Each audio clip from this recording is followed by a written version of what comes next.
Chapter 10, Armor in Both Hands. Speaking of dreams, you are listening at Novel Full. Audio. Chapter 10.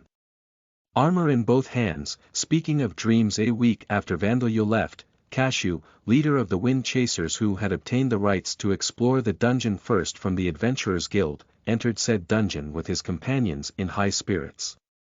The prestige and advancement for their party that came with the rights to the first exploration were not the only reasons that they wanted it so badly. The treasures inside the dungeon were a big draw for them as well.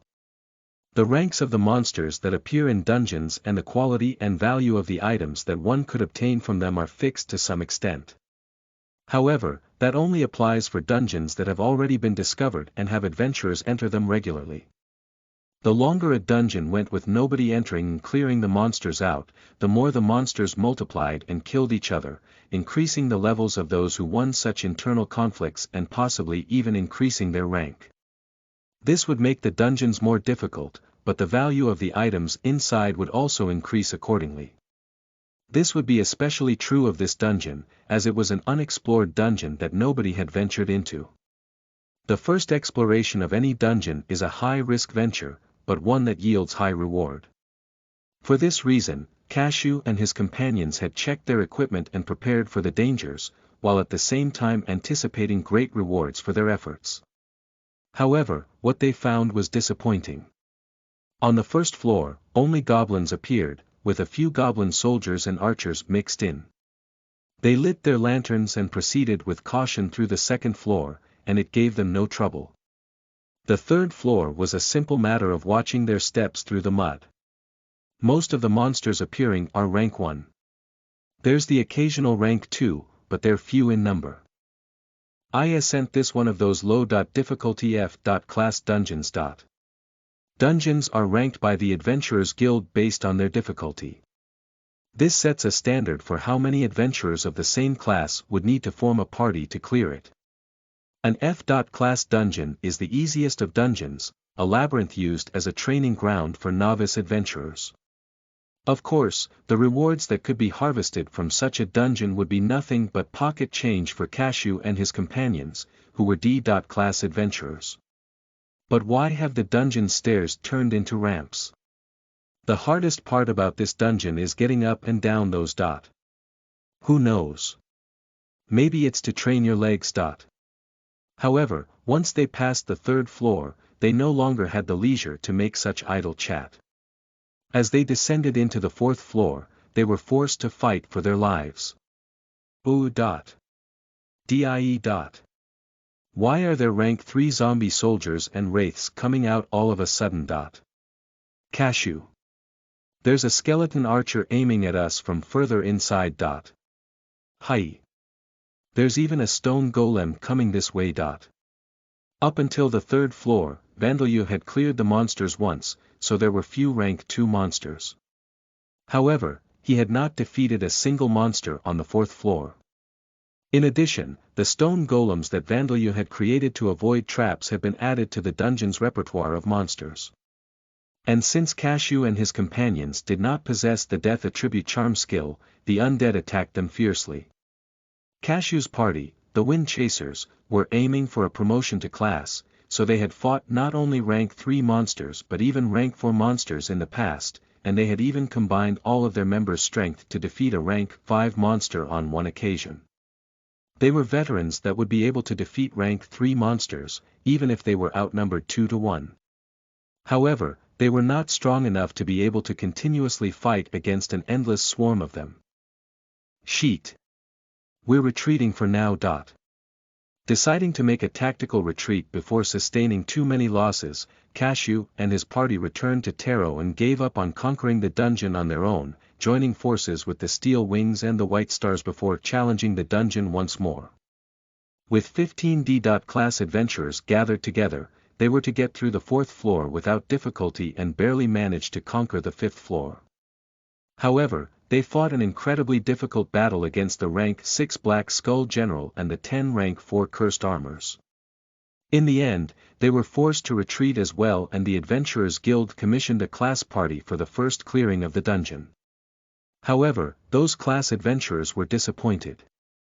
I had high hopes since this was an uncleared dungeon, but this is all we get, huh. They defeated the Black Skull General safely, but there was no treasure desirable for class adventurers in the treasure storage room. The items there were only worth loose change in their eyes.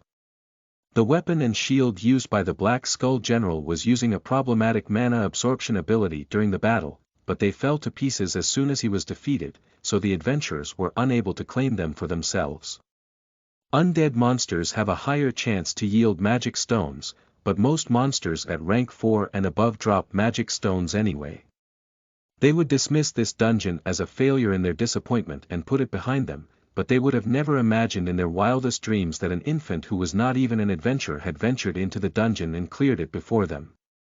Afterwards, this dungeon was classified as an E.class dungeon, and the explanation given for the fact that powerful monsters had appeared below the 4th floor was that the dungeon had simply been left alone by adventurers for too long. And then the dungeon was used to train new adventurers. They were products carefully created by adding metal armor on the outer surface of a monster's hide, but lined with soft monster fur so as to not damage delicate skin. In addition, the mana imbued in them granted all kinds of resistances, so even though they appeared to be thin, fragile items, they were actually sturdier than the average plate armor. The blue high-leg leotard armor has a V-shaped split above the pointed crotch region, leaving the navel and important internal organs beneath it completely exposed. The chest part would probably only cover 2/3 of one's breasts, and the back is also left bare until just above the buttocks.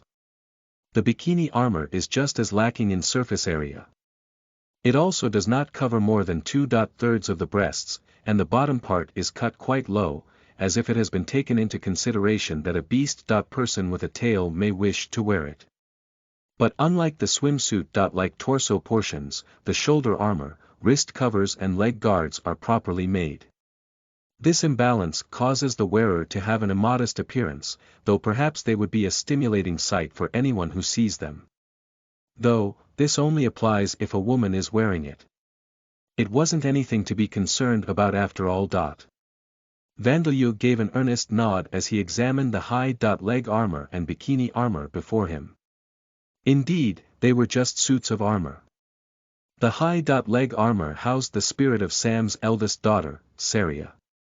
The bikini armor was inhabited by his second daughter, Rita. Both of them were of marriageable age, and according to Sam, they were his two adorable daughters who took after their mother. However, now that they inhabited these suits of armor, only these suits of armor could be seen, even for Vandeleur, who possessed an affinity for the death attribute. However, since their spirits had the appearance of burnt corpses, this was probably for the better. He had also said this when he had used his daughters to haunt these suits of armor to create living armors. Even though these suits of armor were very revealing, not even the tips of his Sam's daughter's pinky fingers would be exposed if they were to be inhabiting these, so there was absolutely no need to worry. Even if one were to try to peek at their chests, they would see not cleavage, but the inner lining of the armor on the other side. Well, I guess it's good enough that I've increased my number of rank 3 allies. Now then, let's get on with the experiments. With these words, Vandeleur began to pour an excess amount of mana into Saria and Rita. The two of them soaked up hundreds of thousands, millions of mana colored black with the death attribute. The two of them began to tremble, as if writhing in agony, but even after this continued for quite a while, there was no further change. When Vandeleur checked their statuses, neither their levels nor their rank had changed. They were still a living high-leg armor and a living bikini armor. Although for some reason, this process apparently felt pleasant for them. As I thought, it's no good. He had tried the same thing on Bone Man and the others, but they hadn't undergone any change. Though he did get the feeling that their bones were shinier and the cracks in them had disappeared afterwards. But the skeleton general and the living armors he had encountered in the dungeon had become visibly stronger. Maybe you haven't met the requirements for them to increase their rank. Requirements. Yes, I'm not very knowledgeable about how monsters increase their rank, but if it's like how people's jobs work, I think there are requirements besides increasing their level. According to Darshia, job changes sometimes required several conditions other than reaching a certain level. For example, even if an adventurer with the apprentice mage job reached level 100, their skill with magic had to be of a certain standard to advance to being a mage. To be precise, they required at least one skill at level 2 or above. There are other examples that are not limited to skill requirements. A job change to knight requires one to be knighted and one must possess a magic sword in order to become a magic swordsman. Certain ceremonies or prestige and possession of certain items could also be requirements. Also, one needs to be a beast.man to become a beast.fighter, a requirement that one must be born with. Darshia's suggestion was that perhaps there were similar requirements for monsters to increase their rank. So then, that skeleton general and those living armors had reached the required level to increase their rank, but weren't able to do so because they didn't meet the other requirements. And then when I poured my mana into them, those requirements were fulfilled and they increased rank. Is that right? That might be the case. I see. It did make sense now that Darshia said it. Goblins did not become goblin mages and then learn how to use magic. Goblins with talent for magic who then became proficient with it increased their rank to become goblin mages. In other words, there was no easy shortcut such as pouring mana into the monsters to have them increase their rank. Well then, if any of my undead don't increase their rank after reaching level 100, I'll try it out then. Saria, Rita, thanks for participating in my experiment. Make sure you practice using weapons with everyone later. As Saria and Rita were maids, they naturally had no knowledge about fighting. Therefore, it was necessary to have them undergo training so that they could learn the skills that they needed. For that purpose, Vandalyu decided to have them choose weapons for themselves. As they were beginners, he had expected them to choose swords or spears, but Saria chose a halberd and Rita took a glaive. They were the items that they had discovered in the dungeon, and though Vandalyu was unsure exactly what effects they possessed, they were considerably powerful magic items. However, he had the feeling that they were not exactly ideal for amateur fighters. Are you sure you want those? In response to Vandalyu's question, Saria and Rita swung their weapons through the air and reassured him that it was fine. Perhaps it should be expected of living armors, but they were able to lift these heavy weapons in a way that they would definitely not have been able to do in their previous lives. If you say so, but if it's too difficult, make sure you change to a sword or a spear. If you prefer heavy weapons, there's a cudgel as well. As Vandalyu said that, the two of them happily, probably, began their training to polish their skills with Bone Man and the others. It was a general rule that skills leveled up as one used them, so they were to make use of the fact that undead needed no sleep or rest in order to carry out their training. With that said, nobody present knew how to use a halberd or a glaive, not even Vandalyu, so the training simply consisted of trying swinging it downwards, stabbing it forwards like a spear and slashing sideways.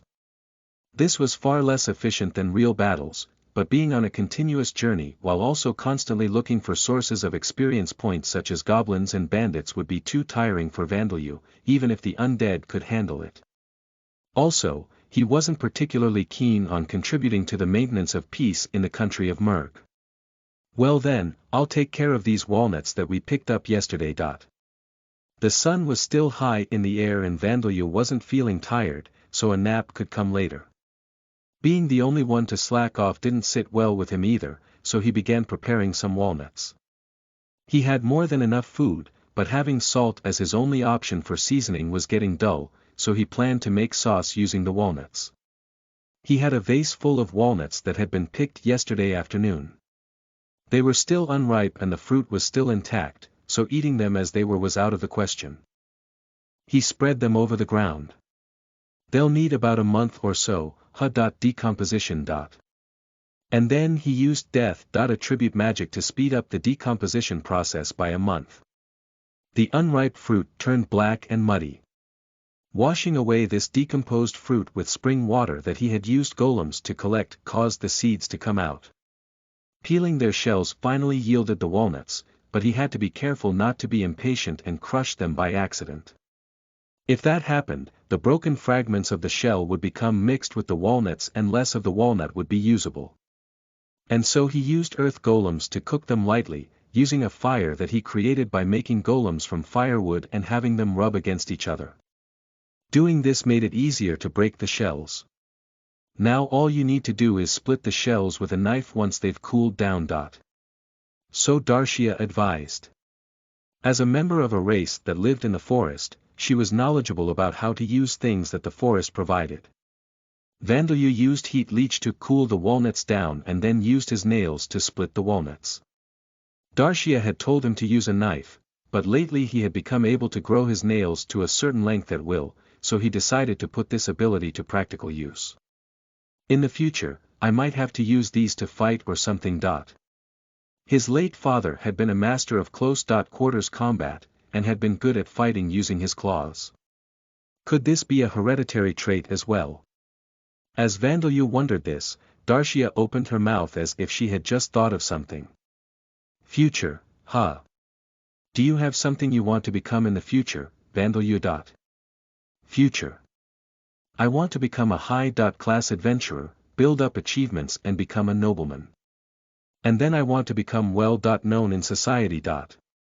The first part is childish, but I have to question the second part. But that's what I need the most, societal fame. Vandalyu answered her question while loudly splitting the walnut shells with his nails. When Amamiya Hiroto and the others are reincarnated here in the future, even if Rodcourt tells them about me, they won't be able to do anything reckless if I'm well-known in society. Vandalyu had recently come to realize that he had something in common with Amamiya Hiroto and the others. Unable to return to Earth, they would have to live on Lambda until they died. Even with cheat-like abilities, Amamiya and the others would not so easily be able to make the entirety of society their enemy. By being reincarnated here, they would have parents and siblings in this world. They would also likely find friends, and perhaps even lovers. If Vandalyu was well-known in society, they would not be able to lay their hands on him carelessly, as that would cause trouble for their family and everyone involved with them. If Vandalyu was a nobleman, even more so. Mom, if I have political power and fame, society will become my shield. I think I meant something different with my question. If you didn't have to worry about that Amamiya * person and the others, what would your dream be? If I didn't have to worry about those guys, Vandalyu realized what Darshia was trying to ask. In short, she wanted to know his future dreams, what he wanted to become and what desires he wished to see fulfilled. Innocent dreams, such as children of Earth wishing to become major leaguers or soccer players or movie stars. However, the problem was that Vandalyu was not a dreaming child. He had a feeling that he admired pilots, a long time ago. However, after coming to live with his uncle's family, he came to admire bodybuilders. He dreamed of owning log-like upper arms and clear abdominal muscles. He imagined that if he became this strong, he could escape his uncle's control. But he felt that this still didn't answer Darshia's question. So what was the answer? In origin, all he could dream of was his own freedom. I want to be happy, I guess. After thinking for a short while, the answer he came up with was a very simple one. As Vandalyu mashed the peeled walnuts on top of the stone plate, he looked into the distance. I want to be happy, build up a warm family and relationships with others and live in luxury. It was such a common, vague dream, but it was what Vandalyu truly wanted. It was the ideal that he had yearned for, even before he died on Earth. With that said, the luxury he had in mind wasn't driving around in a Cadillac or Ferrari with a beautiful woman in a passenger seat, wearing top-brand clothes and wristwatches, or owning a mansion in the center of the city. Vandalyu hadn't consciously realized it yet, but he had a deep-rooted complex when it came to luxury. On Earth, when he was called Amamiya Hiroto, his uncle had raised him sternly so that he could become independent once he became an adult. For this reason, he had prohibited any good treatment towards Hiroto and disallowed him any luxuries. Leaving him as the only one to not receive any Christmas or birthday presents was only the beginning of this. And so, During Vandalyu's time on Earth, he had been denied everything that his uncle had deemed a luxury. Games and toys were luxuries, so even if he borrowed them from friends, he was not allowed to play with them. Whatever was trending at the time was a luxury, so it was banned. Everyone has a yo-yo. Spinning tops are popular. Collecting erasers of different shapes was a game. All banned. If you have any, throw them away right now. Steaks and cakes were also luxuries. Hamburger patties are steaks, so they are a luxury and are banned. Don't eat them, even when the school provides them. If you eat it, you have to throw it up. Bulk packs of products. Making a saving is a luxury, so those are banned. Steak-flavored snacks are banned. Ah, what a pain, but sweet foods are also banned. Eating out is a luxury, so it's banned, whether it's fast food or whatever. Traveling is a luxury, so school trips are banned. Spending leisure time doing what one wants is a luxury, so you have to stay at home by yourself. New clothes are a luxury. As if allergic to luxuries, his uncle had banned every single luxury possible. If the cup ramen and buns from the convenience store so much as had the words luxury or high quality on them, he would be struck with an open palm and be shouted at with words such as indulging in such luxuries when you don't even have parents, don't act so spoiled. It was the absolute worst after a documentary about needy children overseas aired on television. He didn't do anything, but he was suddenly shouted at and asked why he wasn't feeling embarrassed about being so spoiled when there are children suffering like this around the world, and then received multiple strikes. Because of this, all his clothes were handed down from his uncle's children of the same age, and at some point he began having to cook all his own food. His normal behavior was strange, so he was unable to make any friends and nothing good came from having his teachers notice him. In addition to this, his uncle believed that striking a child with a fist might be considered abuse, but using an open palm is discipline, so his uncle never regretted his own actions. Of course, his aunt and cousins did nothing to stop his uncle. Abandoning him was safer for them than trying to interfere. If this treatment was because his uncle's family were poor themselves, then it could be justified. However, they had money. They had Vandalyu's inheritance from his parents and their life insurance. Also, the reparation fees paid by the person who had caused the accident that took their lives. The total amount was enough to raise 3 children from birth, put them all through private university and still have money left over.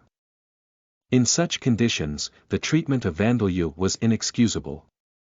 He managed to save money from his part-time job to go on the high school trip, but the boat was sunk by terrorists, which only added insult to injury.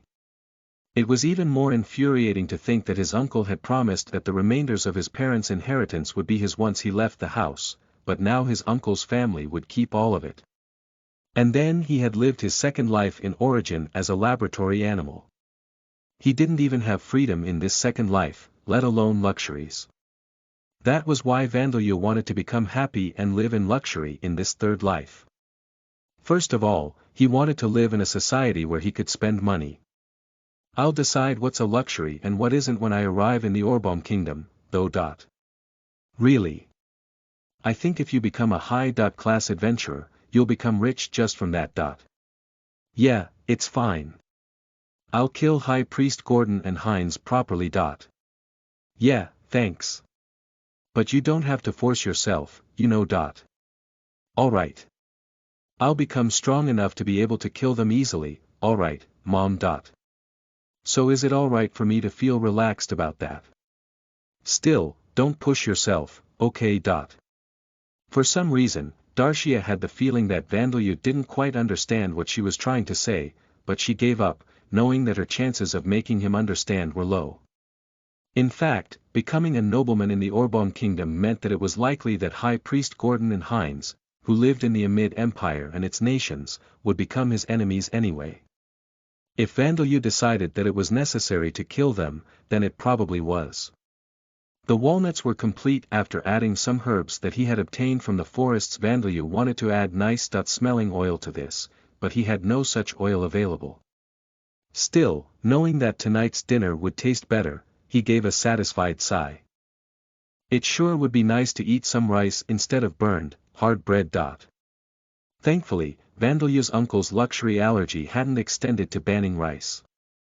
Vandelu hadn't thought anything special about eating rice when eating it on Earth, but now that it had been more than 20 years since he had last eaten it, he missed it. Rice. I think I heard that they make it in the Orbalm Kingdom. The countries are sometimes called a mid of bread and Orbalm of rice. Seriously. The Orbalm Kingdom scored some points in Vandelu's heart. Vandelu turned 16 months old in October. As autumn began to turn into winter, he finally reached the eastern end of the country of Merg. Further east than this, the land was ruled by nature and filled with devil's nests. Vandelu had to get through that and then cross the mountain range. However, as it was ill-advised to attempt to cross the mountain range during winter, Vandelu decided to hide in the surrounding forests while attacking nearby bandits until spring, just as he was doing now in a thicket near a devil's nest, waiting for the sun to go down. This was Vandelu's plan. Now that I think about it, I've never been skiing before. With my current physical ability, I wonder if I'd be able to learn it quickly. On Vandelu's status screen, his physical ability, even the agility that had been his lowest attribute, was now higher than that of a normal adult male. However, it would be reckless for an inexperienced person to attempt to ski on a normal slope. Skiing. Is that also something from Earth? Sam, the dim white silhouette sitting in the coachman's chair, speaks up. This was his spirit form that he had now that he was a ghost carriage. He was holding the reins of similarly spiritual horses. His body was not well defined, like a ghost in a ghost photograph, but Vandelu thought that it was much easier to talk to him now compared to before, when he wasn't visible at all. It's a sport on Earth. You put planks on your feet and slide down snowy hills. You don't have it in this world. I have never heard of it. Though I have heard of sledding. After talking to Sam and Darshia, Vandelu came to realize that on Lambda, sports such as the ones on Earth didn't really exist. To be more specific, there were no sports that one enjoyed for the sake of competition and leisure. They competed in swordsmanship and archery skill, but on the assumption that such skills will be used to fight monsters and participate in wars. The same went for athletics and horse riding. The only exceptions were the things that royalty and noblemen learned for the sake of knowledge. Ball sports such as baseball and soccer, and leisure sports such as surfing and skiing didn't exist in Lambda. It could be assumed that this was because there were many powerful monsters, so there wasn't as much freedom as there was on Earth. It was better to become able to fight than to waste one's physical ability on such sports. With that said, even if competitive sports were not developed, it was surprising that sledding had not progressed into the invention of skis after 10,000 years. This sort of thing was probably the reason that Rodcourt considered this to be an inferior world. Well, it was possible that there was a snowy country that Sam didn't know about. Sam, skiing is. As Vandelu began explaining what skiing is, he heard a faint voice. A woman screamed. That is what I thought it sounded like. And then the wind brought a faint, pleasant scent that stimulated Vandelu's appetite. The smell of blood. In the direction that this wind came from, a woman had let out a scream and was bleeding. In other words, she was being attacked by something. What shall you do? The reason Sam asked this was because Vandelu's party's options were not limited to the normal ones of go to help and avoid getting involved. In the country of Merg, all of them were considered monsters that should be exterminated. It was easy to imagine helping this poor woman and being thanked by being brought to an adventurer group that had received a request to exterminate them. Therefore, if Vandelu logically considered the risks, he would ignore the scream and continue on with his journey. With that said, now that Sam had learned about Vandelu's personality and goals, he doubted that Vandelu would choose such an option. Sam, head upwind. Bone Bird, scout up ahead. Bone Man, Saria and Rita, get in the carriage.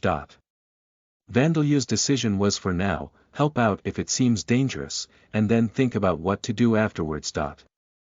It seemed like a wait-and-see approach, but he couldn't decide. Let's help her and bring the woman back to life if she had already been killed. But on the other hand, he could easily choose the alternative of let's stop helping her at any time and kill her to make sure she didn't talk. Therefore, this choice was logically correct, Vandeleur thought. Gee. Bone Bird gave a cry as it flapped its spirit wings and took off into the air, and Bone Man, Saria and Rita, who had been busy with their combat training, jumped into the carriage. As you wish, Bakken. The spirit horses began to run at a gentle pace. Sam was one of the few undead who could speak to Vandeleur, and though he offered his opinion sometimes, he never opposed Vandeleur's commands. And then Vandeleur magically linked Bone Bird's vision to his, allowing him to see what Bone Bird saw.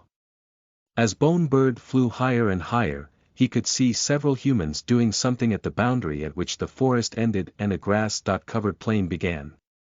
Because Bone Bird had no eyeballs, or perhaps because Vandeleur's magic was still not advanced enough, its vision was worse than that of a living bird. Even so, he could vaguely make out the human situation. There were 5 of them in total, no, 6. Among them, 3 of them were standing. One of them was collapsed on the ground. One more was straddling that person, and another was crouching down next to her. Other than the one lying on the ground, all of them were men. 3 of them were wearing metal armor. One was in leather armor and the other was in robes. It was one of the ones in metal armor was straddling the person on the ground. Judging from the fact that their equipment was all different, they were likely adventurers. They did seem quite cautious about their surroundings, but that caution was directed towards the Devil's Nest to make sure that no monsters came out of there to attack them. They were not expecting any attack to come from the thicket.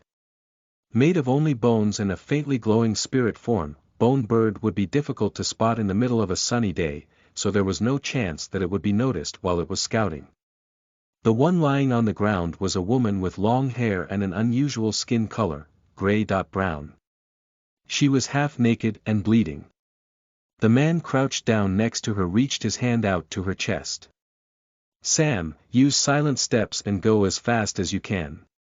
Let's kill them all, guys. This scene caused Vandeleur's blood to rush into his head. And then he calmly decided to slaughter all of these men. They seemed to be adventurers, but they were a lowly, bandit-like group. Vandeleur felt sad. To think that there would be more guys like the blue-flamed sword hinds in a place like this. Did the adventurers of this country have no morals? Certainly, Bakken. Sam swung the reins up and down, and the carriage's speed suddenly increased. However, this didn't cause the carriage to shake, and the sound it produced was unbelievably small. The rough road travel skill made it possible to use the high-speed travel skill even on the unpaved surface of the field. The noise that was supposed to be produced by the hoofs of the spiritual horses that were a part of Sam's body was erased by the silent step skill. In addition, the carriage should have been shaking violently, but this was prevented by the impact resistance skill. Sam was a carriage filled with cheats. Vandeleur thought that he could become a high-class limousine. Bone Bear, Bone Wolf and Bone Monkey were running alongside the carriage at wild speeds. Bone Man, you wait for my signal and then use your bow to get a preemptive strike on the one in leather armor. He's probably a thief, so he'll be hard to track down if he gets away. Sam could probably chase him down, but just in case. I'll make the robed one that looks like a mage powerless. The rest of you, take each of the armored ones on 2. On point 1. As Vandeleur spoke, he gave a sideward glance at Bone Man, who was knocking an arrow in his bow. Right, let's save that girl. That was the good thing to do. Name: Saria. Rank: 3, race: living high leg armor. Level: 1 passive skills. Special 5 senses. Physical ability enhancement. Level 2, new. Water element resistance. Level 2, new. Physical attack resistance. Level 2, new. Active skills. Housework. Level 2 Name. Rita. Rank. 3, Race. Living Bikini Armor. Level 1 Passive Skills. Special 5 Senses. Physical Ability Enhancement. Level 2, New. Fire Element Resistance. Level 2, New. Physical Attack Resistance. Level 2, New. Active Skills. Housework. Level 1 Monster Explanation. Living armors. These are suits of armor inhabited by evil spirits. Most of them are inhabited by spirits of soldiers, knights, or adventurers who experienced fighting with armor on during their lifetimes, but few of them retain their memories and personalities. Most of them simply attack the living indiscriminately. Their strength depends on the armor they inhabit and the weapons they hold, but living armors made from chainmail and half-plate armor are rank 3. Ones made from full plate armor are classified as rank 4. There are rare cases where living armors are made from magic items, but in those cases, the rank depends on the features of those magic items. As proof that one has eliminated a living armor, the magic stone that almost always drops regardless of the living armor's rank is used. The materials that can be obtained from living armors are the armor that was possessed and the weapons and shields that were used. Since they are covered in mana, there is a chance that these items become magic items. Using these items as they are is dangerous, as there is a chance that the bearer becomes cursed, but purifying them makes them safe to use. Saria and Rita are inhabiting suits of armor that are magic items, but as they are maids who never experienced using weapons during their lifetime, their skill levels and rank are appropriately low. However, this does not harm the functions of the armor itself, so their defensive and resistance skills are unaffected. Skill Explanation. Mental corruption. This is a skill that represents mental derangement, the depth of one's trauma and the severity of phobias. It also functions as a skill that protects one's mind from the effects of poison, curses and magic. However, many organizations that encourage the acquisition of this skill are connected to underground organizations or are underground organizations themselves. In urban areas, this skill is considered to be an illness, and specialized facilities exist to treat it. Many individuals who possess this skill are abnormal sadists and murderers, soldiers and adventurers who have experienced horrific battles and assassins who have become unable to feel discomfort and guilt when killing people. However, as there are also many artists and inventors who possessed the skill and have left behind their names and deeds in history books, there are few cases where one is imprisoned simply for possessing the skill. Chapter 11. Did you think you'd saved a beautiful girl? You are listening at novelfull.audio. Chapter 11. Did you think you'd saved a beautiful girl? That day, Zadiris was holding a study meeting with the young girls from the village to teach them about grasses, fruits and mushrooms that could be used for making medicine or food.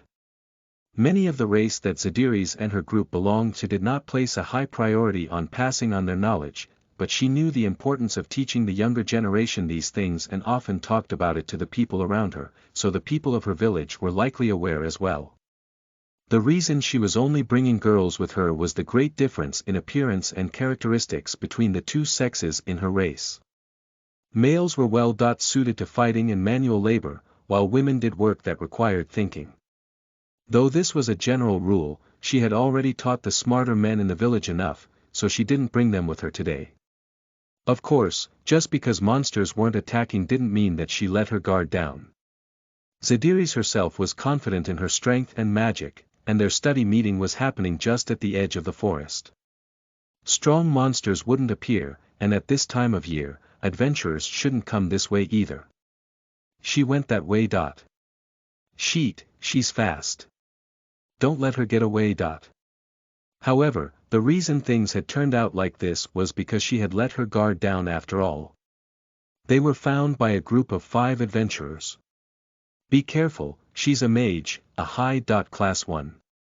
Don't let your guard down. I know. We let all of the others escape, if we don't catch this one we won't make it through the winter. Zadiris had succeeded in using her magic to confuse the adventurers and allow the other girls to escape. However, she had expended too much mana in doing so. To the point that it would be difficult to defeat the adventurers if she fought them now. With that being the case, her only option was to run, but...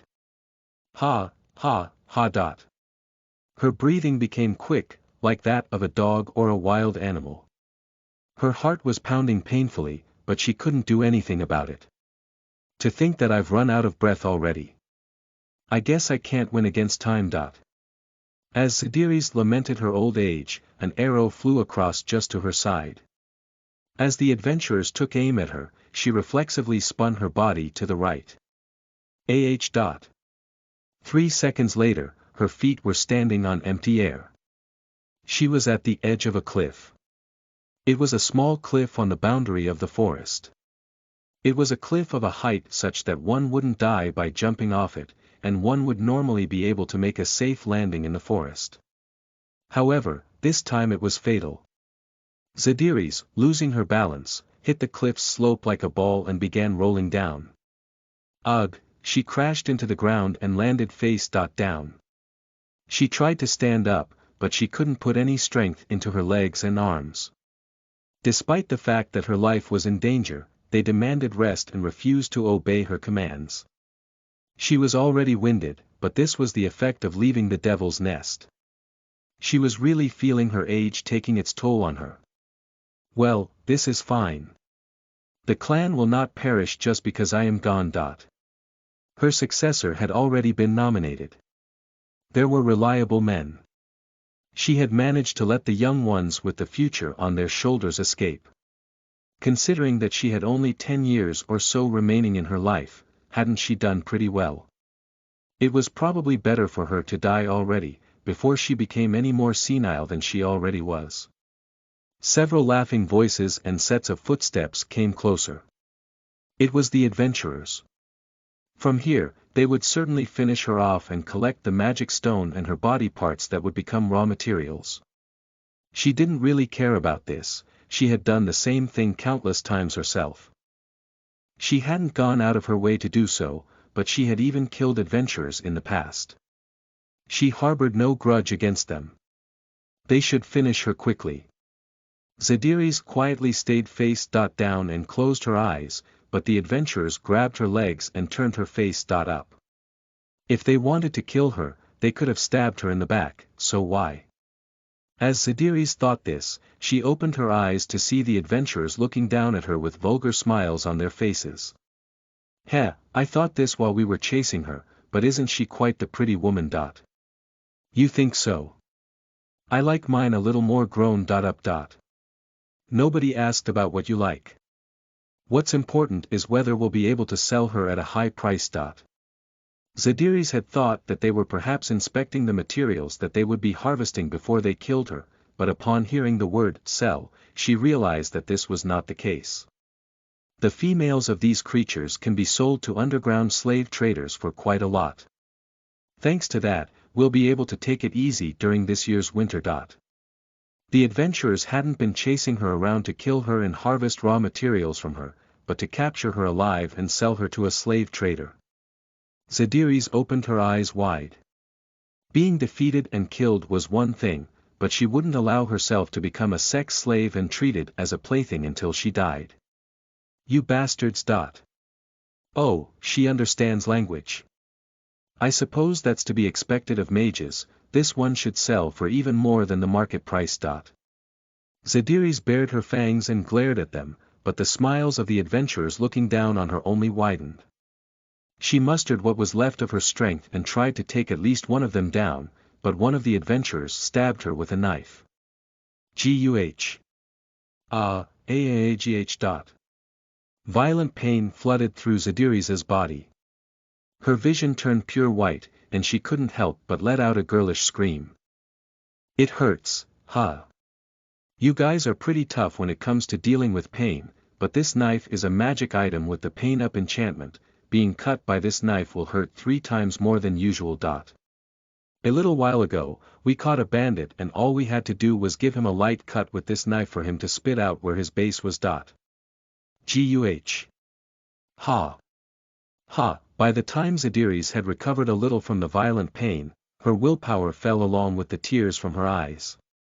Hee, I bet you've done it plenty, right? With that being the case, isn't it alright to have a taste of the goods before we sell you off? Hey, if you're not careful, you're going to get scratched. It's fine, but don't go overboard. And be quick about it, it'll be a pain if other monsters were to come. One of the adventurers lowered himself onto Zadiris to straddle her and began taking off her clothes. He exposed her gray-brown breasts and grabbed hold of them, but she didn't give the response that the man desired. Dissatisfied, the man reached for the knife that was still stuck inside Zadiris. Hi. Thinking that she would experience that intense pain again, Zadiris tried to scream, but Jaya. The thief that had been watching to make sure that no monsters came out of the forest gave a hoarse grunt. There was an arrow protruding from the thief's back. Zadiris immediately thought that her allies from the village had come to save her. It seemed the adventurers thought the same. They've come to save her. Including the man that was straddling Zadiris, the warriors among the adventurers pulled out their weapons and faced the forest.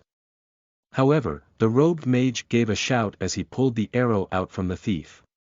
You morons! It didn't come from the forest, it's from behind us. Before the mage's eyes was a carriage moving at incredible speed while making very little sound, and a group of beasts made of bones. Undead monsters. Why are they coming from the plain and not from the devil's nest? Who cares? More importantly, there's one of them with a bow and arrows, hurry up and get in front of me. Shouting at his flustered shield-holding companion, the thief who had managed to avoid a fatal wound thanks to his leather armor put a potion to his mouth. And as the adventurers prepared to have him recover from his injury, Vandalu's army attacked. Bone Man knocked another arrow into his bow and fired a second shot, but the thief managed to dodge it. It couldn't be helped, as Bone Man's skill with the bow was level 1. Vandalu's options for long-ranged attacks were too limited.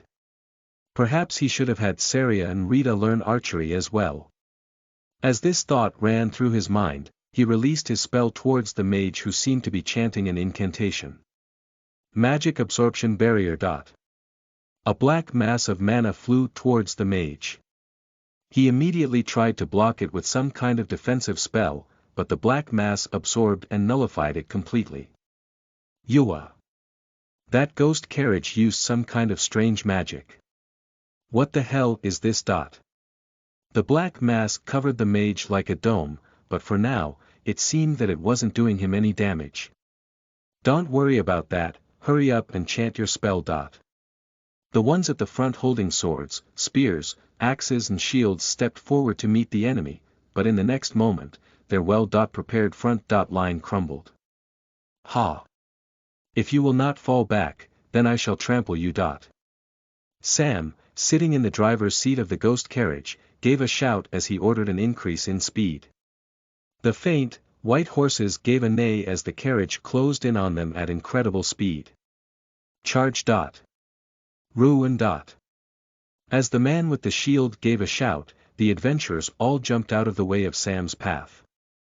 No matter how powerful their defense was, even if they possessed shielding techniques such as stone shield and stone wall, they wouldn't be able to stop the high speed travel plus charge combo of Sam, a 3-horse carriage.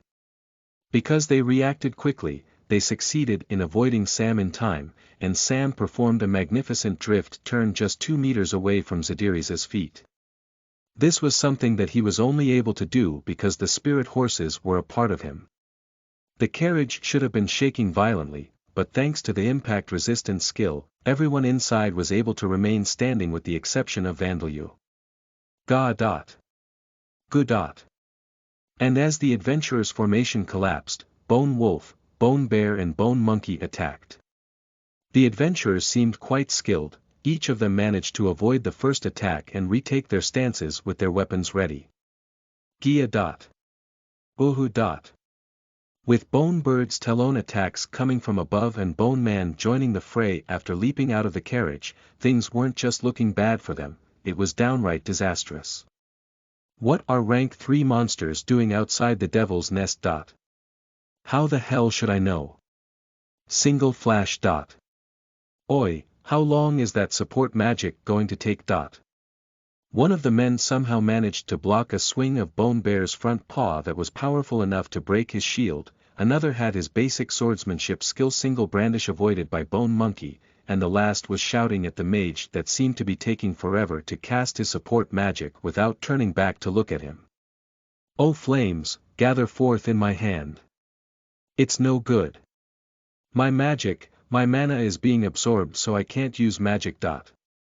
The mage was clearly chanting a spell, but every time he drew his mana forth from inside his body, it was taken away from him. That was the effect of Vandalyu's magic absorption barrier.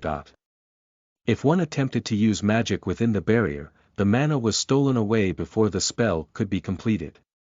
To overcome the effects of such a barrier, one must release a sheer amount of mana that the barrier simply couldn't absorb, use an anti-barrier spell or simply move at a speed at which the barrier cannot follow him. But only a master mage would be able to overcome the barrier that Vandalyu had poured an overwhelming amount of mana into. Of course, it was impossible for this mage with his current mana pool and magic. Damn it. What's with this guy? Where am I supposed to attack? On one side, the thief was fighting against Saria and Rita. Normally, the thief with inferior pure fighting ability would be at a disadvantage fighting against 2 monsters head-on. However, Saria and Rita were barely able to swing their weapons, and it was not difficult for the agile thief to avoid their attacks. But it was difficult for the thief to attack them with his dagger. If they were normal living armors, defeating them would be simple. By inserting the dagger into the gaps between the armor pieces and destroying the joint between the helmet and the torso, he would be able to separate them into pieces. Unfortunately for him, neither Saria nor Rita possessed a helmet portion. In Rita's case, the torso proportion of the armor was already separated into 2 pieces.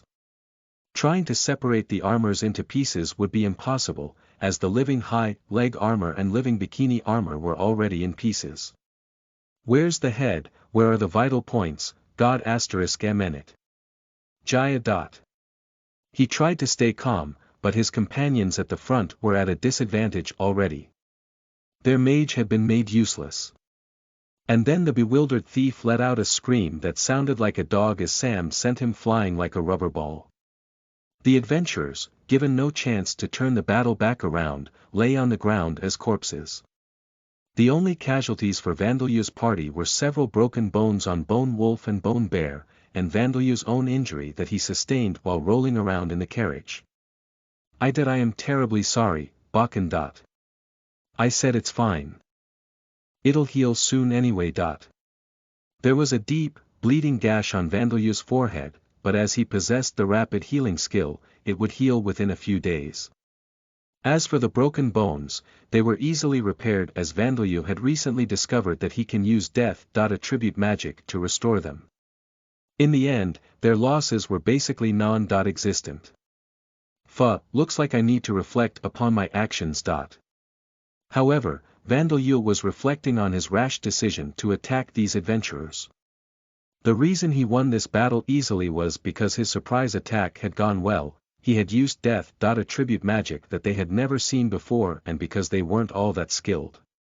He had checked the guild cards that were the identification documents issued by the Adventurers Guild, and according to those, these adventurers were D-class.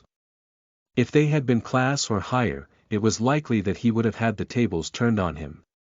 Attacking adventurers whose strength he couldn't judge at a glance was a dangerous move. However, the option of leaving a girl to be attacked by these thugs was out of the question. Next time, we'll do our surprise attack better.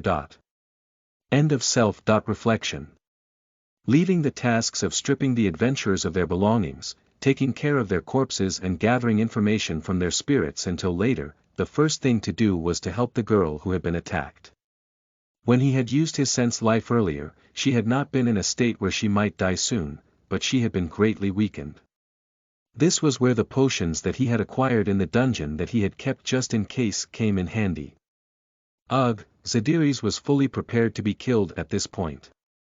It was not her allies who had killed the adventurers, but undead. So she thought that the undead would kill her next. Are you alright? So she had thought, but time passed and the undead didn't attack her. Not only that, but an infant with blood dripping from his forehead was speaking to her. She was astonished, bewildered and fearful that this infant might be some kind of dead person's ghost. And because of the strong, stinging pain from the wound in which the knife was still inserted, she was unable to answer his question. As Vandalyo looked down at Zadiris, he thought, her skin color is unusual, but she is a cute girl, huh? She seemed to be in her mid or late teenage years. Her lovely features and wet eyes made Vandalyo want to protect her. Her physical appearance was such that she would have easily been able to make a debut as an idol on Earth. Her gray-brown skin was unusual, but this was another world, after all. It might not even be considered unusual here. Even her exposed breasts. Ah, I shouldn't look at any more than that. Vandalyo quickly averted his eyes away from the girl's chest. Leaving his mental age aside, his physical body was that of an infant, so fortunately he had not yet experienced sexual desire, though it would have been fine as long as his gaze didn't become a lewd one. Well, his eyes were as lifeless as those of the undead, and his gaze instilled fear more than embarrassment and disgust. Not realizing this, Vandalyo thought that the treatment of her wound came first, and reached out for the handle of the knife. Wait, stop. But this knife was a magic item that increased the pain it inflicted. Knowing that pulling it out would cause that violent pain once more, Zadiris tried to stop Vandalyo's hand. Painlessness. Knowing that she was in pain, Vandalyo used death. Attribute magic to erase the pain that she experienced. As Zadiris was bewildered by the sudden disappearance of the pain, Vandalyo pulled the knife from her abdomen in one movement. And then he poured the 3rd class potion on the wound. The wound closed in a ridiculous fashion. The deep opening that pierced through her flesh closed before his very eyes to become new, smooth skin. There was not even the slightest sign that there had been a wound there. Surgically treating such a wound and the plastic surgery required to remove the scar left afterwards on Earth would take a great deal of time and effort, but on Lambda, it was done by applying a single potion. In this regard, Lambda was more advanced than Earth, thought Vandalyo. Though he probably wouldn't have thought so if he knew just how much that 3rd class potion was worth. My name is Vandalyo. Should I prepare water to wash your body and clothes to change into? He spoke to the girl looking up at him with a dumbfounded expression. She was probably in a state of shock, it was to be expected, as she had just been stabbed by a thug and almost raped.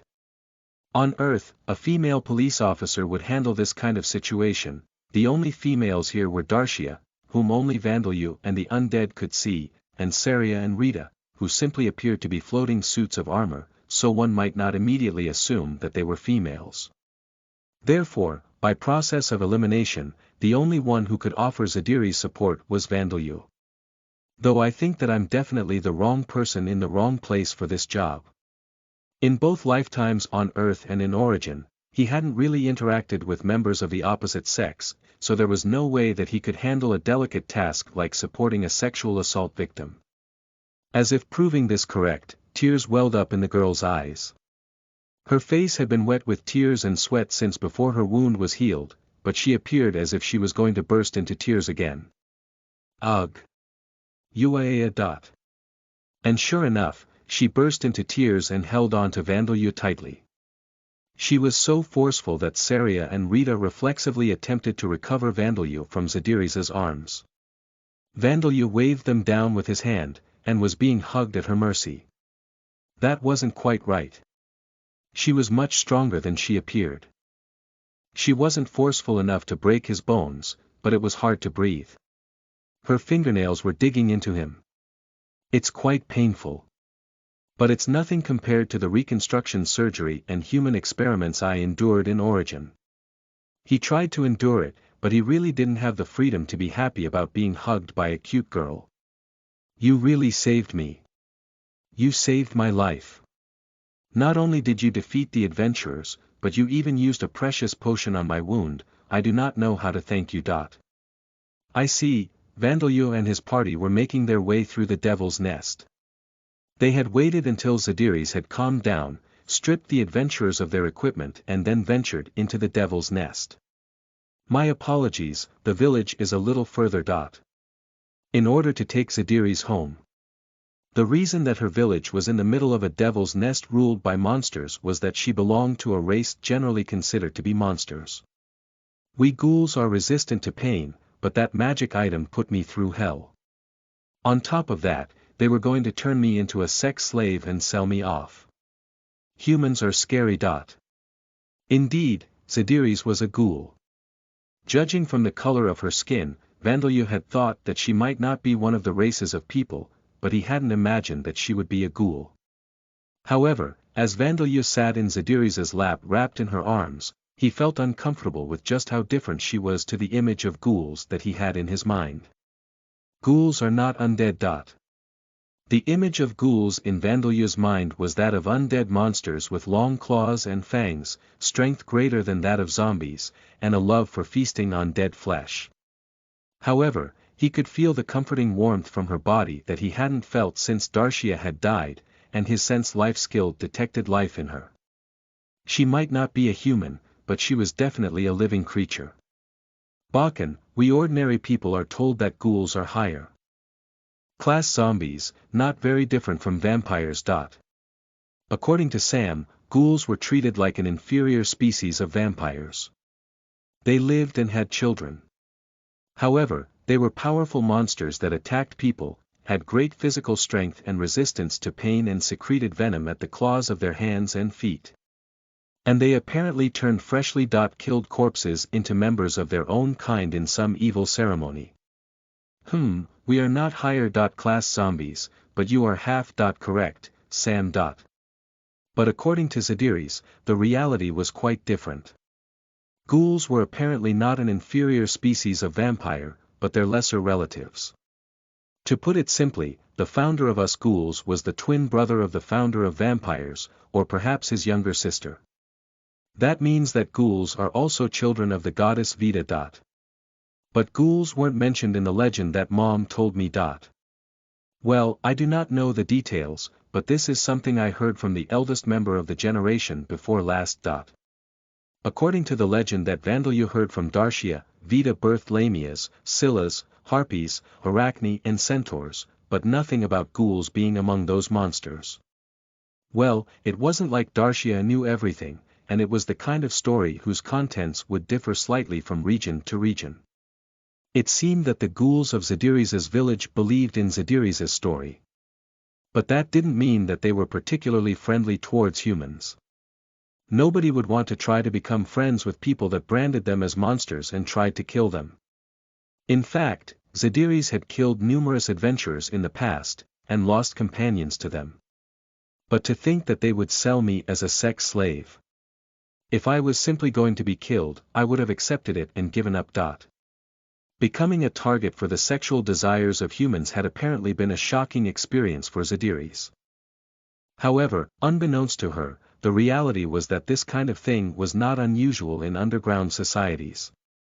If a monster species existed that only differed from humans by their skin tone and a small part of their bodies, then it was only natural that humans would think to buy and sell the females of that species as sex slaves.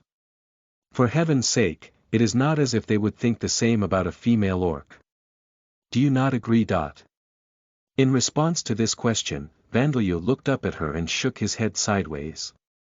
I think you are very attractive.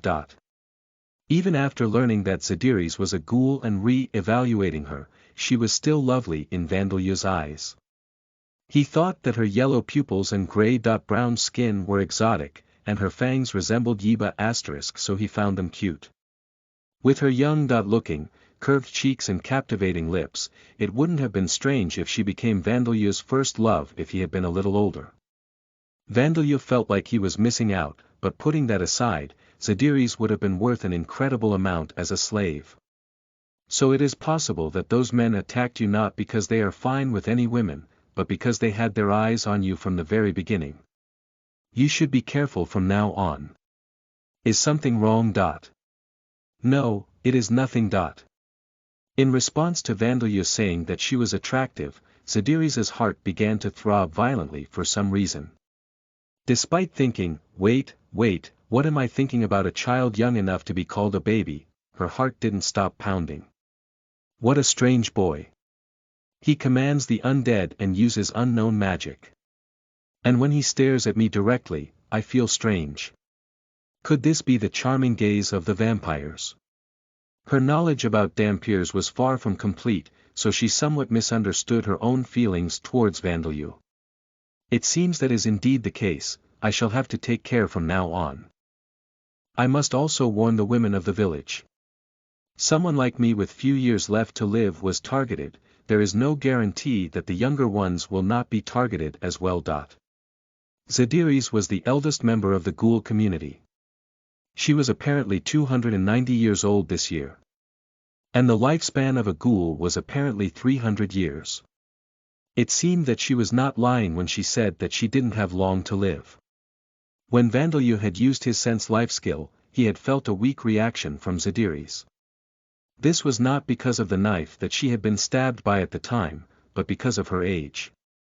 Though I don't think adventurers would be able to tell a ghoul's true age. Though she had the lively skin of a teenager without a single wrinkle, Zadiris gave a sigh as Vandeleur said this to her. I suppose one becomes accustomed to this fact as one lives life as a ghoul. Us ghoul women's physical appearance stops changing at the age we bear our first child, but most people in the village have a good idea of how old the women are. What is wrong, boy? Are you sleepy? No, Vandeleur looked down and sighed, feeling disappointment in response to Zadiris's words for a reason that he himself didn't know. Is that so?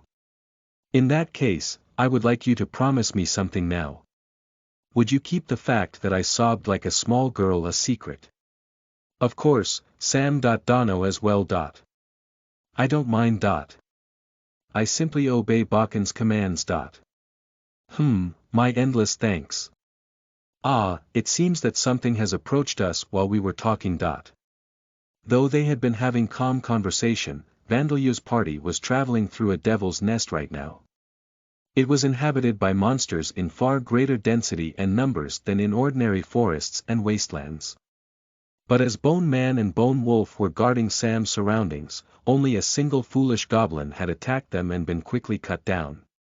Using sense life as Zadiris instructed him to, he felt reactions from about a dozen human-sized or slightly larger creatures about 50 meters ahead. However, there was no reaction from the constantly active danger sense. Death, so it seemed that it was not a group of bloodthirsty monsters waiting to ambush them. Bakken. Just keep going forward for now, I suppose. Because they were in a forest, having Bone Bird scout from the sky was likely to be ineffective, so he simply decided to wait and see what would happen. From the shadows of the trees and bushes, monsters emerged. The monsters had a roughly human-like shape. However, their heads were those of lions. Proud, ferocious-looking kings of the forest with bare fangs and disheveled manes. The skin below their necks was gray-brown, and the length of their arms stood out to the eye. Their arms were so long that their fingers would reach the ground even if they stretched their backs up to stand up straight. However, one could also not overlook the fact they possessed the tough, flexible musculature of wild carnivores. Even though the goblins were humanoid monsters just like them, these were clearly different from goblins. However, for some reason, these monsters approached not with the intent to kill, but feelings of bewilderment. Everyone, you have come out to greet me. With those words, Zadiris stood up, still holding Vandeleur in her arms. Elder. Sama, we were going to help. But why have you brought undead with you? We are happy that you are safe.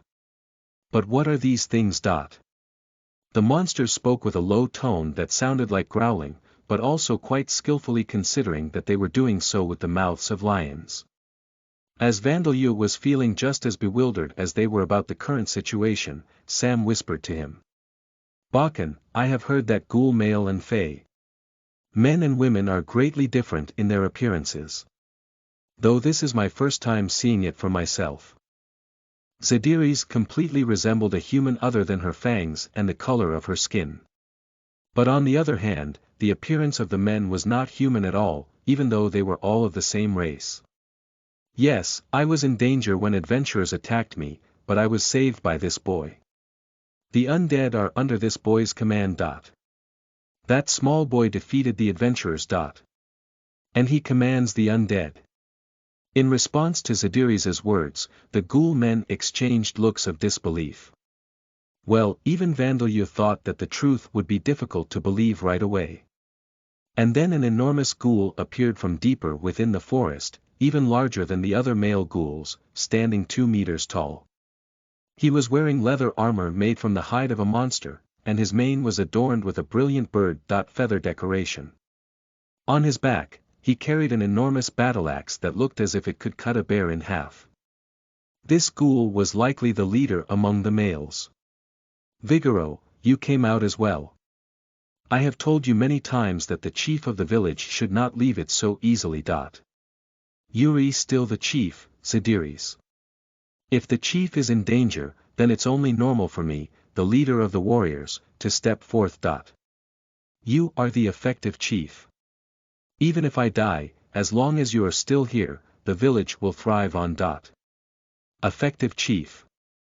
The village will thrive on, what kind of nonsense are you saying? Did you hit your head when the adventurers attacked you? I will retract my words.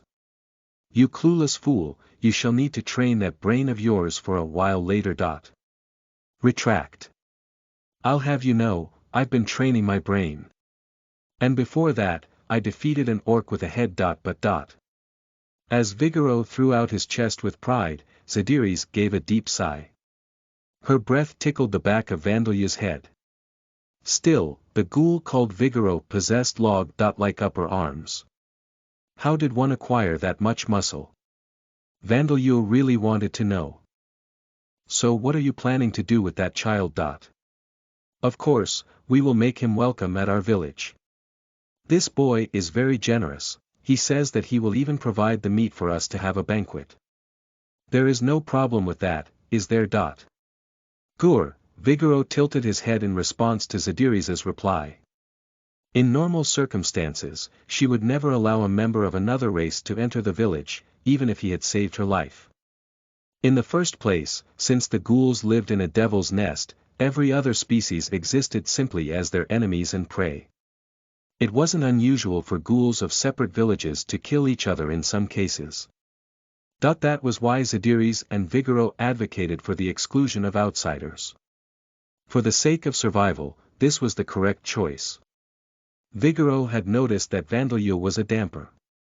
He was also interested in the meat that Vandeleur was supposedly offering. However, his feelings of danger about having the location of the village known by an outsider were stronger.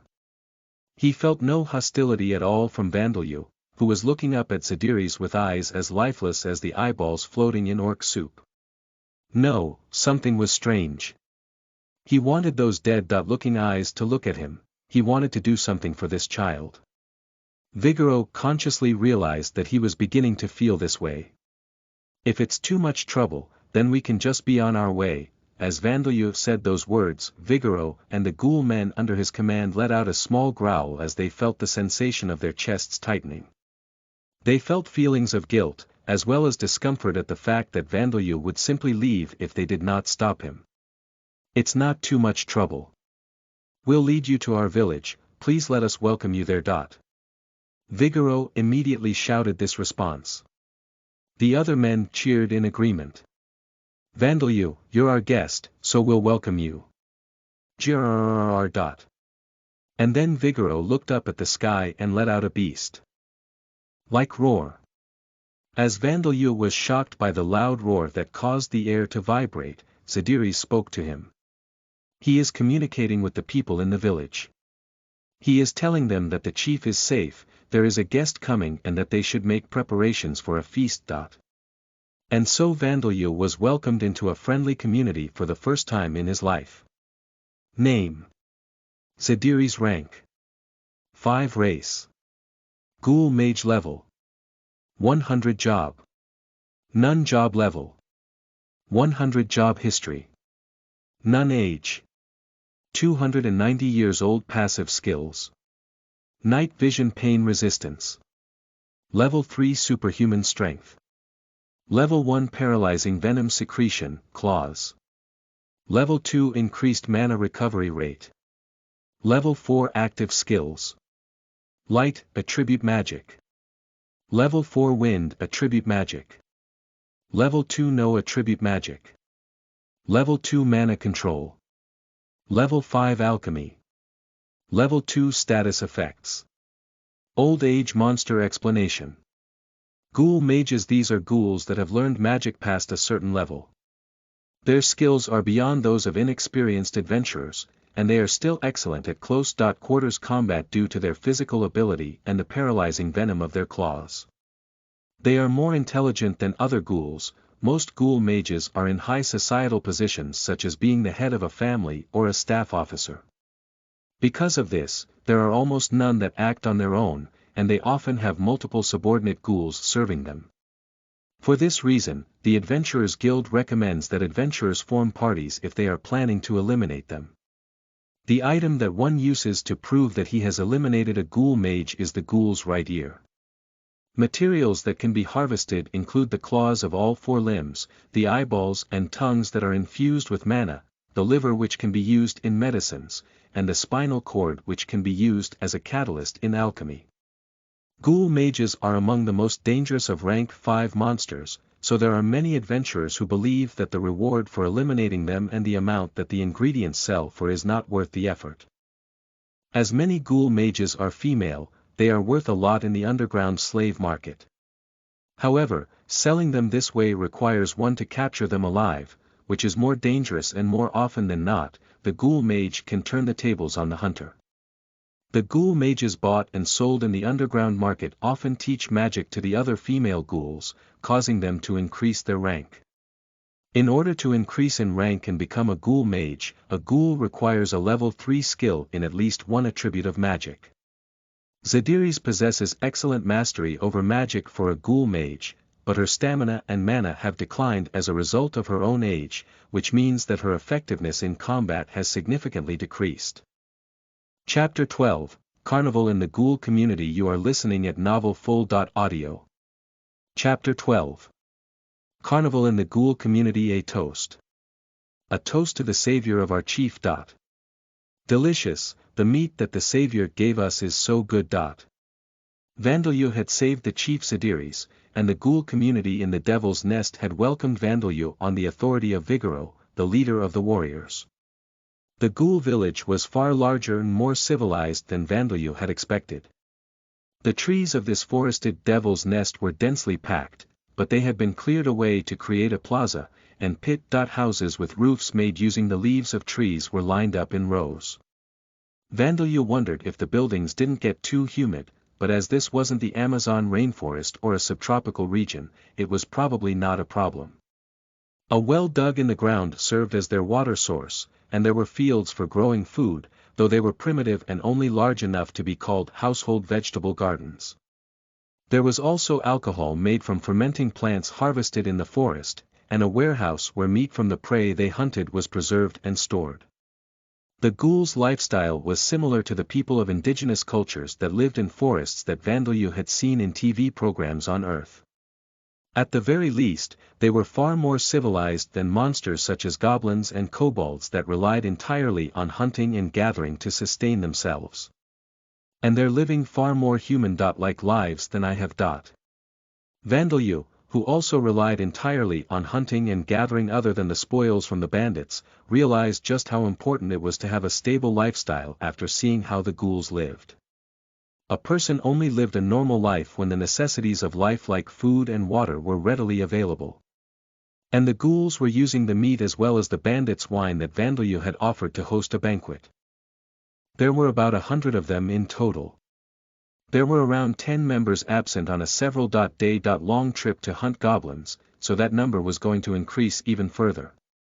Vandeleur wasn't particularly well informed on how monsters lived, but it wasn't difficult for him to imagine that this was the most civilized of the monster villages in the Devil's Nest. Incidentally, the leader of the warriors hunting the goblins was apparently Zadiris' youngest daughter. For some reason, though she was a woman, she was born with more talent as a warrior than as a mage. And so the ghoul men with lion-like heads and arms that were longer than their legs and the ghoul women who were no different to humans other than their grey-brown skin praised Vandeleur, who had saved Zadiris and offered them food and drink, as they enjoyed the feast.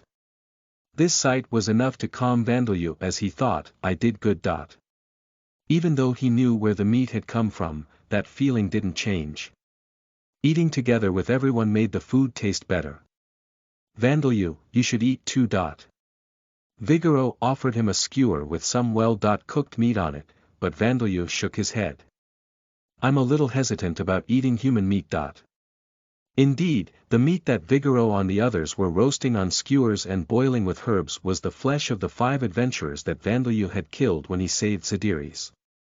In other words, it was human meat.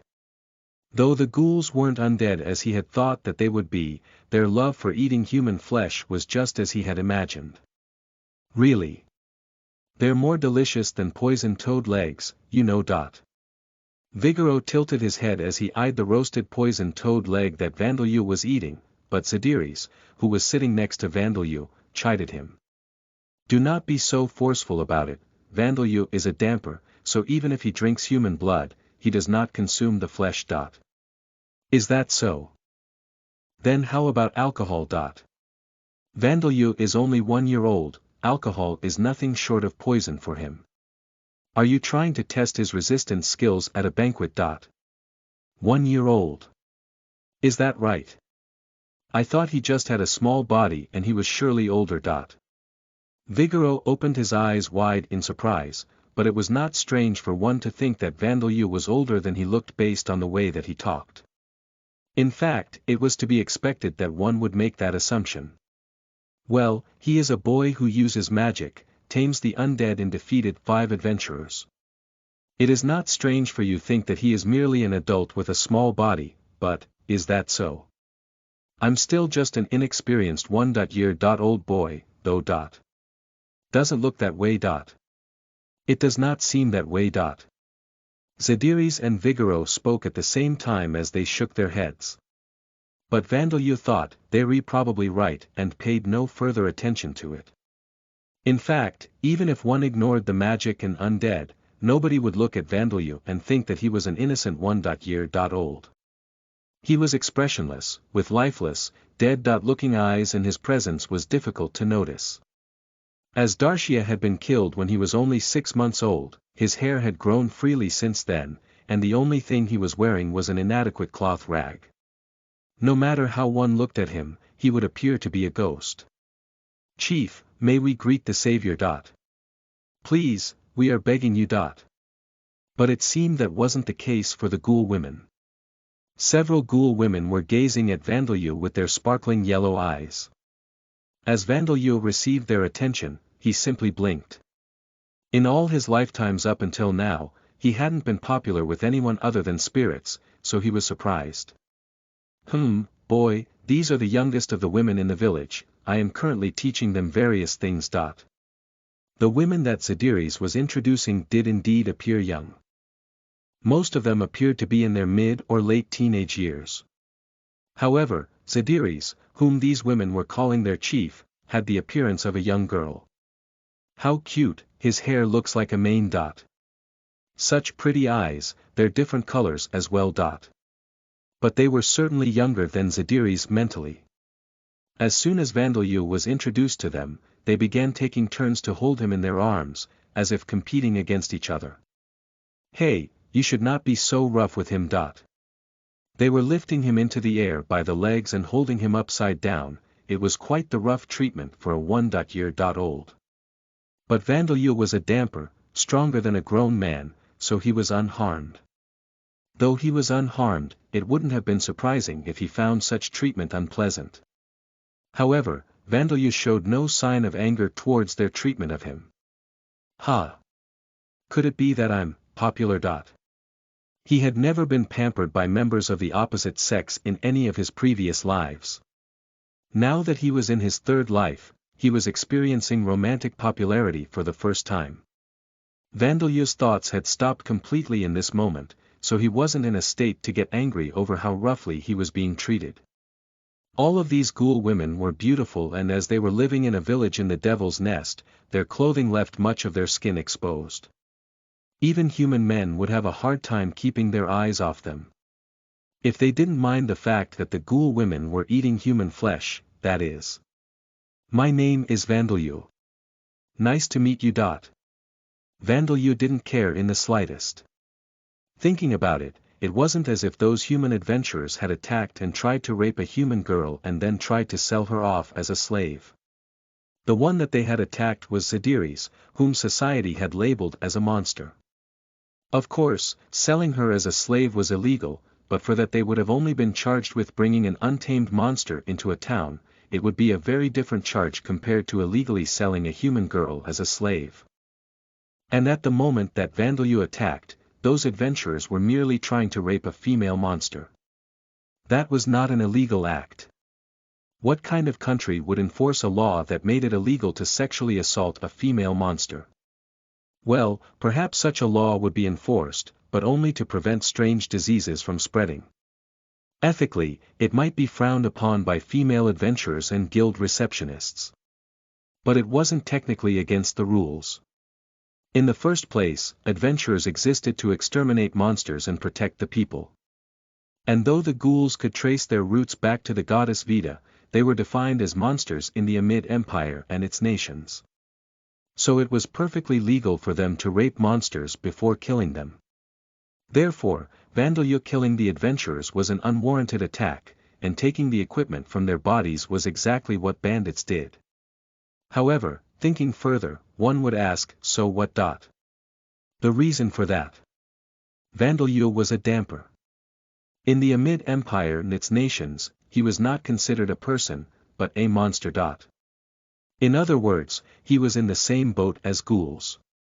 He was a creature that attacked and harmed humans. With that said, what was so strange about him attacking a group of careless adventurers, killing them all, stealing their equipment and sharing their flesh with his companions afterwards? In any case, for those adventurers, Vandeleur was in the same category of creatures as goblins and poison toads. There was nothing unusual about what happened to them. If Vandeleur had been planning to fight for damper rights in the Amid Empire, then he might have been concerned about it, but he had no intention of doing that. He wouldn't do it even if someone begged him to. It was such a troublesome task. He felt more intimate with the ghouls welcoming him than he did with humans. If the ghouls were so happy about eating human flesh, then should he have been saving bandits' corpses? He should do that from now on. I wish my child would become as strong as Vandeleur, too. He's already 30 years old, but he's still dependent on his parents. Hey, can you stroke my tummy? So that my child will grow up to be as strong as you. My name is Bilda. If my next child is a boy, can I name him after you? Suddenly, Vandeleur's heart dropped. They were apparently all mothers or women who were about to become mothers. Their stomachs were still flat, so he hadn't noticed. He hadn't really thought that he would be able to form relationships with them, nor did he really hope for it. In any case, he was still just a 1-year-old child. Even so, he felt his mood plummeting. At the same time, he felt a hatred for his own personality for being disappointed over such a thing that he hadn't felt even when killing the adventurers. Hey! He is already tired and limp, hurry and let go of him, you fools. But from someone else's point of view, it seemed that he had simply lost his strength. Ghouls are undead monsters that were rank 3 at lowest. They show greater intelligence and societal structure than subhuman-type monsters such as goblins, orcs, and kobolds, and the physical appearance of the two genders are very different. All of them possess yellow eyes and gray-brown skin, are physically strong, secrete paralyzing venom from their claws and enjoy eating meat. They are creatures full of vim and vigor, also possessing resistance to pain and poison.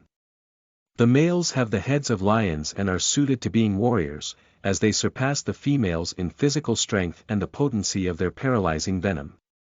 On the other hand, the females resemble beautiful women, and though they are physically weaker than the males, many of them possess qualities suited for using magic, and most of them are able to cast simple spells. However, females that are excellent warriors and males that were mages also exist. Sometimes, ghouls perform a special ritual to transform human corpses into a member of their own. High-level ghouls such as ghoul warriors, ghoul berserkers and ghoul mages exist, and in the past, even higher-level ghouls such as ghoul tyrants and ghoul elder mages have been seen. This is all that I know about ghouls. Do you plan to stay in the ghoul village until spring? Yes. Also, Mom, ghouls aren't undead, they originated from Vita like vampires. Darcia had a worried look on her face, but as Vandeleur replied to her, he was expressionless as usual. That's what makes me more worried. If they were undead, they would be more friendly because of your skills, but that's not the case, you know. If they get hungry and try to eat you, what will you do? To Darcia, who had only just woken up and so had not seen the ghouls for herself, that was a very real possibility that she was worried about. I think it's fine. Probably. At the very least, I don't feel the presence of death here like I did when I snuck into Evbegia. Because of the ghoul's friendly behavior, he let his guard down to some extent, though not completely. However, neither Darcia nor Vandeleur himself had realized that his death, attribute charm skill was working fully on the ghouls. Also, I need to wait until spring in a suitable place regardless. Zadiris and the others have told me I can stay here as long as I like. Vandeleur had already confirmed with the top members of the community that it was alright for him to stay in the village until spring. The charm type skill and the meat offering had been greatly effective.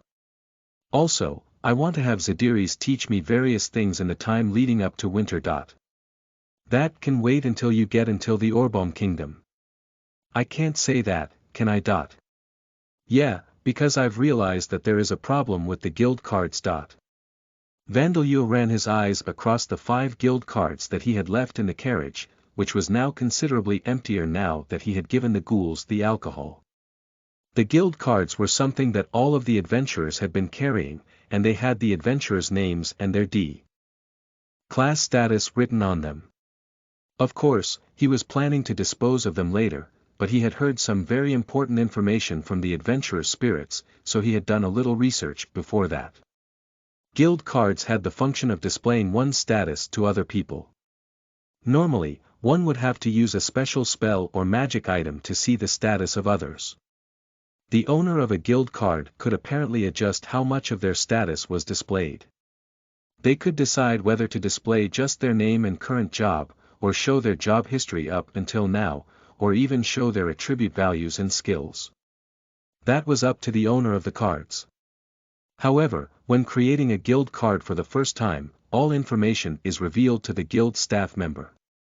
Which means, the moment I become an adventurer, my skills and curses will be revealed. That's quite a problem. Normally you would be happy since they would pay you a reward. The Adventurers Guild paid out rewards to adventurers who discovered and acquired unknown jobs and skills. And the death, attribute magic and death, attribute charm skills that Vandeleur possessed were unknown skills. Darcia had first heard of them when Vandeleur had explained about his previous 2 lives. To be more accurate, she had learned of her son's skills and noticed that there were skills that she had never heard of before. You'd also become famous the moment you register at a guild. And you'd definitely get noticed by the Mages Guild. I think even your curses would receive a lot of attention. But I can't forget my skills or remove my curses, so I think it's best if I gain some knowledge, skill and strength before I register myself. For Vandeleur to survive in this world with no parents, he needed to secure his own social position, and for that, he needed to register at a guild. And since every guild used guild cards, Vandalu's skills and curses would become known. However, as guilds were organizations that protected their members, Vandalu wouldn't be unjustly imprisoned or kidnapped for the sake of investigating his unknown skills and curses. Even though Vandalu possessed unknown skills and curses, nobody would be able to do anything about it, whether they were guild members or not. At least, not officially. Vandalu knew well that not everybody in this world upheld rules and morals. I suppose there's no choice. It seems that Zadiri's person can use magic, so have her teach you lots of things. Even if you can't learn the magic itself, I'm sure you'll learn something that you can apply to your death. Attribute magic. Yes, Mom. And so Vandalu came to spend some time living in the ghoul community. The death attribute charm skill has increased to level 3. You have acquired the strengthened followers skill. At first glance, it was a blue-purple, fin-shaped, inexplicable object. It gave a wet sensation when touched, and it was partially soft. At the very least, it was an object that one would not presume to be food. Was it really edible? Was this some kind of joke? Vandalu wondered this as he tentatively tried a mouthful. It had an unusual texture and its flavor was a strange mix of bitter and spicy, and a bizarre scent that was neither unpleasant nor pleasant ran through his nostrils. If he hadn't asked what it was made of, he wouldn't have been able to tell whether it was meat, fish or even a vegetable. How is it, Van? How does the gobu taste? It's delicious. As the tall female ghoul who called him by a shortened nickname asked him his opinion, Vandalu gave an insincere compliment without thinking. His seemingly incurable lack of communication skills was displaying itself once more. Van, what have you been eating up until now? None of us ghouls think that this stuff is delicious. But as Vandalu was expressionless as usual, the compliment didn't have any effect. As he tried to say something back to the female ghoul who was watching him with pity in her eyes, he realized that his diet wasn't something that he could readily mention. The rear legs of big frogs. Other than his mother's milk and blood, those had been the most delicious. Well, there are a number of tasty monsters and fruits to be found in devil's nests. You're only a year old, so don't worry about it. The name of the ghoul talking to him and patting his head was Badya. She was the leader of the warriors who had been out to hunt goblins and come back in the early morning, Zadiri's youngest daughter. She was a beauty, over 190 centimeters tall with toned muscles and feminine curves, appearing to be in her mid-20s. On Earth, she might have been a beautiful athlete or martial artist. And she also resembled Zadiri's. Anyone seeing the two of them would think that they were sisters, born a long time apart. Anyone would assume that Zadiri's was the younger sister, and Badya the older one. Humans don't make gobu. Huh? Can you eat a lot of delicious things in human villages?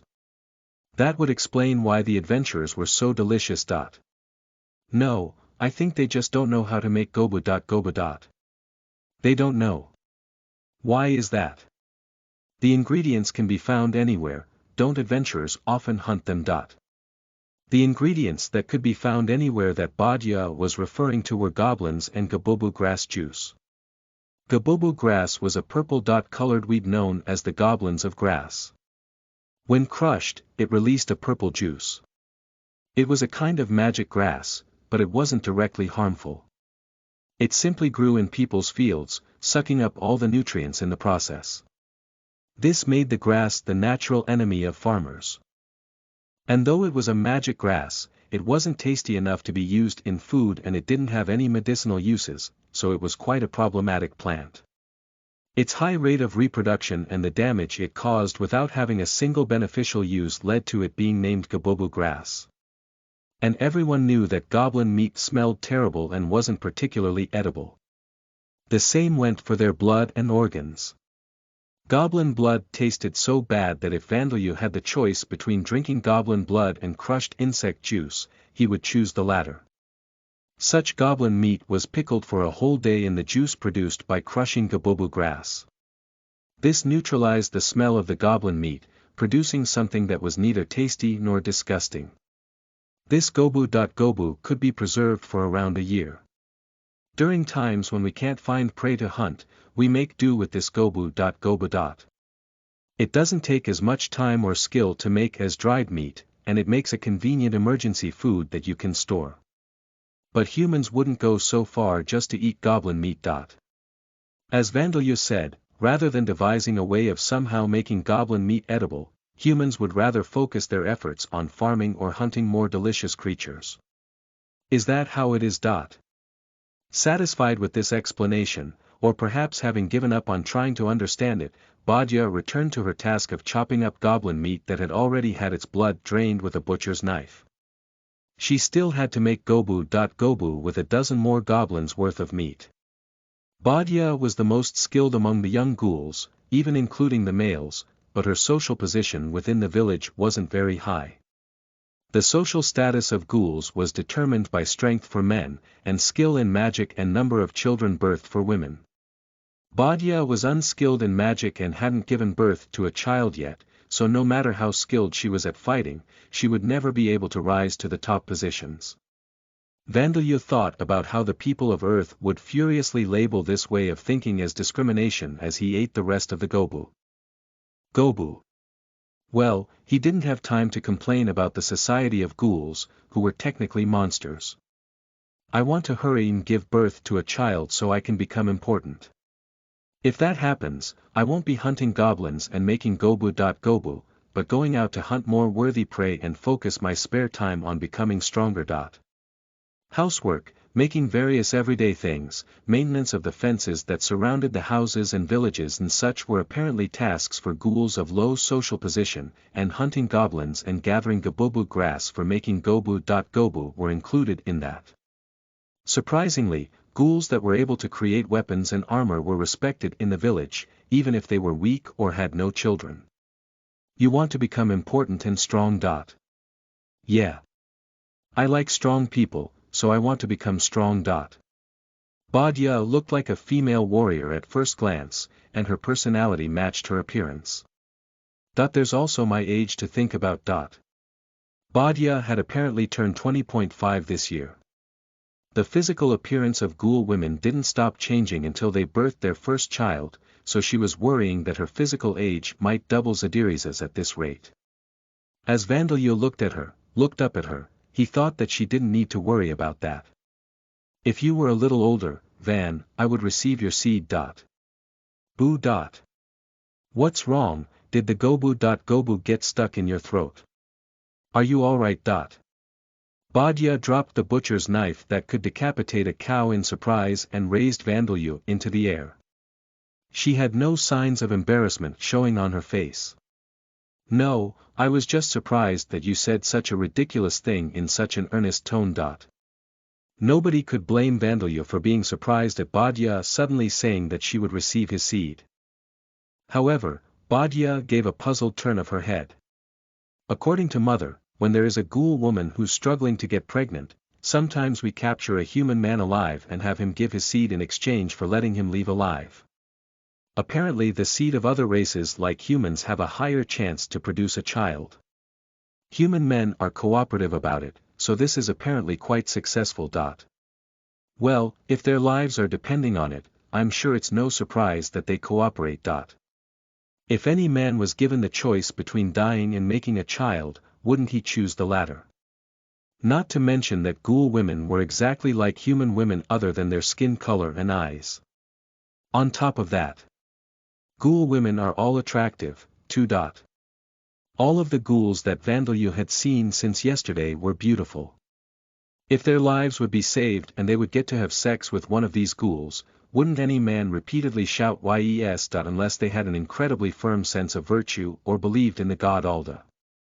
At the very least, Vandalya knew that he would do so. Even from humans' point of view. I'm happy about that, but that's impossible for me. Why is that? I'm already 20.5 years old. In the human race that most adventurers belong to, once you are past 20.5 years of age, you are made fun of as a middle-aged woman. As Lambda's medical technology was underdeveloped compared to Earth's or Origin's, the life expectancy was short.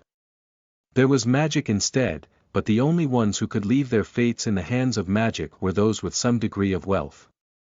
And few mages were able to use magic related to obstetrics and gynecology. And in this world, producing offspring was an important task.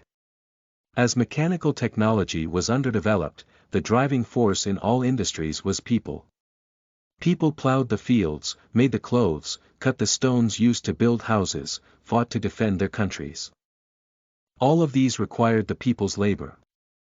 Therefore, it was common for the average person to be married before the age of 20.5. It wasn't uncommon for female adventurers to pass that age before marriage, but that was because those female adventurers were wealthy and had connections, or actually had partners that they weren't officially married to. Of course, the pregnancy rate for women in this world wasn't lower than for those of Earth. One could still bear children in their 40s, but women past their mid-20s were called middle-aged women, encouraging them to hurry up and have children. But Badia had no way of knowing these exact societal circumstances, so her perceptions were based on vague stories that she had heard from ghouls who had eavesdropped on human conversations. I don't think it's something you should worry about too much. I think you're still very young, Badia.san. Vandeleur wasn't particularly knowledgeable about human society either, so he had wondered, aren't the humans of this world worrying about their age too much? As he had only lived on Earth as a high-school student and only made it to the age of 20 in Origin, it was difficult for him to understand the importance of leaving descendants behind. I'm happy that you're saying that.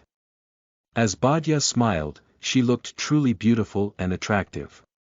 Vandeleur was close to her beautiful skin as she was holding him, and if he was an adolescent, he would probably be unable to help but to stare at the deep cleavage between her breasts.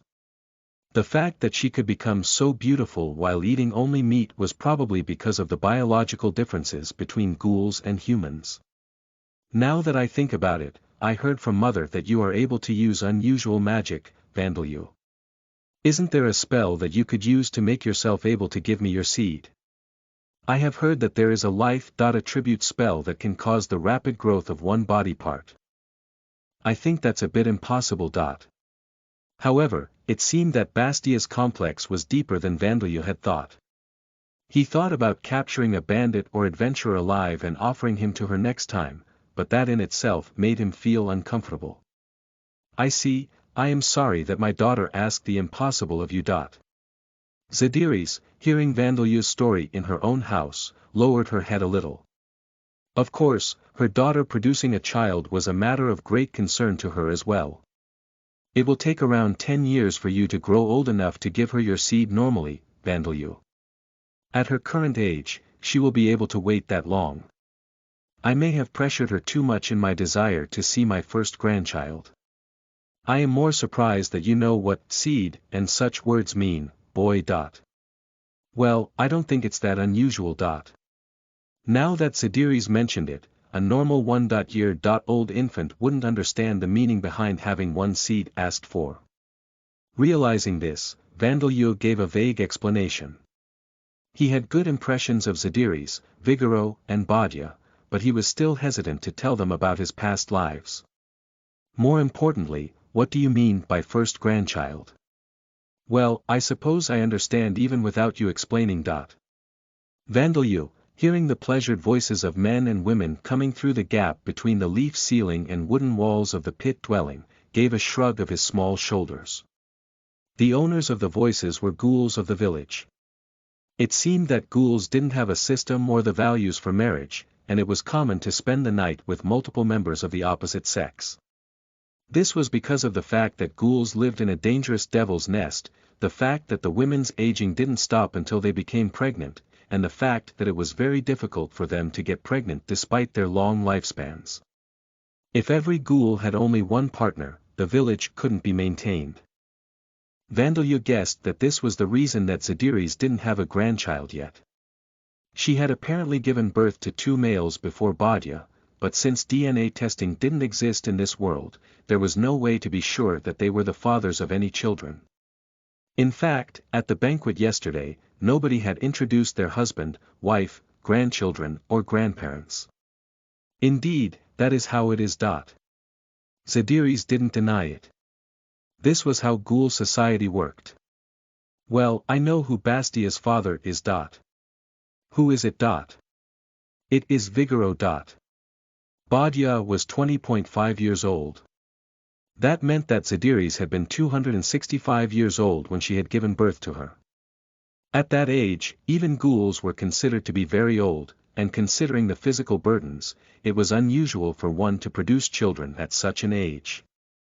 However, at the time, they had fought kobolds and drank the alcohol that the kobolds had stolen from humans. That alcohol was much stronger than the alcohol we make in the village. I became drunk on it, and the next time I opened my eyes, the sun was rising and I was in the same bed as him. I see. It was the story of a conception without a single trace of romance. You should be wary of alcohol, boy. Even if you drink, do not become consumed by the alcohol. Now then, shall I teach you the basics of magic. Though weakened by her old age, Zadiris was a ghoul. Of course, she couldn't use death. Attribute magic, but the basics that she could teach were likely to be beneficial for Vandalyu. And while Vandalyu was learning the basics of magic from Zadiris, Bone Man, Saria and Rita were being taught how to fight by the ghoul warriors. Sam, Bone Bird and the other undead were helping with things around the village. Helping with the hunting in the Devil's Nest gained them experience points, speeding up their growth. And so Vandalyu began his first non-self-taught lessons. Name. Vigoro rank. 5 race. Ghoul barbarian level. 78 job. None job level. 100 job history. None age. 167 years old. Passive skills. Night vision. Pain resistance. Level 4 superhuman strength. Level 4 paralyzing venom secretion, claws. Level 1 active skills. Axe technique. Level 4 unarmed fighting technique. Level 2 commanding. Level 3 coordination. Level 2 name. Badia rank. 4 race. Ghoul warrior level. 17 job. None job level. 100 job history. None age. 25 years old. Passive skills. Night vision superhuman strength. Level 2 pain resistance. Level 2 paralyzing venom secretion, claws. Level 3 active skills. Axe technique. Level 2 shield technique. Level 1 archery. Level 2 throwing. Level 1 silent steps. Level 1 coordination. Level 1 status effects. Infertility monster explanation. Ghoul warriors. These are ghouls with enhanced fighting ability. They lead small groups of ghouls and, in cases where other higher-ranking ghouls aren't present, entire tribes. They not only fight with their venomous claws, but they are proficient in the use of unarmed fighting techniques and weapons, and employ martial arts in battle. As their appearance is not very different from regular ghouls, there are cases where unsuspecting adventurers are overwhelmed by them, so caution must be taken. The right ear is used as proof of exterminating them. Materials that can be obtained from them include their fangs, claws and their livers, which can be used in medicine. For a normal ghoul to become a ghoul warrior, he or she must possess multiple martial-type skills at level 2 or higher. However, most ghouls meet that requirement before reaching level 100. As Badia has more physical ability than talent for magic, she focused on that and became a ghoul warrior. Though this has caused her to receive the status effect of infertility, it has had no negative effect on her attribute values or skills. Monster explanation. Ghoul barbarians. These are ghouls that have increased their rank and then polished their martial skills and increased their superhuman strength skill even further. They possess larger bodies than most ghouls, and enjoy swinging their weapons to mow down their enemies in battle. Many ghoul barbarians lack intelligence, thinking only about combat. Because of this, most of them have low social positions and are simply made use of by ghoul mages. The qualities of ghoul barbarians are possessed only by males. There have been no confirmed cases where a female ghoul has become a ghoul barbarian. The right ear is used as proof of exterminating them. Materials that can be obtained from them include their fangs, claws, tendons that can be used to make bowstrings and their mana-soaked manes. For a ghoul to become a ghoul barbarian, he must possess the superhuman strength skill at level 3 or higher and a level 4 skill in the use of a two-handed weapon. Unlike other ghoul barbarians, Vigoro is relatively intelligent and stands in a position to become the next chief. In addition, he has an exceptional ability for commanding others, so while most ghoul barbarians enjoy fighting alone, Vigoro always leads his companions to battle. These factors make him more difficult to defeat than most ghoul barbarians. Chapter 13, The Surprises That Shorten a Lifespan Too Much. You are listening at novelfull.audio. Chapter 13.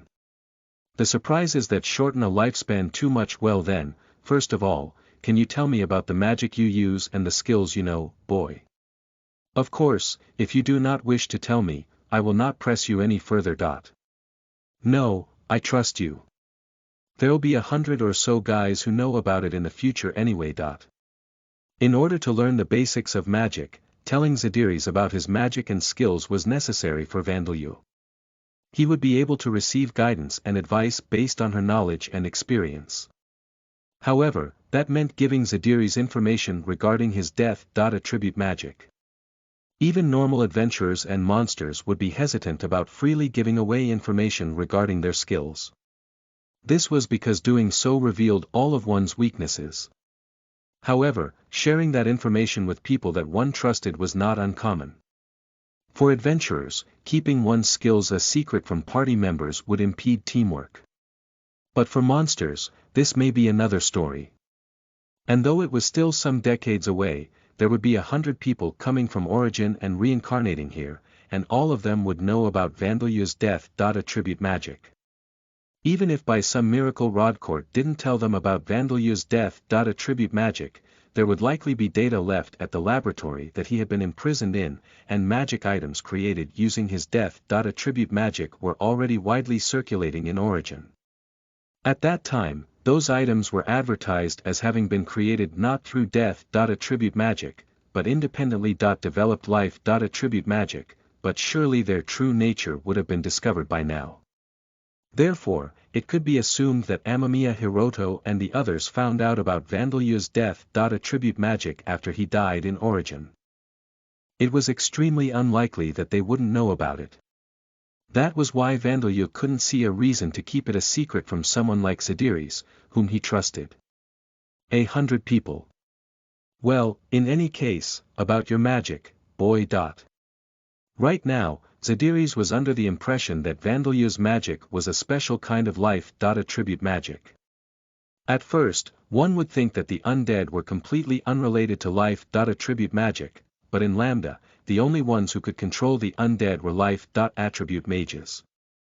They forcefully poured life force into corpses, creating creatures with fake life that moved artificially.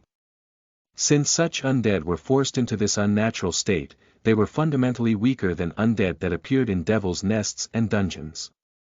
Zadiris had thought that Vandalyu was using a special spell that overcame these limitations, so she was rendered speechless when Vandalyu told her about his death. Attribute magic. Death attribute.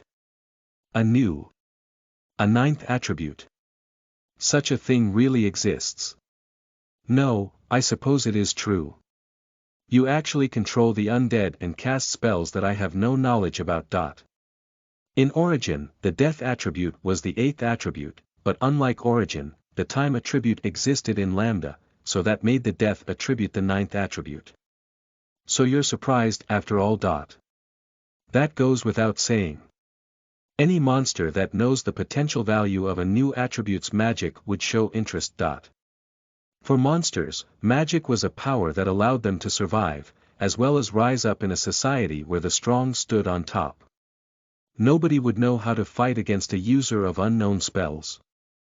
Since the entirety of the death attribute was unknown, there would be any number of ways to kill an enemy on sight with no reaction. Like Origin, in Lambda, one cannot learn magic for an attribute unless he or she possesses an affinity for that attribute. That applied for monsters as well, so not all monsters would be capable of this, but there was a very real concern that monsters with Mage in their race title could somehow steal the techniques. I see. The reason that Adventurer Mage couldn't cast spells was because of this death. Attribute magic. Zadiri shuddered as she recalled how the mage among the adventurers who had attacked her had died. As a ghoul mage herself, it was easy for her to imagine the horror of having one's magic taken away as a mage. It would be equivalent to taking away a swordsman's arms and telling him to kick his enemies to death. Thinking this, she felt a little sympathy for the adventurers, though it was far too late for that now. In that case, since I only have affinities for light and wind. Attribute magic, I cannot directly teach you death. Attribute magic, but I can help you make use of the magic that you do know. Magic is such an art that I can do this. At first, one would assume that the fire attribute and the water attribute are opposites. However, the essence of the fire attribute is heat, while the water attributes is in liquid and cold.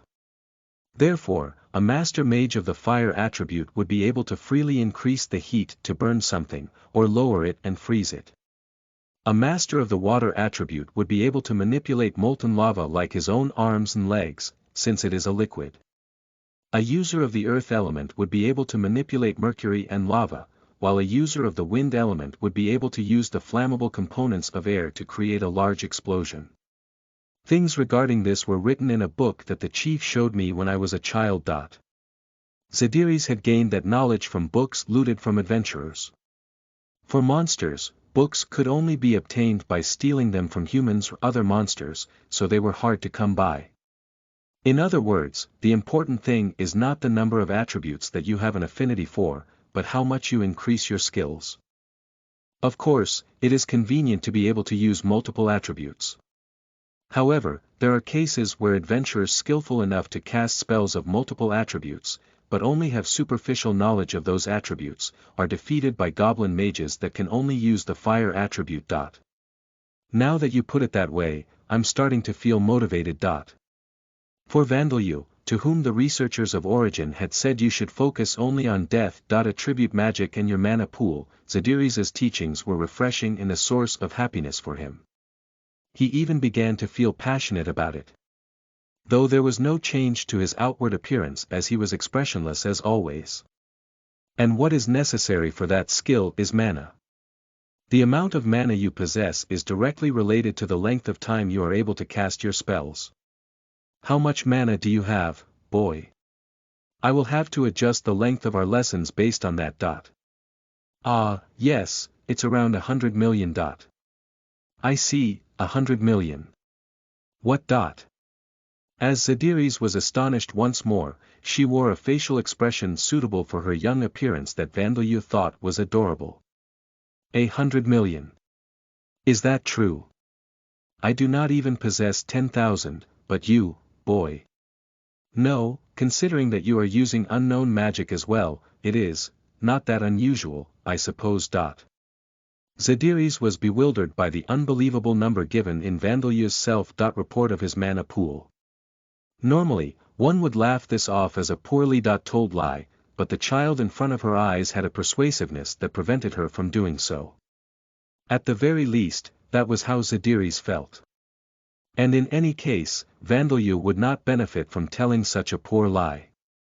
Exaggerating his mana pool a little to impress her would be one thing, but 100 million was a number that was beyond exaggeration.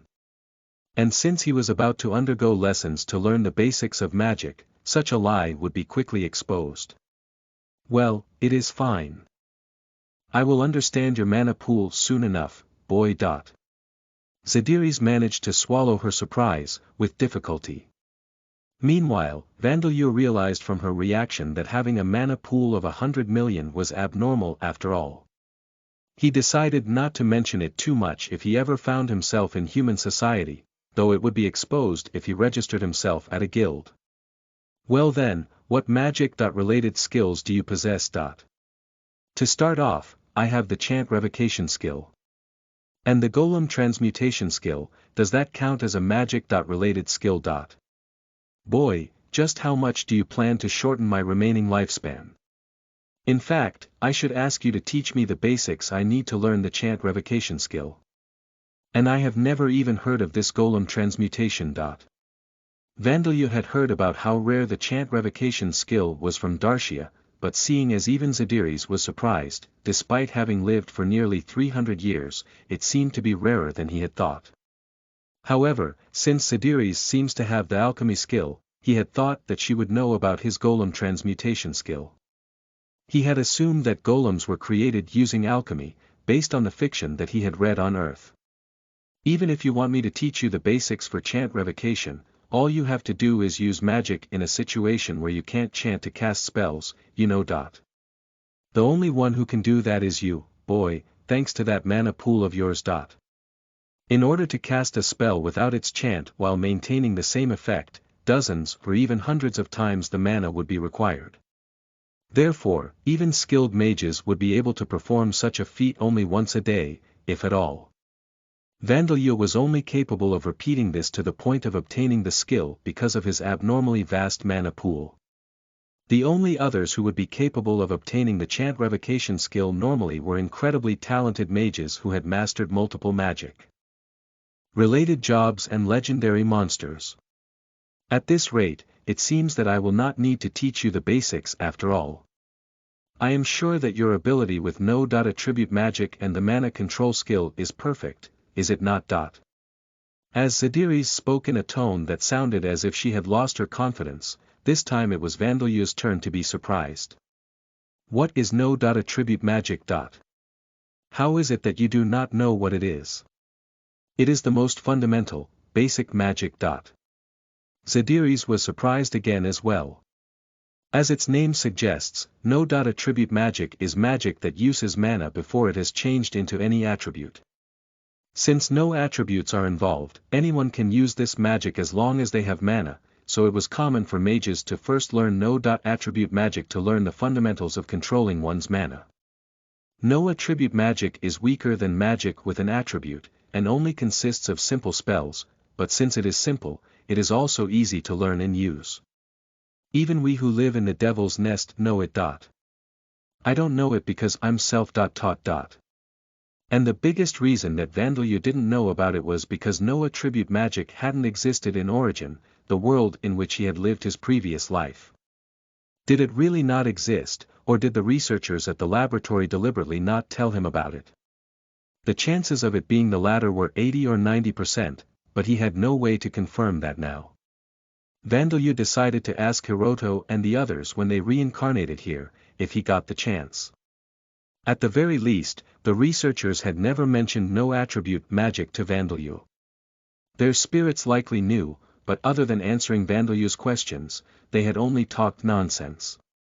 If Vandeleur had supplied them with mana like he was doing for Darcia now, then perhaps they could have been preserved without having their personalities collapsing, but at the time, he had been unable to use his own mana freely. Of course, Darcia knew about no attribute magic. When Vandeleur asked her about it later, she told him that she had simply assumed that Vandeleur had known about it and not bothered teaching him. You were able to use magic without anyone teaching you, Vandeleur, so I was sure that you knew about it, something like that. Well then, we shall start with no attribute magic, I suppose. It took me 3 years to obtain the skill, I am sure it will not even take you a year, boy. With your mana pool, you will not have any problems practicing all day, after all. Vigoro, leader of the ghoul warriors, suddenly spotted a weed growing near his foot and knew that spring was coming soon. For ghouls, who didn't use calendars or civilized agricultural techniques, seasons were nothing more than things that they could feel around them. Humid air and pouring rain meant a rainy season, hot weather was summer, when it became a little cooler and more fruit was available than normal, it was autumn, when the air became dry and cold, it was winter. And when it became warm again and these weeds whose names they didn't know began to grow, it was spring. It's already been half a year since he came, Hadot. Considering the number of years and months that Vigoro had lived, half a year wasn't a significant amount of time. However, in that short period of time, life had changed in the village that Vigoro had lived in for over 100 years. As thanks for taking care of him, Vandalyu had used death attribute magic to preserve the ghouls' food. With a spell called preservation, raw meat that even the ghouls with their strong stomachs couldn't eat after several days lasted for several months. Up until now, the only preserved food the ghouls had used were gobu and meat dried on sunny days, so this was a source of great convenience. The ghouls no longer had to go out to hunt every day, which meant they had more time to train themselves, and there were fewer cases of injuries as well. Well, ghouls were a race that were sloth-like in nature, so this caused some individuals to slack off as well. That was kept in check by Zadiris who had been teaching the importance of studying and putting one's effort into things, and Vigoro who knew the importance of those intuitively. And the meat that he prepares for us is incredibly delicious. Vandalyu applied the maturation spell on the raw meat that the ghouls ate, just before it was served. To produce the same effect on Earth, one would have to cure the meat for days or weeks in a room with carefully regulated temperature and humidity, but with this spell, it was possible to produce such meat in this village that had nothing but pit dwellings and a warehouse. This was nothing short of a blessing for the ghouls. Perhaps thanks to this delicious meat, their bodies felt healthier and they somehow felt even stronger than before. It seemed that Vandalyu planned to leave once it was spring, but there were many, including Vigoro, who wanted him to stay in the village. If he were an adult, they would offer him several women for his personal use, but such an offer was rather difficult to make to a child less than 2 years old. However, it seemed that the lessons for his skills with Zadiris would take some more time, so he might end up staying until summer. Vandalyu was a good person, so Vigoro wanted his studying to go well, but at the same time, Vigoro wanted him to stay as long as possible. What a complicated mix of feelings. While Vigoro was dealing with these difficult emotions, his apprentices were hunting a powerful enemy. Woohoohan. Ga. Kill the ones with the bows. No, the one with the staff first. Vigoro's apprentices and their prey were engaged in a group battle. But their prey were not adventurers. Vigoro and his warriors attacked adventurers less frequently than Vandalyu had imagined, and adventurers didn't come to the Devil's Nest very often in the first place. When the current chief Zadiris was younger, there had been an incident in which 2/3 of the village's population were hunted down by a group of adventurers, so not attacking adventurers unless necessary was a law in the village. If adventurers were discovered, the ghouls hid and waited until they passed by, and only fought if the adventurers attacked them. Ghouls knew the delicious taste of adventurers' flesh and how valuable their equipment was, but they knew even better than that just how terrifying adventurers could be. But it was unknown how adventurers were dealt with by other ghoul villages. And though Vigoro and the others were unaware of this, the reason that few adventurers came to this Devil's Nest was because of its location. The size of this Devil's Nest and the monsters that appeared in it was perfectly suited for D or class adventurers to venture into. However, the nearest human town was 3 days' travel away. And there was another similarly sized Devil's Nest only a few hours away from that nearby human town that even had multiple dungeons. Therefore, it was natural for the adventurers to focus on the Devil's Nest that was closer to the town, since it even had dungeons as well. Of course, leaving this Devil's Nest alone and allowing the monsters to multiply and overflow out of it would be a big problem, but the Adventurers Guild had decided that the risk of that happening was low. The reason for that was that the Devil's Nest that Vigoro and the other ghouls lived in had many demi-human type monsters. It was filled with villages of goblins, kobolds, orcs as well as ghouls, and they often fought each other, so even if adventurers didn't come to thin out the monster numbers, the monsters regulated their own population. That was why the humans had decided that it wasn't necessary to come all the way out to this Devil's Nest. It was a problem to leave it alone completely, so the Adventurers Guild regularly sent out requests to survey the area. So the only adventurers that came here were ones who accepted the request thinking that they could gain great profits here, since there were no competitors, such as the adventurers who had attacked Sidiris. For these reasons, the village ghouls fought against adventurers less than once a year. If one were to ask what Vigoreau's apprentices were fighting, the answer would be kobolds. Wooden. Growling. Kobolds were like dogs standing on two legs, a little smaller than humans. They were about as strong as humans, or perhaps slightly weaker. However, they were very agile, more intelligent than goblins and adept in group battles. They were rank 2 on average, and the higher rank ones had race titles like Kobold Chief, Kobold Geronimo, Kobold Mage and Kobold King. The apprentices were fighting 30 normal kobolds armed with daggers and bows, for rank 3 kobold chiefs who were a little larger and armed with swords and spears, as well as a single rank 4 kobold mage wielding a staff.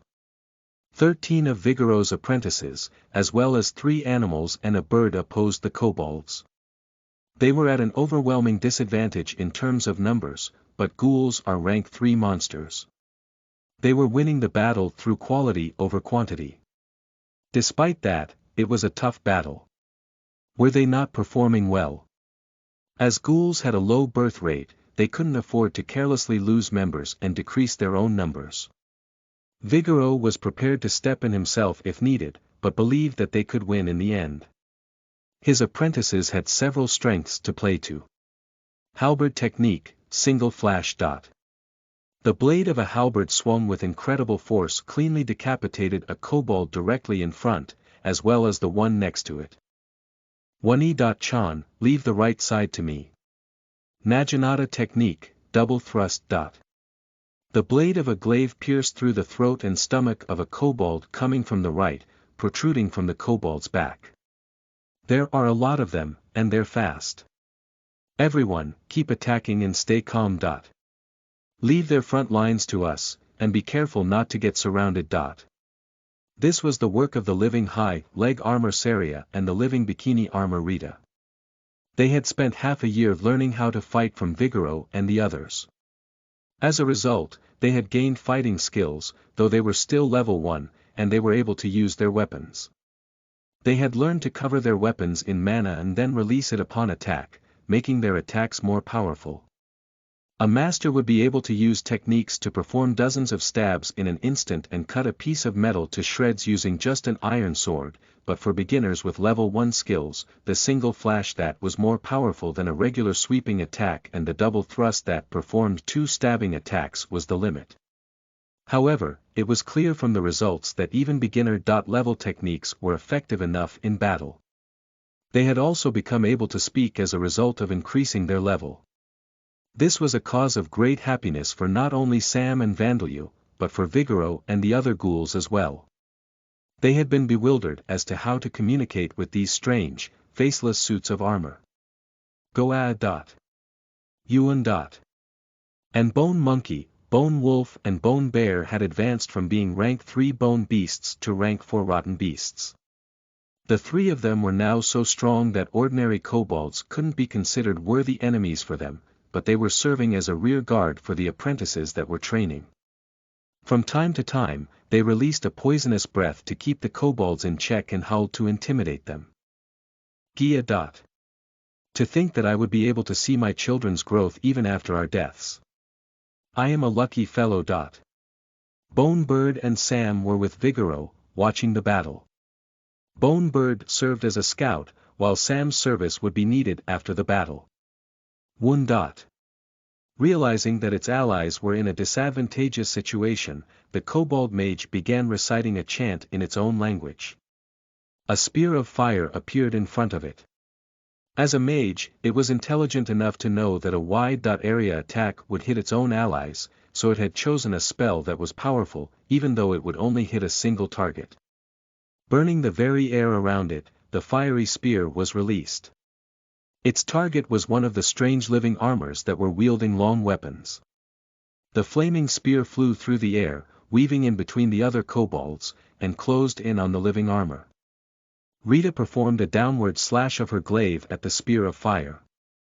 Chest. The fiery spear disintegrated and the flames scattered about like broken fragments. Normally, a weapon of steel wouldn't destroy a spell, no matter how heavy the weapon was. However, the glaive that Rita wielded was a magic item, obtained in the treasure store of an unexplored dungeon. It had the ability to cut through a spell on the level of a flaming spear. Of course, it was better than taking a direct hit, but Rita couldn't avoid the flames that had scattered about. However, the suit of armor that Rita possessed had a resistance to fire. And since the suit of armor made up her entire body, she suffered no burns as long as the armor resisted the fire. Gyaf. Giant. The final result was one exactly opposite to what the kobold mage had intended. The only ones caught up in the scattered flames were Rita and the several kobolds that she had been engaged in combat with. Yaya. And then Rita gave a great swing of her glaive, scattering the kobolds who had flinched from the burns they had received and stepping into the opening in the enemy lines. Growling. As if to prevent her from doing as she pleased, two of the kobold chiefs stepped in front of her. They were equipped with armor and shields made from the carapaces of bug-type monsters. Rita swung her glaive downwards at one of them. The kobold chief raised its shield immediately, stopping the glaive with a loud clang. And then its dog-like face twisted in a smile. It had successfully defended her attack, and the other kobold chief would use the opportunity to attack Rita. Single flash. However, Saria, who had been standing behind Rita, separated the kobold chief's body's top half from the bottom half with a sideways slash of her halberd, straight through Rita. If Rita was a normal, living creature, then she would have certainly been harmed. However, she was a living armor. In the space that normally contained the internal organs, there was only empty air. Seeing its companion collapse with its blood and organs scattering about onto the ground, the other kobold chief froze. Ready. Ya. And then Rita and Saria attacked with their glaive and halberd. As if proving that it deserved its title of kobold chief, their opponent blocked the glaive with its shield and avoided the thrust of the halberd. Gh. However, it had no way to deal with the subsequent attacks of the ghoul's talons, and ended up joining its companion in death. Gioan. There had originally been 4 kobold chiefs, now their numbers were halved and their front line had collapsed. Knowing that defeat was inevitable, the kobold mage gave the order to retreat, but it was too late. The meat is getting away. Deciding that the apprentices had got enough training, Vigoro stepped in. With this as a signal, Bone Bird, who had been watching the battle up until now, attacked the goblin mage from the sky, and with the 3 rotten beasts leaping into combat as well, it didn't take much time for all of the kobolds to be defeated. And then some of the ghouls watched the surroundings while the others took the kobolds apart. The first thing they did was strip them of their weapons and armor. Kobolds mainly used things like daggers as their weapons, which were unsuitable for the physically strong ghouls, but it was possible to attach them to the ends of sticks to create spears. It was also possible to take their armor apart and reshape them for ghoul use. The kobold chiefs had normal swords and axes, and their armor was more than just fur clothing, it was made of lightweight carapace which made it very useful. The staff used by the kobold mage would be considered a treasure for a ghoul capable of using magic.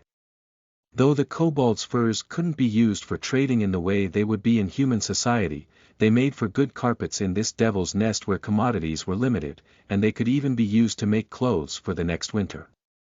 The kobold chief's fangs could be used for knife blades and spear tips, and the kobold mage's mana-infused eyeballs and internal organs could be used in medicines. And of course, their meat could be harvested. Incidentally, the right ear that is used by adventurers as proof of extermination were completely ignored. That was to be expected. We'll take the kobold fruits and leaves before we go, 2. Kobold fruits were the special fruit of the kobold trees that only grew in the areas of the devil's nest that the kobolds lived in. Their external appearance was that of a blue, round fruit the size of a baby. They were valuable in human society because of their pleasant, crunchy texture and sweet, sour taste.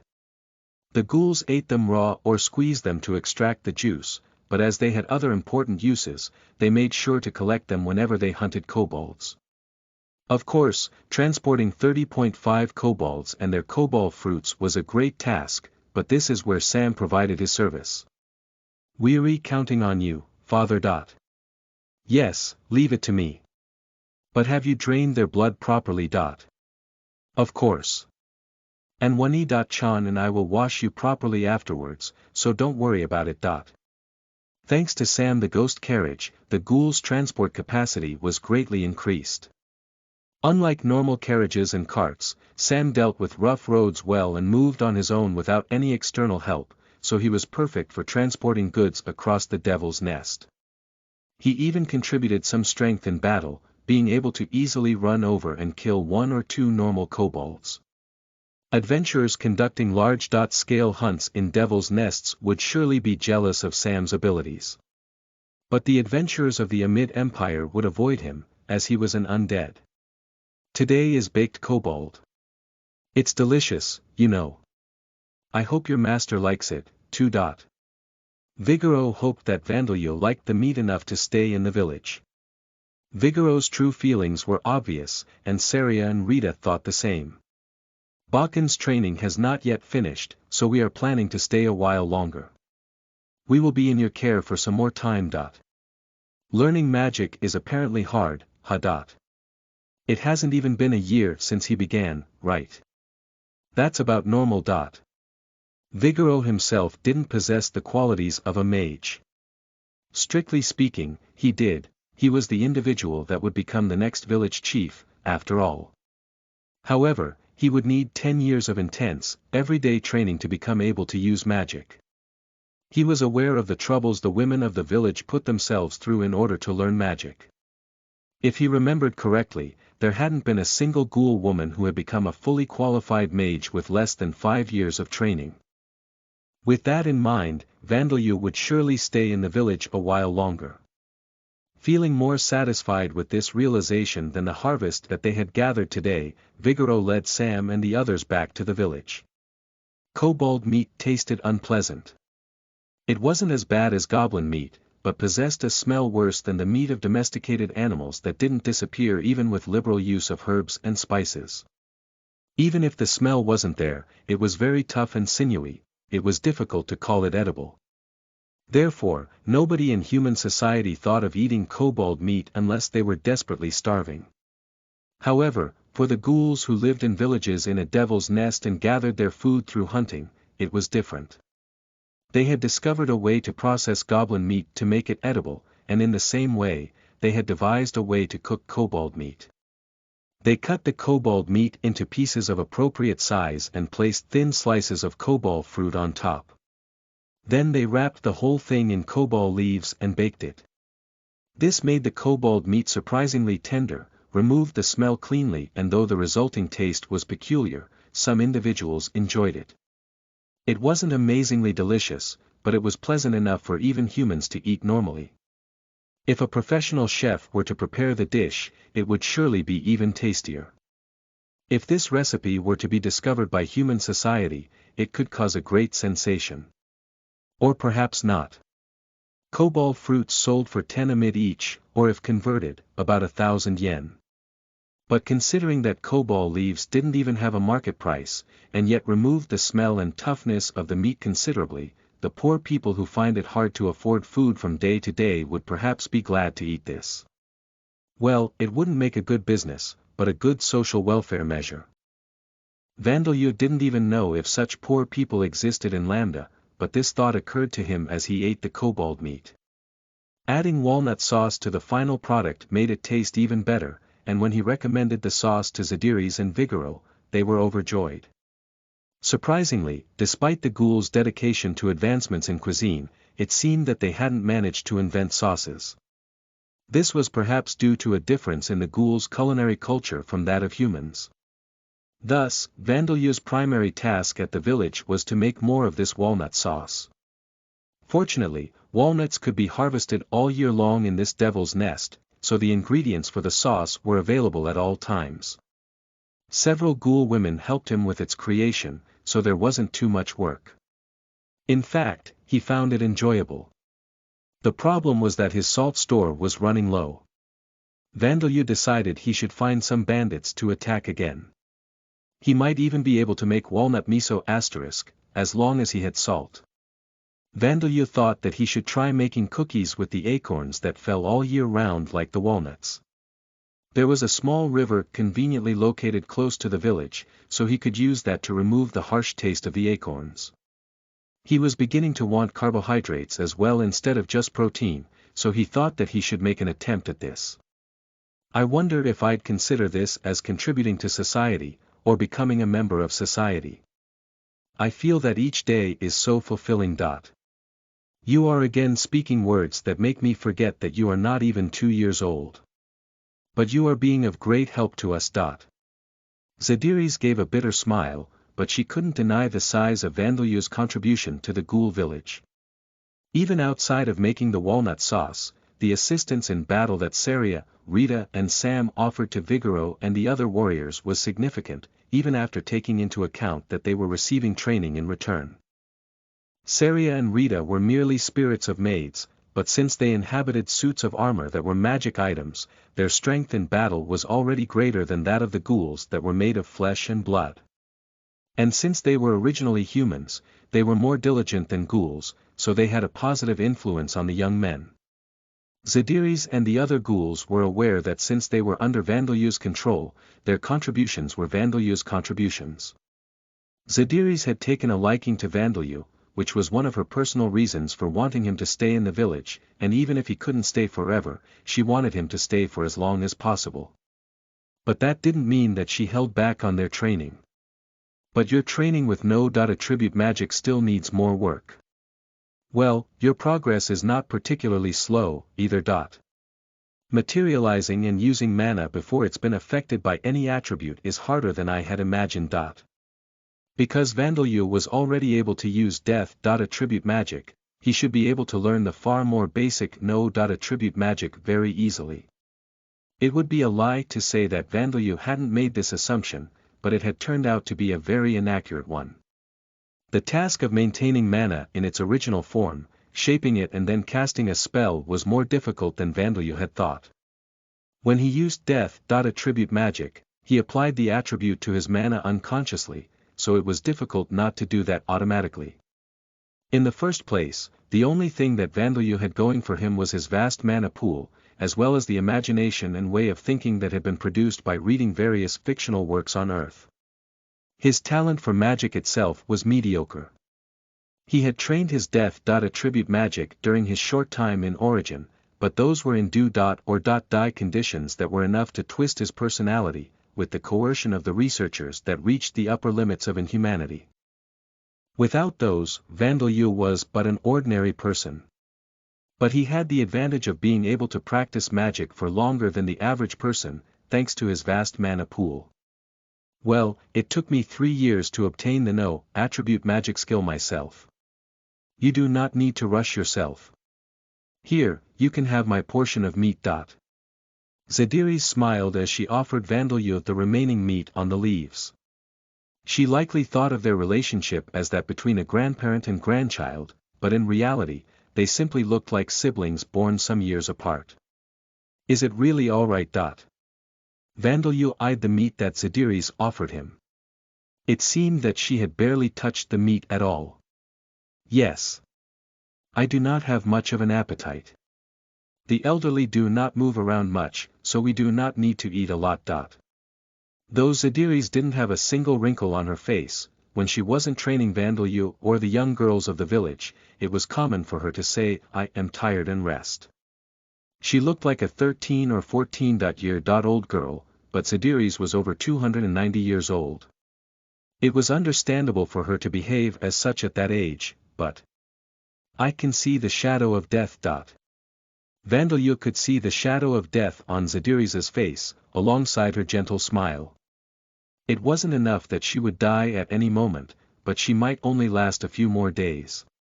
The shadow of death was thick enough that even if things progressed slower, Vandalyu knew that she wouldn't live long enough to see his second birthday. Though ghouls had a lifespan of 300 years, it wasn't strange to think that an individual's lifespan could be a little shorter than that. In fact, it was impressive that she had survived this long in a devil's nest, where every creature had to fight for its own survival. It would be a peaceful death for this individual, who had no blood-related grandchildren of her own. Pretending like nothing was wrong and seeing her off like this was probably the correct, natural thing to do. Zadiris.san, can we be alone for a moment? However, that might not be the natural thing to do. Defying the laws of life and death was something that Vandeleur would have preferred to attempt after increasing the levels of his skills a little more, but he decided to give it a try. Even if it was for a reason like taking responsibility for shortening her lifespan by surprising her so much not long ago. Name: Bone Monkey, Bone Wolf, Bone Bear, Rank 4 Race. Rotten Beast Level 7.10 Passive Skills. Night Vision Superhuman Strength. Level 2, Level Up. Spirit Form. Level 2, Level Up. Active Skills. Silent Steps. Level 2, Level Up. Breath Poison. Level 1, New. Monster Explanation. Rotten Beast. These are rank 4 monsters.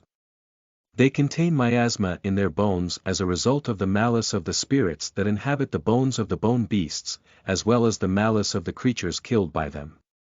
Some of the bones that make up their bodies are blackened and are as strong as steel. Regardless of what animal's bones they are made of, they are able to release a poisonous breath. For D-class adventurers, they have little to fear fighting against a single rotten beast as long as they have a way to deal with the poison breath, but depending on the original animal the rotten beasts are made of, they may retain their instincts to move in groups. Therefore, the Adventurers Guild recommends that adventurers form parties to exterminate them. Skill Explanation. Coordination. When owners of this skill cooperate, their efficiency and effectiveness is greater. When building something, they make fewer mistakes and their pace of work is faster, and in battle, their offensive and defensive abilities are increased. The effectiveness of the skill depends on the levels of the skill and the number of individuals that possess the skill. It is less common for adventurers that operate in small groups to obtain this skill, and more common for soldiers and construction workers that work together in larger numbers. In the case of monsters, they cannot gain this skill even if they work in large numbers unless they possess a sense of companionship and unity with each other, so goblins and orcs cannot gain this skill. Monsters such as kobolds, ghouls and wolf-type monsters often possess this skill. Chapter 14. The Lessons of Applying Anti-Aging to the Teacher. You are listening at novelfull.audio. Chapter 14. The Lessons of Applying Anti-Aging to the Teacher. At Vandeleur's sudden request to be alone, Zadiris opened her eyes wide in surprise. Alone, you say? Yes, it's a very important matter. As Vandeleur spoke to Zadiris with an unusually firm tone, Zadiris wondered whether he had decided to finish his training and leave the village. She had heard that he was headed for the country of Orbaum, beyond the mountain range to the east of this devil's nest. However, he had not yet finished learning no-attribute magic, mana control or alchemy. Zadiris wouldn't tell him to make this village his home, but she wanted him to stay a little longer. Very well. Let us speak in my house. Thinking that she should persuade him to stay longer somehow, she picked up Vandeleur in her arms and headed for her own home. I can walk myself. I'm going to be 2 years old soon. You are not 2 years old yet, boy. Did you not say that a while ago and trip over a stone? Vandeleur had thought that he had come closer to adulthood now that he was nearly 2 years old, but from others' point of view, he was but an infant who had come just a little closer to becoming a young boy. They entered Zadiris's pit dwelling in which Vandeleur normally received his lessons on magic. Inside, there were alchemy-related tools that Zadiris had invented herself, as well as a crystal ball that apparently had some use sitting in a conspicuous spot. If there were a cauldron, then this might have been the perfect description of the home of a witch straight out of a fairy tale, but such a cauldron was absent. Say, boy. If possible, I wish to teach you all of the spells that I know. Zadiri spoke with a serious expression as she sat down on the rug. They were not words of gratitude for saving her life or of wanting to repay his contributions to the village, but words expressing her expectations of him. Boy, you have no real talent in the normal sense of the word. I am sure that you have noticed yourself that you are learning slowly. However, you possess a lot of insight and sense that compensates for that.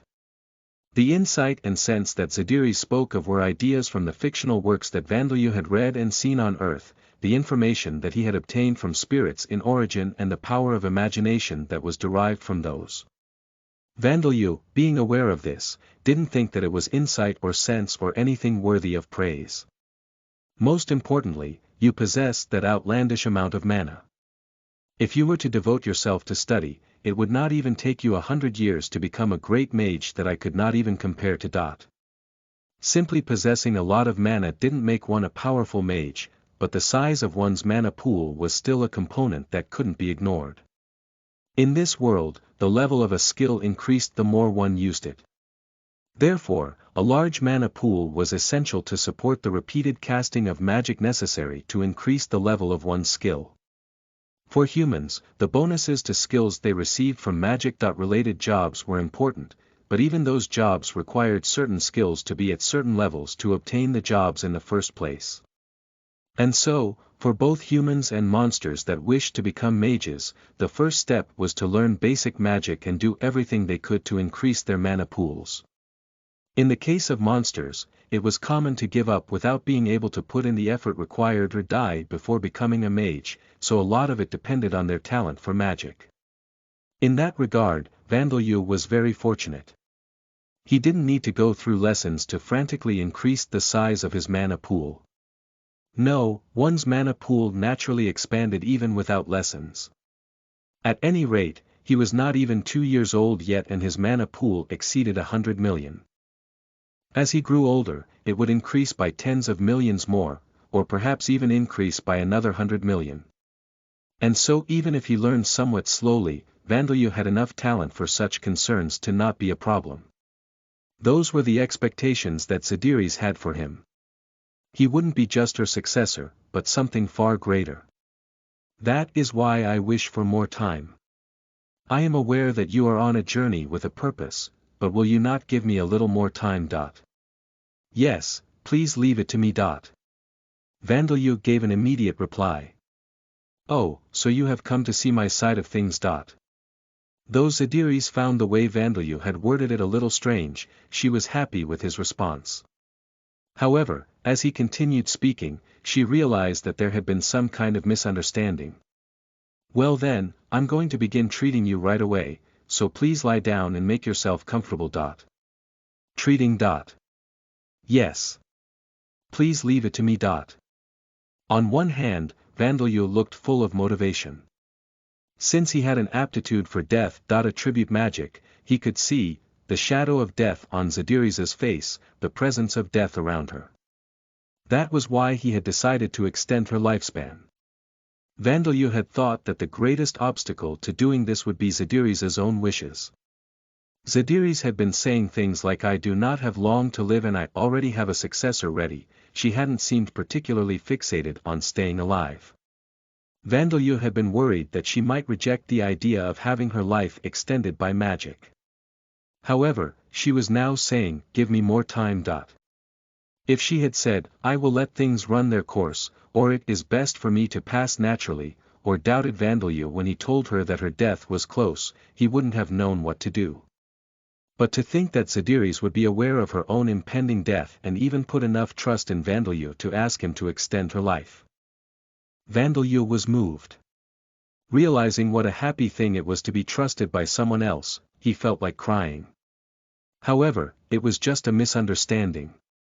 This is necessary for you to learn more magic from me, is it? Yes. There is no other way. Zadiri's age was at a point where she might last as little as a few days, or a month at most. The only way to continue learning magic from her was to extend her lifespan. Alright. But what are you doing?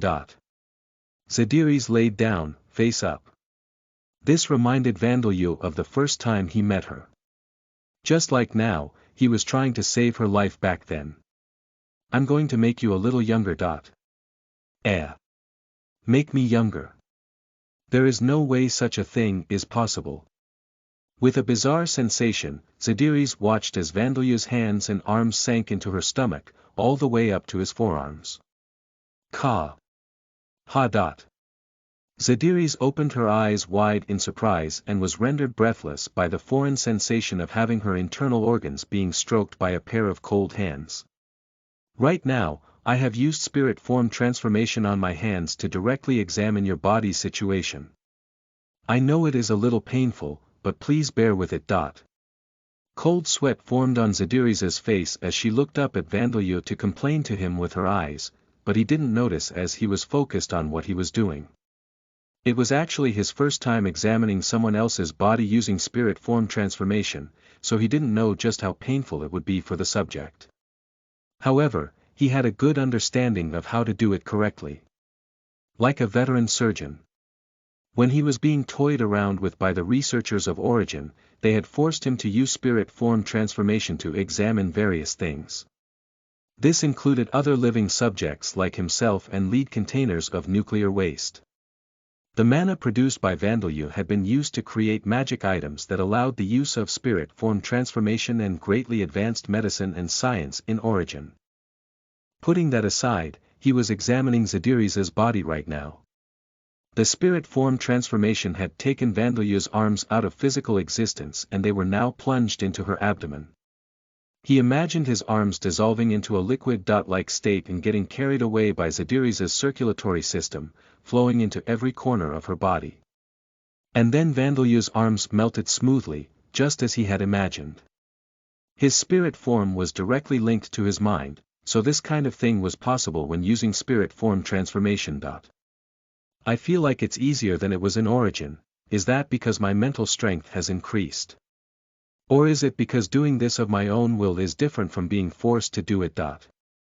Vandalyu was surprised that it was so simple, but this wasn't the time to lose himself in his thoughts. He had noticed the agony that Zadiris was in. He cut unnecessary thoughts from his mind in order to get the treatment finished as quickly as possible. Blood vessels, brain, heart, nerves, stomach, liver, kidneys, pancreas, small intestine, large intestine, ovaries, uterus, bones, muscles, lymph, skin. Their locations and shapes were mostly identical to humans. The only difference Vandalyu could see in Zadiris's body was that there were glands that produced the paralyzing venom that was secreted from her claws. Other than the fact that the function of her organs were weakened, her condition was satisfactory.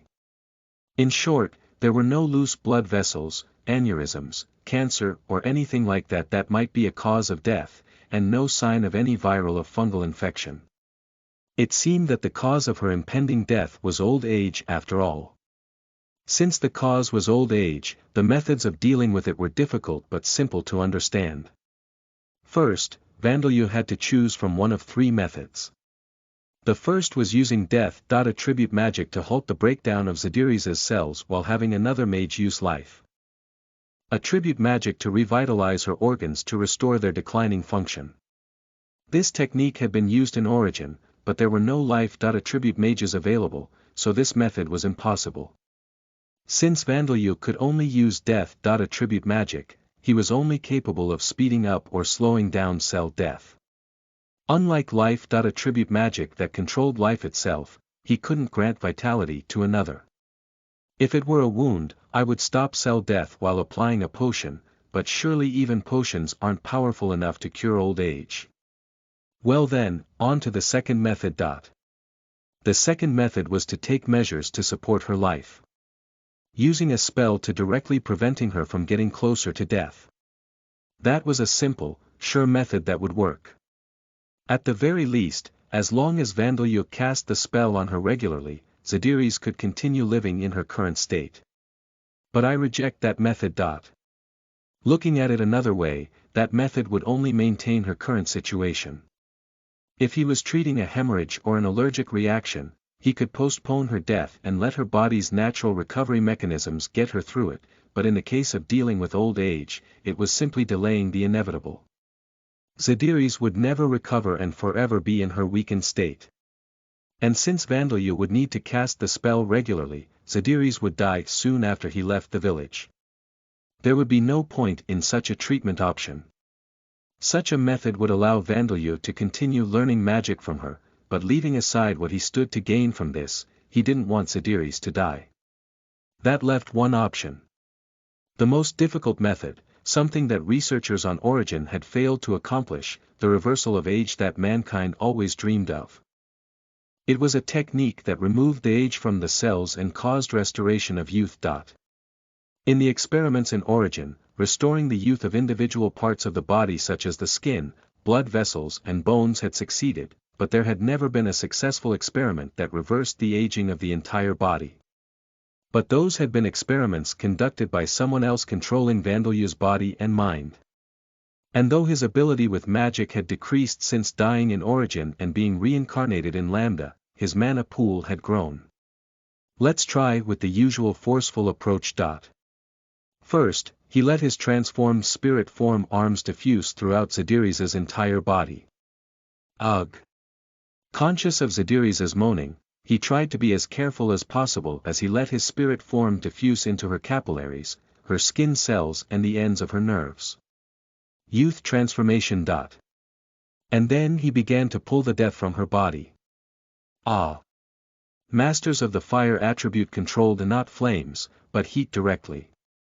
They are able to freely increase heat to melt a steel bar, or decrease heat and freeze the surface of an ocean. In the same way, as a user of death. Attribute magic, Vandalya controlled death directly and theoretically should be able to freely control whether a creature lived or died. Fa. Like gently scooping up dirt that had gathered over time, Vandalya steadily removed the death caused by old age from Zadiris' cells. And slowly but surely, Zadiris' age began to reverse. The energy returned to her cells and her organs began to work vigorously once more. This takes a lot more mana than I'd thought it would. The mana cost of every other spell that Vandalya had cast up until now was incomparable to the amount of mana he was spending on this process. It was costing him 10 million mana for each year of Zadiris' age that he reversed. Boy, wah! What are you, Ku? Fortunately, Zadiris seemed to not be in the discomfort that she was in before, but in pleasure. Since Vandalya had to reverse the aging on her whole body evenly, he had to patiently and calmly maintain the spell properly, which was easier to do knowing that Zadiris wasn't suffering. For now, I've made you a little younger. Made me younger. Such a thing is not, uhai, To be more accurate, I've simply removed the aging from your body, so you won't turn back into a child or anything like that. It wasn't as if he had reversed time. Even though he had reversed her age, there was no way she would turn into a fetus or anything of the sort. Removing one's aging was simply the opposite of moving one closer to death. If Vandalya did the same to an aged human, the process would likely stop in the mid-teenage years. Though if he studied harder and came up with different methods, he might even be able to turn a human back into a zygote. Unable to contain herself, Zadiris let out a high-pitched voice. The pleasant feeling of one's stiff muscles and pain being relieved spread throughout her entire body, not only in her limbs and torso, but even inside her head. She couldn't keep her mouth closed against this intense pleasure that was greater than being treated by an expert masseuse. And as she let out all the breath from her lungs, that pleasure suddenly stopped. Ha. Boy. As Zadiris regained control over her breathing and looked over at Vandalya, he was lying on his back. The arms that had been in spirit form inside Zadiris' abdomen were now back to their normal, physical state. It's been a while since I used my mana to its limit. I'll sleep a little. Vandalya's mana pool was completely exhausted from reversing Zadiris' age by 10 years, so he had quickly returned his arms to their physical state and collapsed, and now he was making the noises of a sleeping person. It would not have killed you to explain yourself a little more. Zadiris whispered these words as she felt her own eyelids grow heavy as well.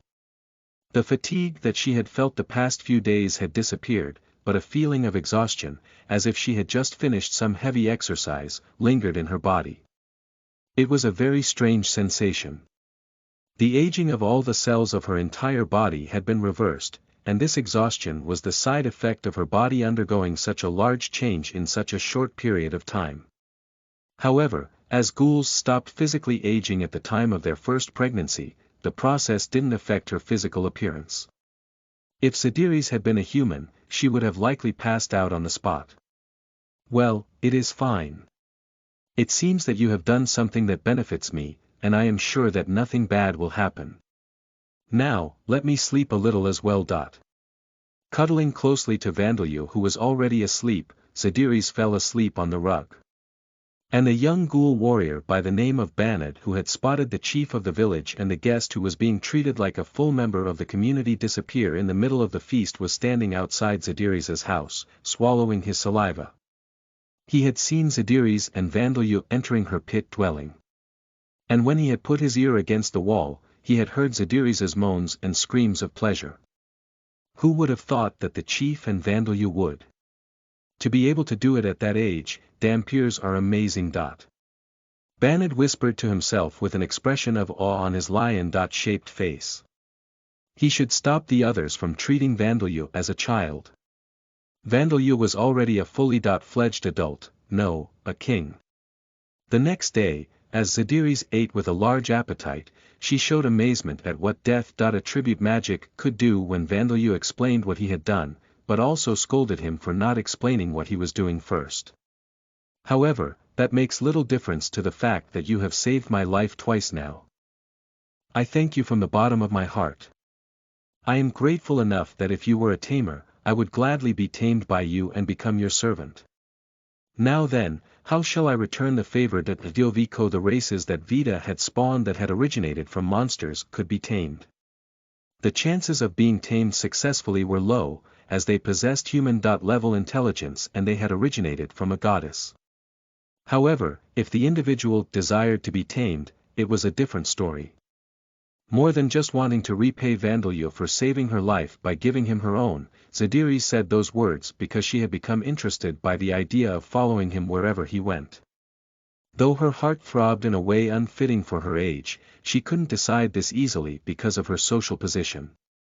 I'd be happy if you came with me, Zadiris. But wouldn't the village have problems if you did that? As Vandalyu pointed that out, Zadiris came out from her fantasies and back to reality. Well, you are right. The village would do well without me, but there is not yet a mage to replace me, so that is a source of concern. She did think that the village would be fine without her, but now that her life had been extended, she had new desires.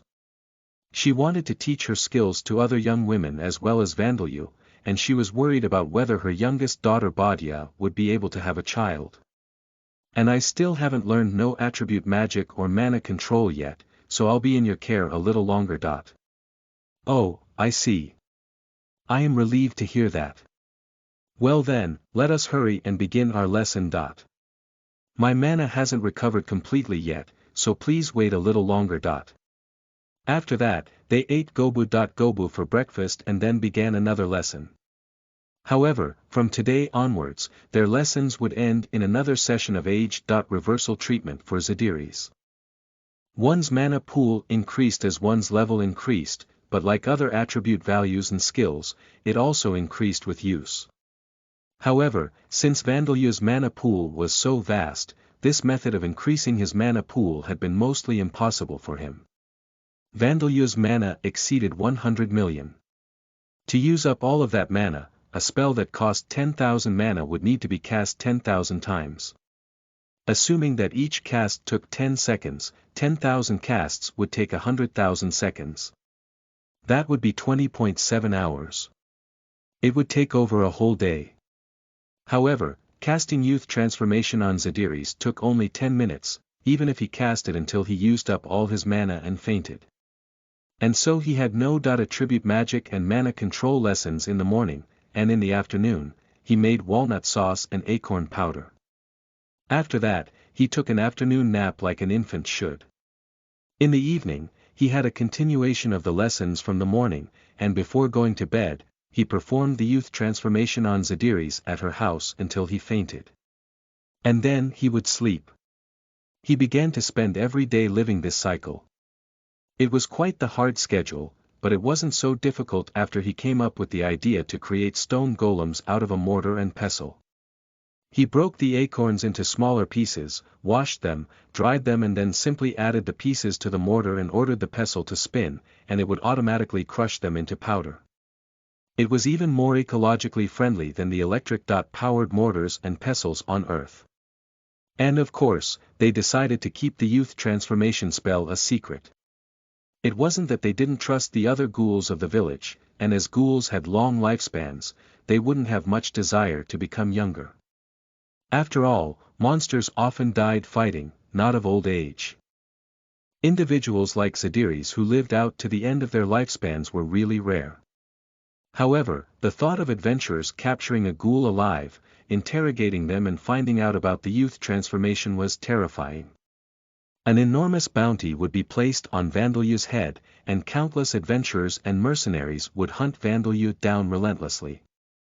And if Vandalyu was caught, his freedom would be taken away in a variety of ways, and he would live the rest of his life as a pet that lived only to extend the lifespans of noblemen and royalty. Neither Vandalyu nor the ghouls, whose village would likely be destroyed by such events, would want this. That was why they had decided to keep it a secret. How is the expansion of your mana pool? It increases by less than 1% a day. I suppose it's something like, even dust can pile up to form a mountain asterisk, and perseverance results in improvement *. But 1% for you, boy, is 1 million. Is that not a little too large to be referred to as dust? And so, day by day, Zadiris grew younger. As ghouls were a race whose physical appearance didn't change, no obvious changes occurred. However, she began to move with vigor, her voice grew stronger and her eyes grew brighter. Changes that even outsiders would be able to see. Whereas she had rejected food in the past, her appetite had returned, and her skin and hair looked brighter. Of course, the other ghouls noticed this. What could be clearly observed was that Zadiris and Vandalyu would be together in Zadiris's house for their lessons, and not come out until the morning. If one listened carefully, Zadiris's stifled moans of pleasure could be heard. And Zadiris looked healthier and healthier, day by day. As a result, an obvious misunderstanding occurred. Normally, the ghouls would assume that a 1-year-old boy wouldn't be able to do such a thing, but Vandalyu was of a different race. Wouldn't it be possible for an unfamiliar race to reach maturity at a different rate? Perhaps a damper could do it at that age. He was far more mature than he appeared, too. It didn't take long for the ghouls to begin thinking this. I'm not sure if it's Dampiers that are amazing, or Vandalyu who's amazing. Maybe I should seduce him as well. Rather than wishing I had a daughter, maybe I should have done something about it. That old chief looks like a young girl now. Is that what it means to be in love? I know it's strange coming from me, but isn't it at the point where we can call him the head of the family now? Vigoro, don't say that, you're the young chief here. And to think, when I'd asked him to stay here when he first came to the village, he told me it was impossible. Vigoro, I wonder if we should tell Bakken about these strange rumors. However, it would be an impertinent thing to do if they were true. Sam, father, should we try indirectly, casually asking him if the rumors are true? Saria, Yuwa, I guess that's what you'd expect from someone who wants to be a nobleman. Does that mean that we have a chance as well? Rita, finally, Sam and Saria had begun to worry about the situation, while Rita made a carefree joke. In July, with his second birthday coming up and full-blown summer approaching, Vandalyu finally obtained the No attribute magic and mana control skills at level 1. He was happy that he had been able to obtain these skills in less than a year after having been told that it normally takes multiple years, but according to Darshia and Sam, level 1 in these skills was considered less than apprentice level in society. Incidentally, the mage among the adventurers who had attacked Zadiris had possessed a level 2 skill in no attribute magic. I've got a long road ahead of me, I guess. Looking up at the sky, Vandeleur was in a bright mood. He felt proud. No attribute magic was something that may not have existed in origin, and if that was the case, then that meant that he was one step ahead of Amamiya Hiroto and the others who were still enjoying their second lives in that world. It was a small step, but continuing these steps would lead directly to a safe future for himself. Also, he had stopped the exercise in which he exhausted his whole mana pool to cast youth transformation on Zadiris. This was because the age of Zadiris' body now matched its physical appearance. I do not know what would happen if you were to continue, and this is more than enough. I suppose so, since you have over 200 years now before you reach the end of your lifespan again. His mana pool had increased quite a lot, and he would have liked to continue if possible, but there were no other ghouls in the village over 250 years old. And since going around using youth transformation on the other ghouls would make it hard to keep it a secret, he had no choice but to stop. If he got the chance to attack bandits again, it might be a good idea to cast youth transformation on them before finishing them off. As Vandeleur thought about this, he split an acorn's shell and broke apart the flesh inside. As he prepared to wash it, he suddenly became aware of a ghoul woman who was working with him. No, he hadn't forgotten that the woman was there. Though the ghoul population was large for a group of monsters, it was low for a village. Vandeleur had already remembered the faces of each of the 100 or so ghouls. Of course, he hadn't become close friends with all of them, but he had become friendly enough with them to greet each other normally and have light conversations. Bilda.san, can I ask you something? Her name was Bilda. She was one of the ghoul women who had pampered Vandeleur during the feast when he had first come to the village, though the treatment had been quite rough. What is it? Should I crush the acorns a little smaller? She looked at him in surprise. No matter how one looked at her, her stomach hadn't expanded at all. At that feast, Vandeleur recalled that she had said that she was pregnant. That feast was in October, last year. Now it was July. Roughly 9 months had passed. Vandeleur had no way of knowing how many months pregnant she had been in October. No, it's about your promise to name your child after me if it was a boy. Vandeleur had spoken up because he was curious, but was this question really all right to ask? He began to doubt himself and his voice grew quieter and quieter as he spoke, but Bilda seemed surprised that he had remembered and didn't pay it any more attention as she replied. So RRY, the child that was in my belly back then, I failed to give birth to it. If I succeed with the next one, I'll name him after you, okay? I see, then next time, ha. Bilda spoke with a giggle, narrowing her yellow eyes as she poked out her tongue and there wasn't a trace of seriousness in her voice. Vandeleur understood her words perfectly. He did a double take out of surprise as he saw her expression, but it seemed that his eyes and ears were not deceiving him. Such a pity, not even one baby was born last year. Mine didn't even last 2 months. Were you the one who lasted the longest, Bilda? Yeah, I almost reached 3 months. The other women also showed no sign of seriousness or covering their pain with light-hearted talk. It did seem that they were disappointed, but all things considered, their attitude was very carefree. Perhaps there had been some uncontrollable circumstances. But they showed no signs of that, either. Ah, does that mean that I'm next after Chief Zadiris? Wait, Van, in that case, let me be first. Bastia.san, I have something I want to ask you. Come over here. As the conversation had rolled into a ridiculous direction, Vandeleur decided to consult Badia, to whom he was closest to among the village members other than Zadiris and Vigoro. From behind him, he could hear Bilda say, after Badia, I'm next. And the replies of, can I go after you? And I should be after her. This would have made him happy if it were physically possible for him, but since it wasn't, he ignored it. Van, I'm happy that you've chosen me, but to do it in the middle of the afternoon. Bastia. There's something I want to ask you. Vandalyu interrupted the words of Badya, who was misunderstanding something as he had suspected. Yuri wondering why Bilda and the others aren't grieving over the fact that they couldn't give birth to their children. Well, Van, that's because unsuccessful births are more common than successful ones. According to Badya, ghouls as a race had difficulty getting pregnant, and miscarriages in the early months of pregnancy were common. The exact probability of pregnancy and the ratio of children born successfully were unknown. However, ghouls had always said that only 1 in every 5 children was born safely.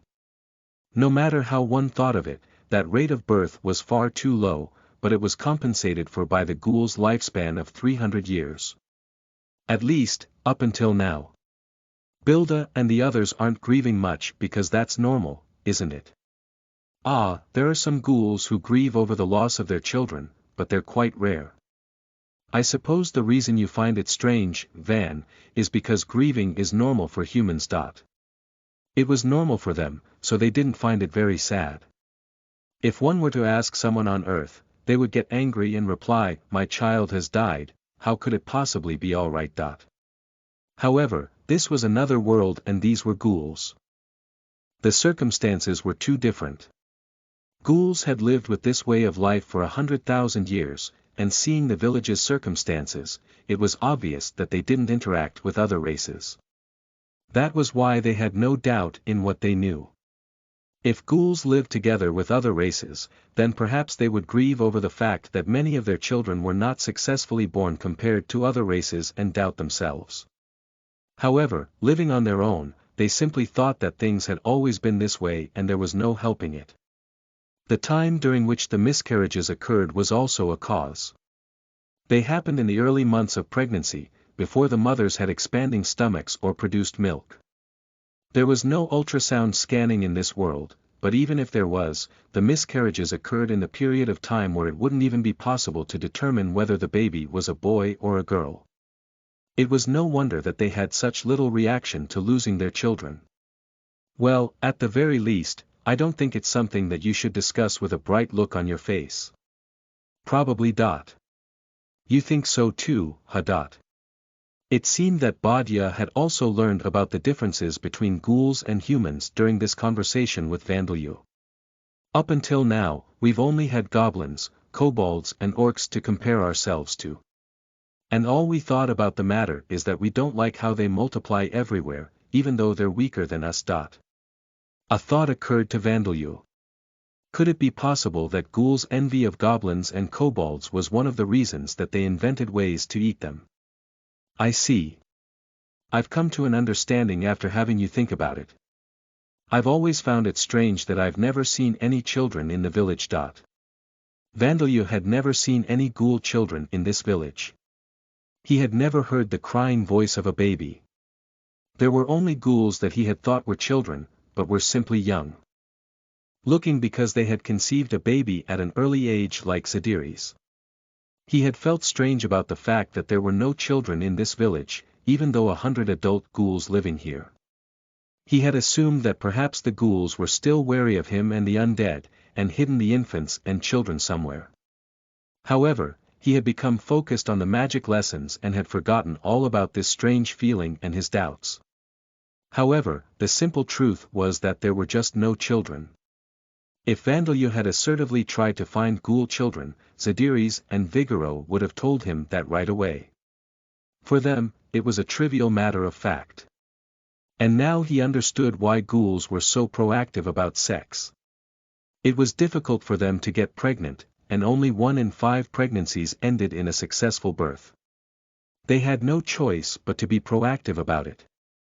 If that's the case, then it can't be helped, can it?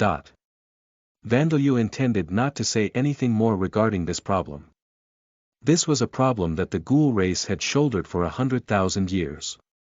Since the ghouls had still managed to survive up until now, he thought that there was no need for him to rack his brains and come up with a solution.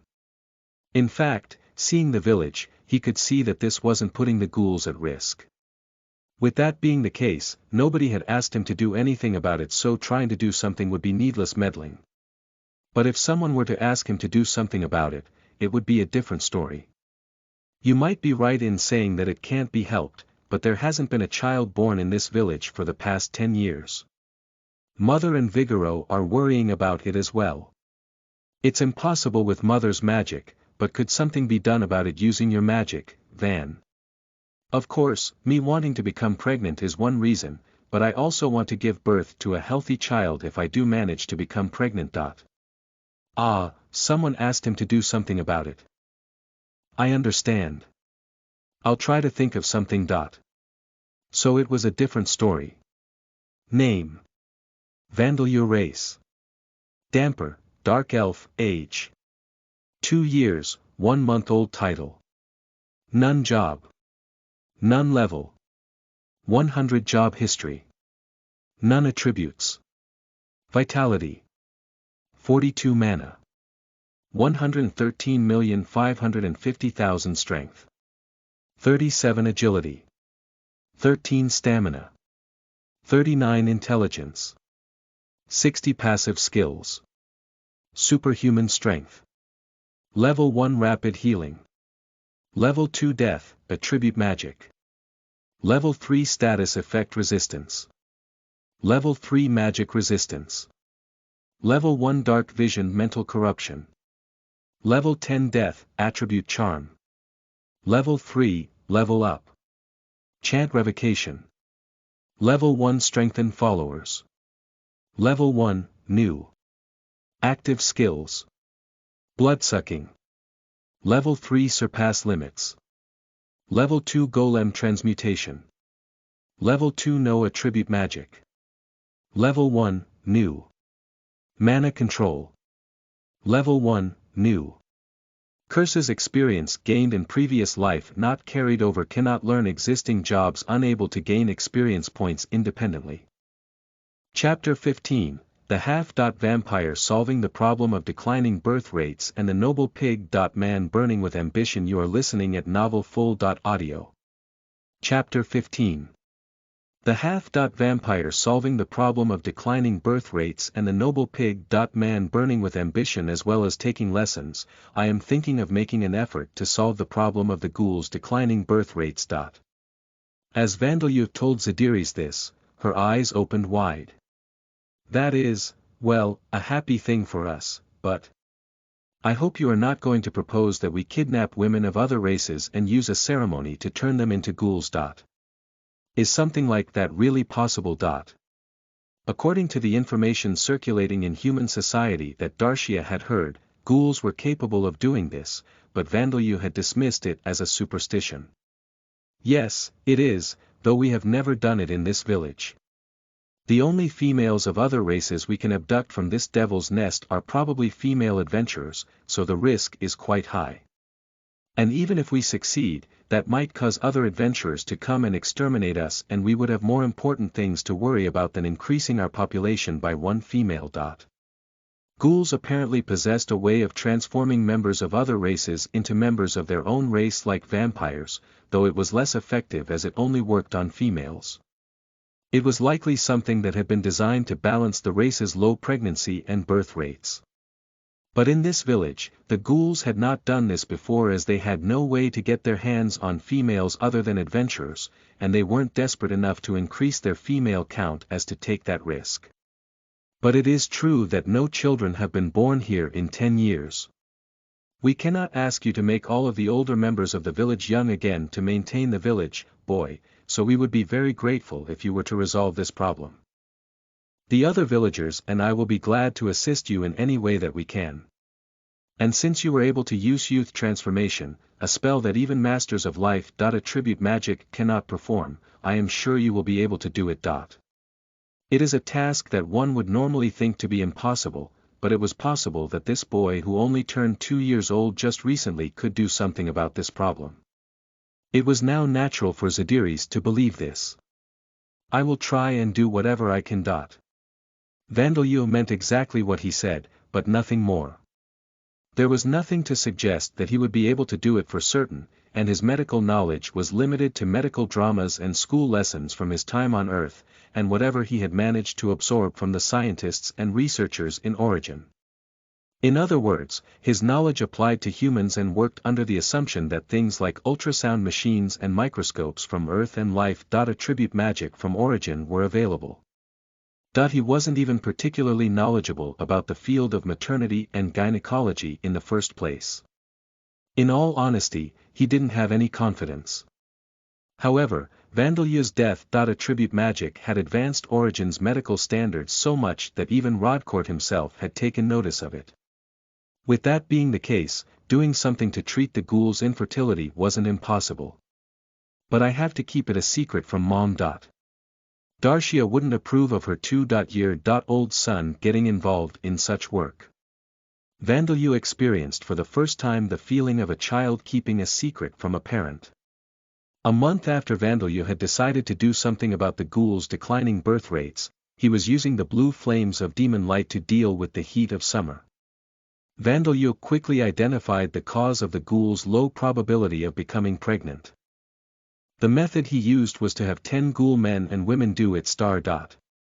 Before, after, and also during the act, Vandalyu used spirit form transformation and sense life to determine whether their genitalia, sperm, egg cells and organs were working correctly.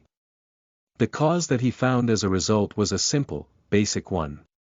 First, the sperm of the ghoul males only survived inside the females for around half a day. This was a much shorter duration than those of other races. Next, the egg cells of the females only lasted 6 hours after ovulation. Again, this was much shorter than for other races. In addition, their menstrual cycles were similar to other races, meaning that ovulation occurred only once a month. In most cases, I guess the sperm or egg cell, or both, die before fertilization. That explains why they can't get pregnant unless they do it every day. Ghouls had no way of determining an appropriate timing in the menstrual cycle to try and conceive, so that contributed to the problem as well. I see, that's how it was. But Vandalyu, why do you keep calling baby. Making doing it.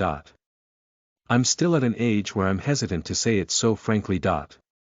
Vandalyu was careful to not look at Bilda, who was lying on the bed made of tree branches woven together after having just finished doing it. I'm sure that on Earth, it would be the subject who finds this kind of research and treatment more mentally difficult than the researcher.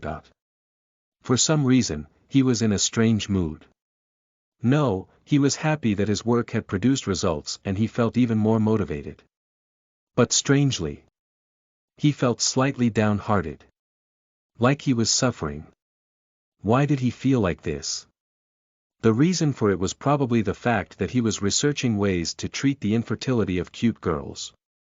He hadn't interacted with the other sex on Earth or in Origin, but now he was in this situation in Lambda. It was kind of unfair. Yes, it was Rodcourt's fault, everything was Rodcourt's fault. So don't you have to just stop those sperm and egg cell things from dying? Can you do it? As Vandalyu contemplated the problem with no expression on his face, Bilda made this suggestion. It seemed that she didn't really understand what sperm and egg cells were, but she was exactly right. I can.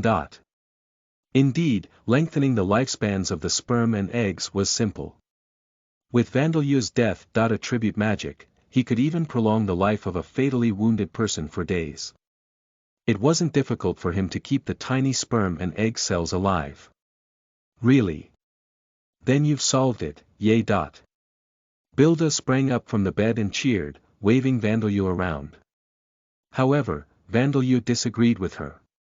The method proposed was possible for him, but it was difficult to call it a solution. A solution required more progress. Now then, I want to figure out a way to prevent the miscarriages, but there's nobody in the village who's pregnant right now. Alright, we just have to get pregnant, then. Seeing Bilda's dazzling smile, Vandalyu was definitely feeling strange. As a result of having the ghouls mate while using death. Attribute magic to keep the sperm and egg cells alive, Bilda and the other females soon became pregnant. He clearly felt the life in the fertilized eggs, and Vandalyu had now confirmed that the problem had been that the sperm and egg cells weren't surviving long enough.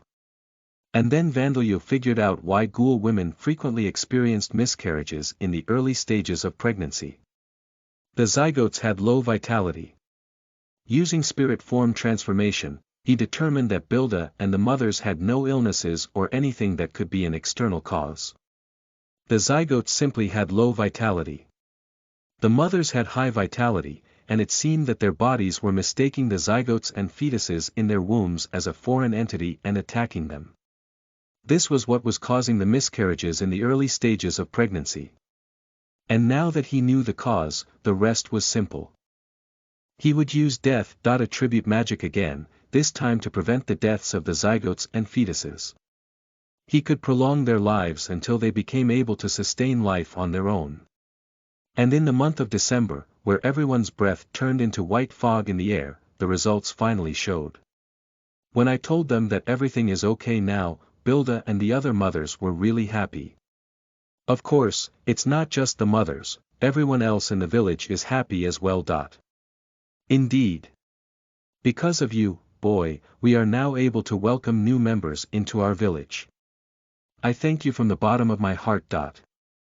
Badya, Zadiris and Vandalyu had assembled in a pit dwelling. They should stabilize now after 3 months of life extension. Of course, as long as nobody does anything careless. As the ghoul fetuses reached 3 months into pregnancy, they were full of vitality. Vandalyu would observe until Bilda and the other mothers safely gave birth, but he no longer had to keep an eye on them every day.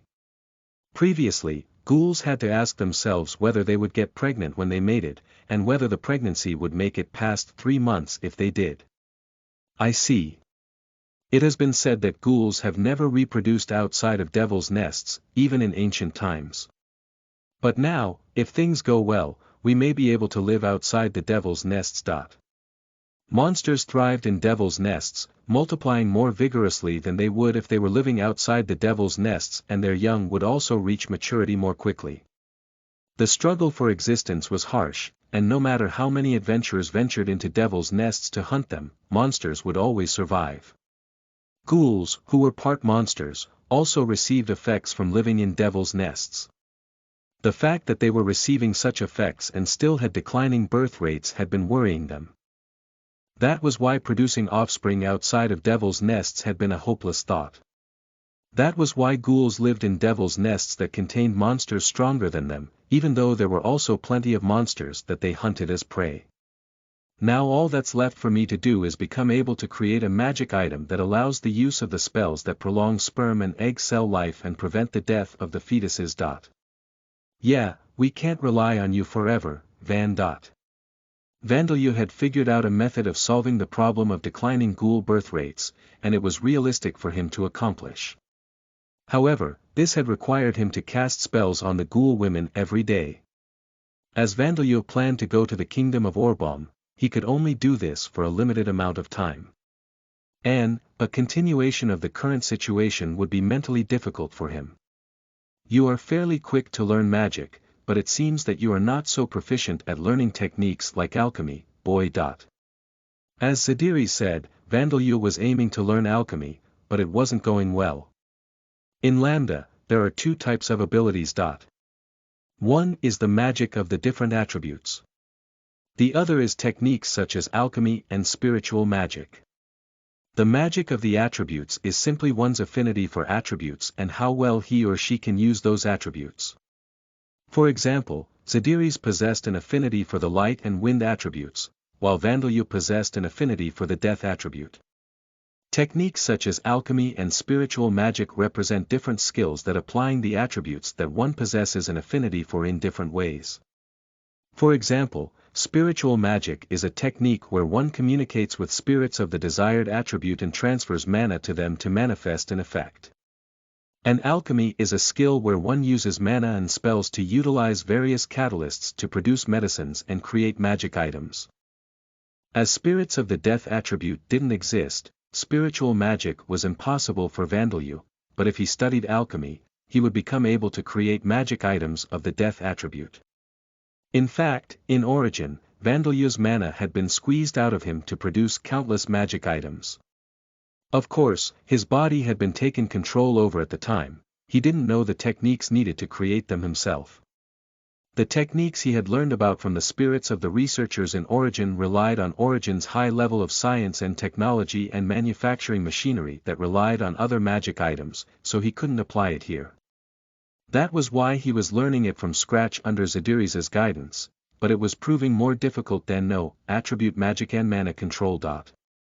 At this rate, I might not leave until the year after next. On another topic, Badia, are you sure about your decision? Because I'm here for now, you could have a child if you wanted to. Unlike Bilda and the other mothers, Badia wasn't participating in Vandalyu's research and wasn't pregnant right now. Vandalyu had curiously asked her about it since she had wanted to be pregnant so badly, but she had unexpectedly answered, no, I'm good for now. If I get pregnant now, after you learn alchemy, I won't be able to become an experimental subject for you to test whether the magic items you make work or not. Well, I suppose that's true, but aren't you worried about your age and such? Ghoul women stopped aging when they first became pregnant. That was why Badia, who had never become pregnant yet, had the physical appearance of a 20.5, no, 20.6 year old. Though Vandalyu thought that she was beautiful and still looked young, so she didn't need to worry about it for a few more years. Are you sure? The results have already shown that the boy's methods are reliable, and he is suggesting that you have a child as well. And you do not need to be so worried about being an experimental subject later. Mother, it's fine. Van said he doesn't mind my appearance even if I age a few more years. Those words sounds like the boy is your partner. That would take over 10 years at a minimum, so please don't mind that and get pregnant already.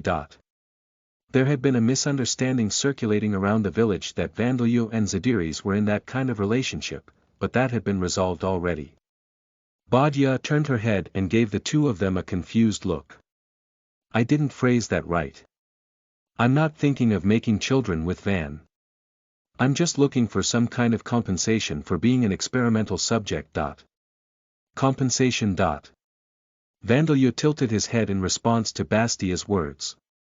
Since he had come to live in this village, he hadn't interacted with a monetary economy at all, though it would be accurate to say that he had never done so in any of his lives.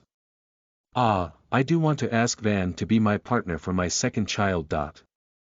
Isn't this quite a difficult request to make of a 2-year-old boy? It's fine, I'll just wait until you're able to do it, Van. Is that not fine with you, boy? No, it's not.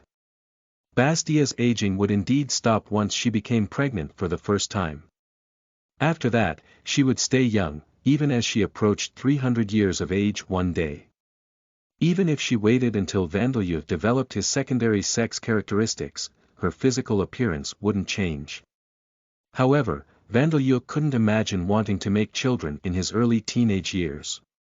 There's no way that I could grasp the responsibilities of being a parent in my early teenage years.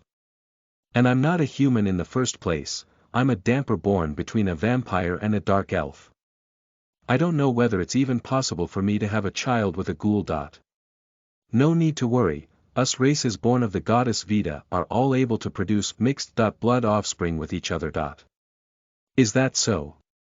That's a relief, Van. My excuse for reconsidering this idea has vanished. The problem was resolved quickly. The knowledge that the elderly possessed was not to be underestimated. And anyway, Van, you're a boy, so I don't think you need to grasp the responsibilities of being a parent. Indeed, the role of the male is to risk his life outside the village to hunt for food. Raising the child is a woman's work. No, that only applies for ghouls. Vandalyu supposed that this was how harsh ghoul society was. The fact that ghoul men had to risk their lives was very inconvenient for them. Well, we are ghouls, after all. I know. But there's no way of knowing whether the child will be a ghoul or not. It seems that mating with humans definitely produces ghoul children, but I'm a damper. Ugh, you got me there. But even as she said that, Badia showed no signs of giving up. Then I won't ask you to do it as soon as you become able. I'm alright with waiting until you're willing, Van, since you'll probably live much longer than humans. And I might have changed my mind by then, too. That last part was clearly a measure taken by Badia to prevent Vandeleur from rejecting her on the spot, but Vandeleur knew that her mind would never change and gave a reluctant nod as he let out a sigh. When that time comes, please be the partner for my daughter, too. Could you please give me a little breathing room? I don't think it's very admirable to be cornering a 2-year-old boy like this at night. In that case, the father of my great-grandchild would be you, boy. Well, that is fine, too. Ah yes, boy. While you are at it, if I were to have another daughter in the future, could I ask that you be her first partner? What are you saying, mother? Think about your age, you're over 290 years old already. Didn't you say that you even had difficulty giving birth to me? Well, you are right, but I feel like I have become younger lately.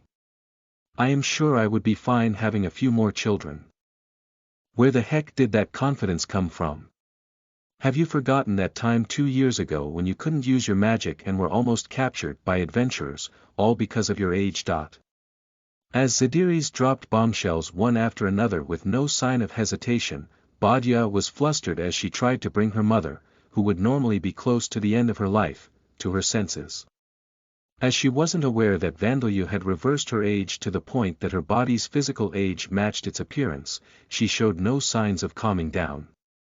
Vandeleur nibbled on a cookie made from acorn powder as he watched them. They are truly mother and child, he thought as Zadiris and Badia, who had been messing around with him earlier, were now being messed around by each other. Also, he felt a little satisfied. And as he swallowed the piece of acorn cookie in his mouth, he realized that this wasn't the time to be messing around. Vandeleur has acquired the spirit form skill. An arrow flew past, grazing Kachia's ear. Kachia, the goblin archers are aiming at us. Do something, Rick Ken. Don't ask for the impossible. 5 adventurers were fighting some goblins, some monsters, including goblins. Kachia, the female adventurer who had barely avoided the goblin archer's arrow, shouted panicked words. Rick Ken fired his arrow, but it was blocked by a hobgoblin acting as a front guard for the kobold mage. Indeed, it was not only goblins, this group of monsters included kobolds and hobgoblins as well. Monsters don't cooperate with monsters of other races in normal devil's nests except in dungeons. It wasn't unusual for hobgoblins to be here, as they have a symbiotic relationship with goblins, but it was extremely bizarre for kobolds to be joining them as well. Monsters have no concept of helping each other. Even if a common enemy like a group of adventurers is present, they don't think of joining forces. Monsters are nothing but natural enemies and prey to each other. There are 3 exceptions. The first is when the monsters are being controlled by humans. However, there was no reason for such legendary tamers to be unleashing monsters on these adventurers. Then, the second exception. Could it be that the king has appeared or something? Kachia swung her bastard sword at a speed too quick to be followed by the eyes, releasing a spinning cut that cut down 2 goblin archers. The king. That's not a funny joke.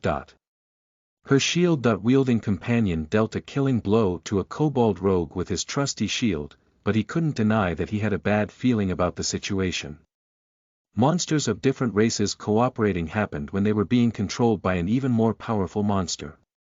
A stronger monster with the intelligence to dominate other monsters and greed that was even known to humans. A demi-human type monster dictator, bearing the title of king. The appearance of such a monster is widely known within the Adventurers Guild as a disastrous event.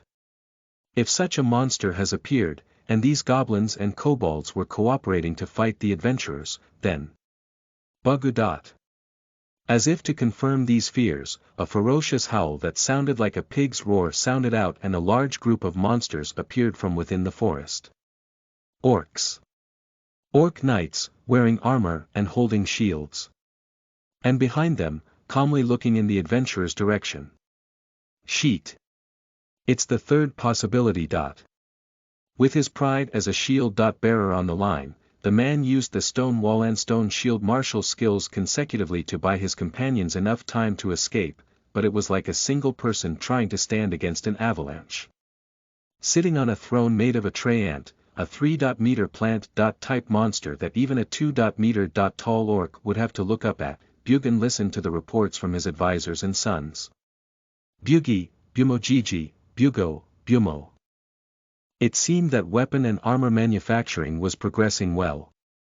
He was being told that equipment had been distributed to all of the orcs and slaves, and preparations were satisfactory. But it seemed that one of the kobolds who were making them had become useless. Bumu. Bumuman. Bugi.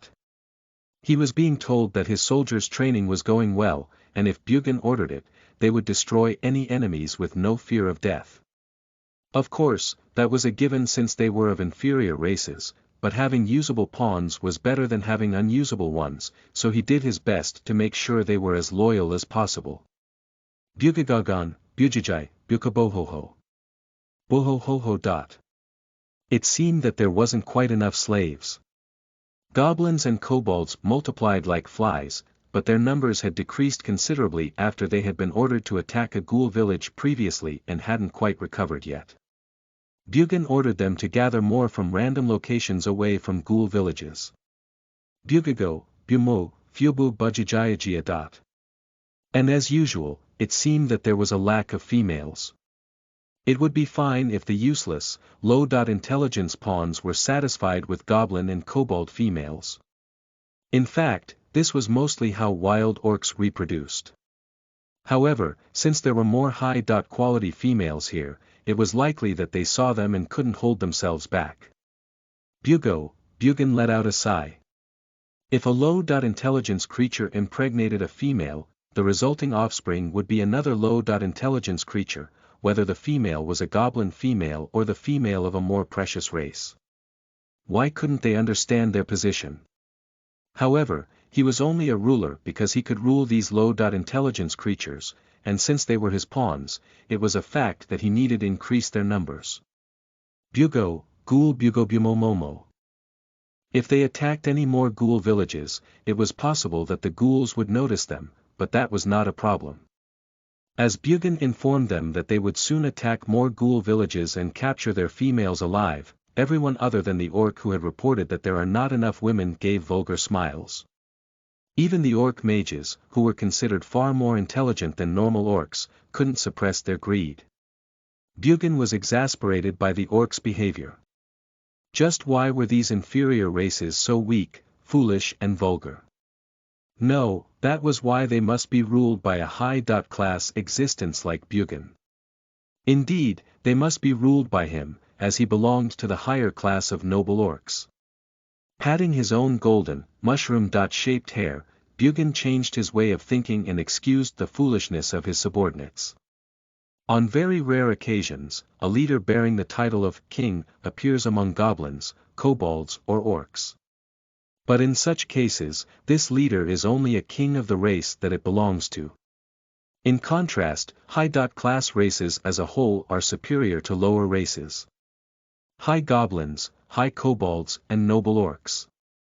Members of this race are far stronger and live much longer than those of lower races. Their obese appearance is similar to the corrupt nobles of the past, so the noble orcs race title ironically includes the word noble, and they are rank 6 at minimum. Considering that normal orcs are typically rank 3, their ability in battle is on another level. They are highly intelligent and live about as long as humans. They can even use magic. And they possess a power that causes inferior races to obey them unconditionally. Even an orc king that the orcs elect themselves would bend his knee before any noble orc. Bugin came from a devil's nest ruled by such noble orcs.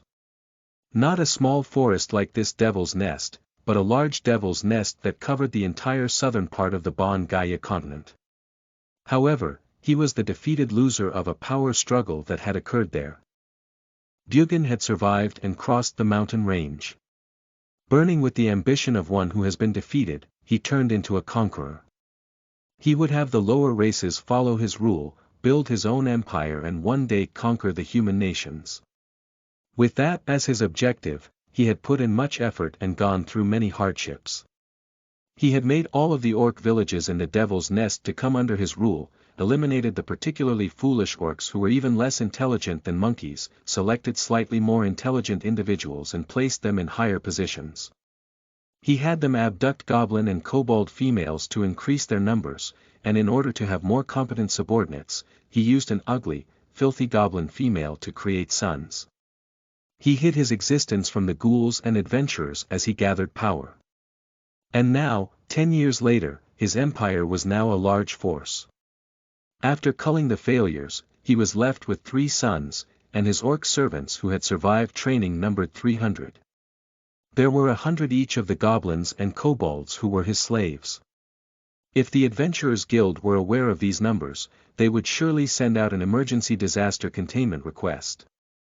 There was no doubt that adventurers of B. class and above would gather from all over the nation.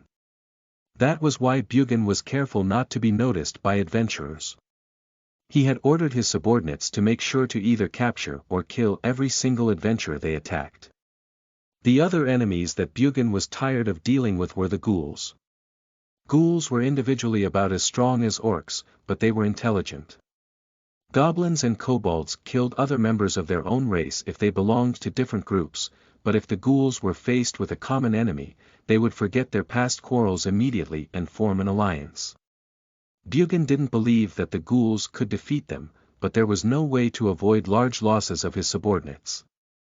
That was why he had been eliminating one small village at a time, letting none escape. The most dangerous of the ghoul villages was the village of 100 ghouls, led by an elderly ghoul mage. There were many of them, and each individual ghoul was strong. Until Bugin had taken control, the orcs had been nothing but sources of meat for that ghoul village that were easily provoked. He didn't want to make trouble with such a ghoul mage's village. However, a kobold slave had brought Bugin some good news. It seemed that the problematic ghoul mage was nearing the end of her lifespan. Bumamomo, fugufuguho. Bugin gave a command and the only non-orc monster in this throne room, an old kobold with white fur, stepped forward. This old kobold was a kobold shaman, a spiritualist. Spiritualists were rare even in the large Devil's Nest to the south beyond the mountain range where Bugin had come from. It used its abilities to communicate with spirits and benefited Bugin through the prophecies it made, thus protecting the position of the kobolds in Bugin's empire. The prediction that the old ghoul mage would die of old age soon was one of the prophecies made by this kobold shaman.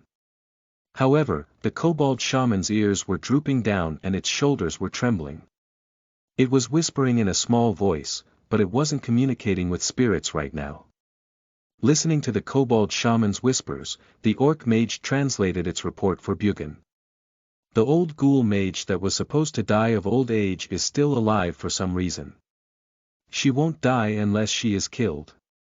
And I don't know why, but lately the spirits haven't been listening to what I tell them to do and I don't know what's happening inside the village. Hearing this, Bugin stroked his own hair with his fingers as he contemplated the situation, and then picked up his beloved magic sword that was leaning against his throne and swung it down towards the kobold shaman. Jayabai.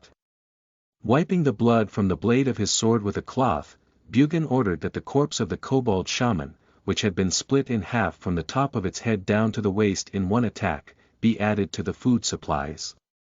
Since this inferior kobold was being useful, he had appointed it to this position, but what was that report? The one who had been going senile wasn't the ghoul mage, but this kobold. These creatures were nothing but two-legged mongrels. Bugo. Bubobio, Bugabun, Bohoho, Bohihibumo. Bugin had thought that there would be nothing but bad news today, but there was also something good. Bugin's eldest son Bubobio had led some slaves and servants on a mission to take some adventurers as prisoners and had safely captured them. Among the 5 of them, one of the males had died, but the remaining 1 male and 3 females were injured but captured alive. At the news that adventurers had been captured, and especially at the news that there were 3 females, the servants became excited. Bugobu, buhihibu, bohohibuhibuhi. However, he would first have them spit out whatever information they had about the human society that Bugin would conquer in the future.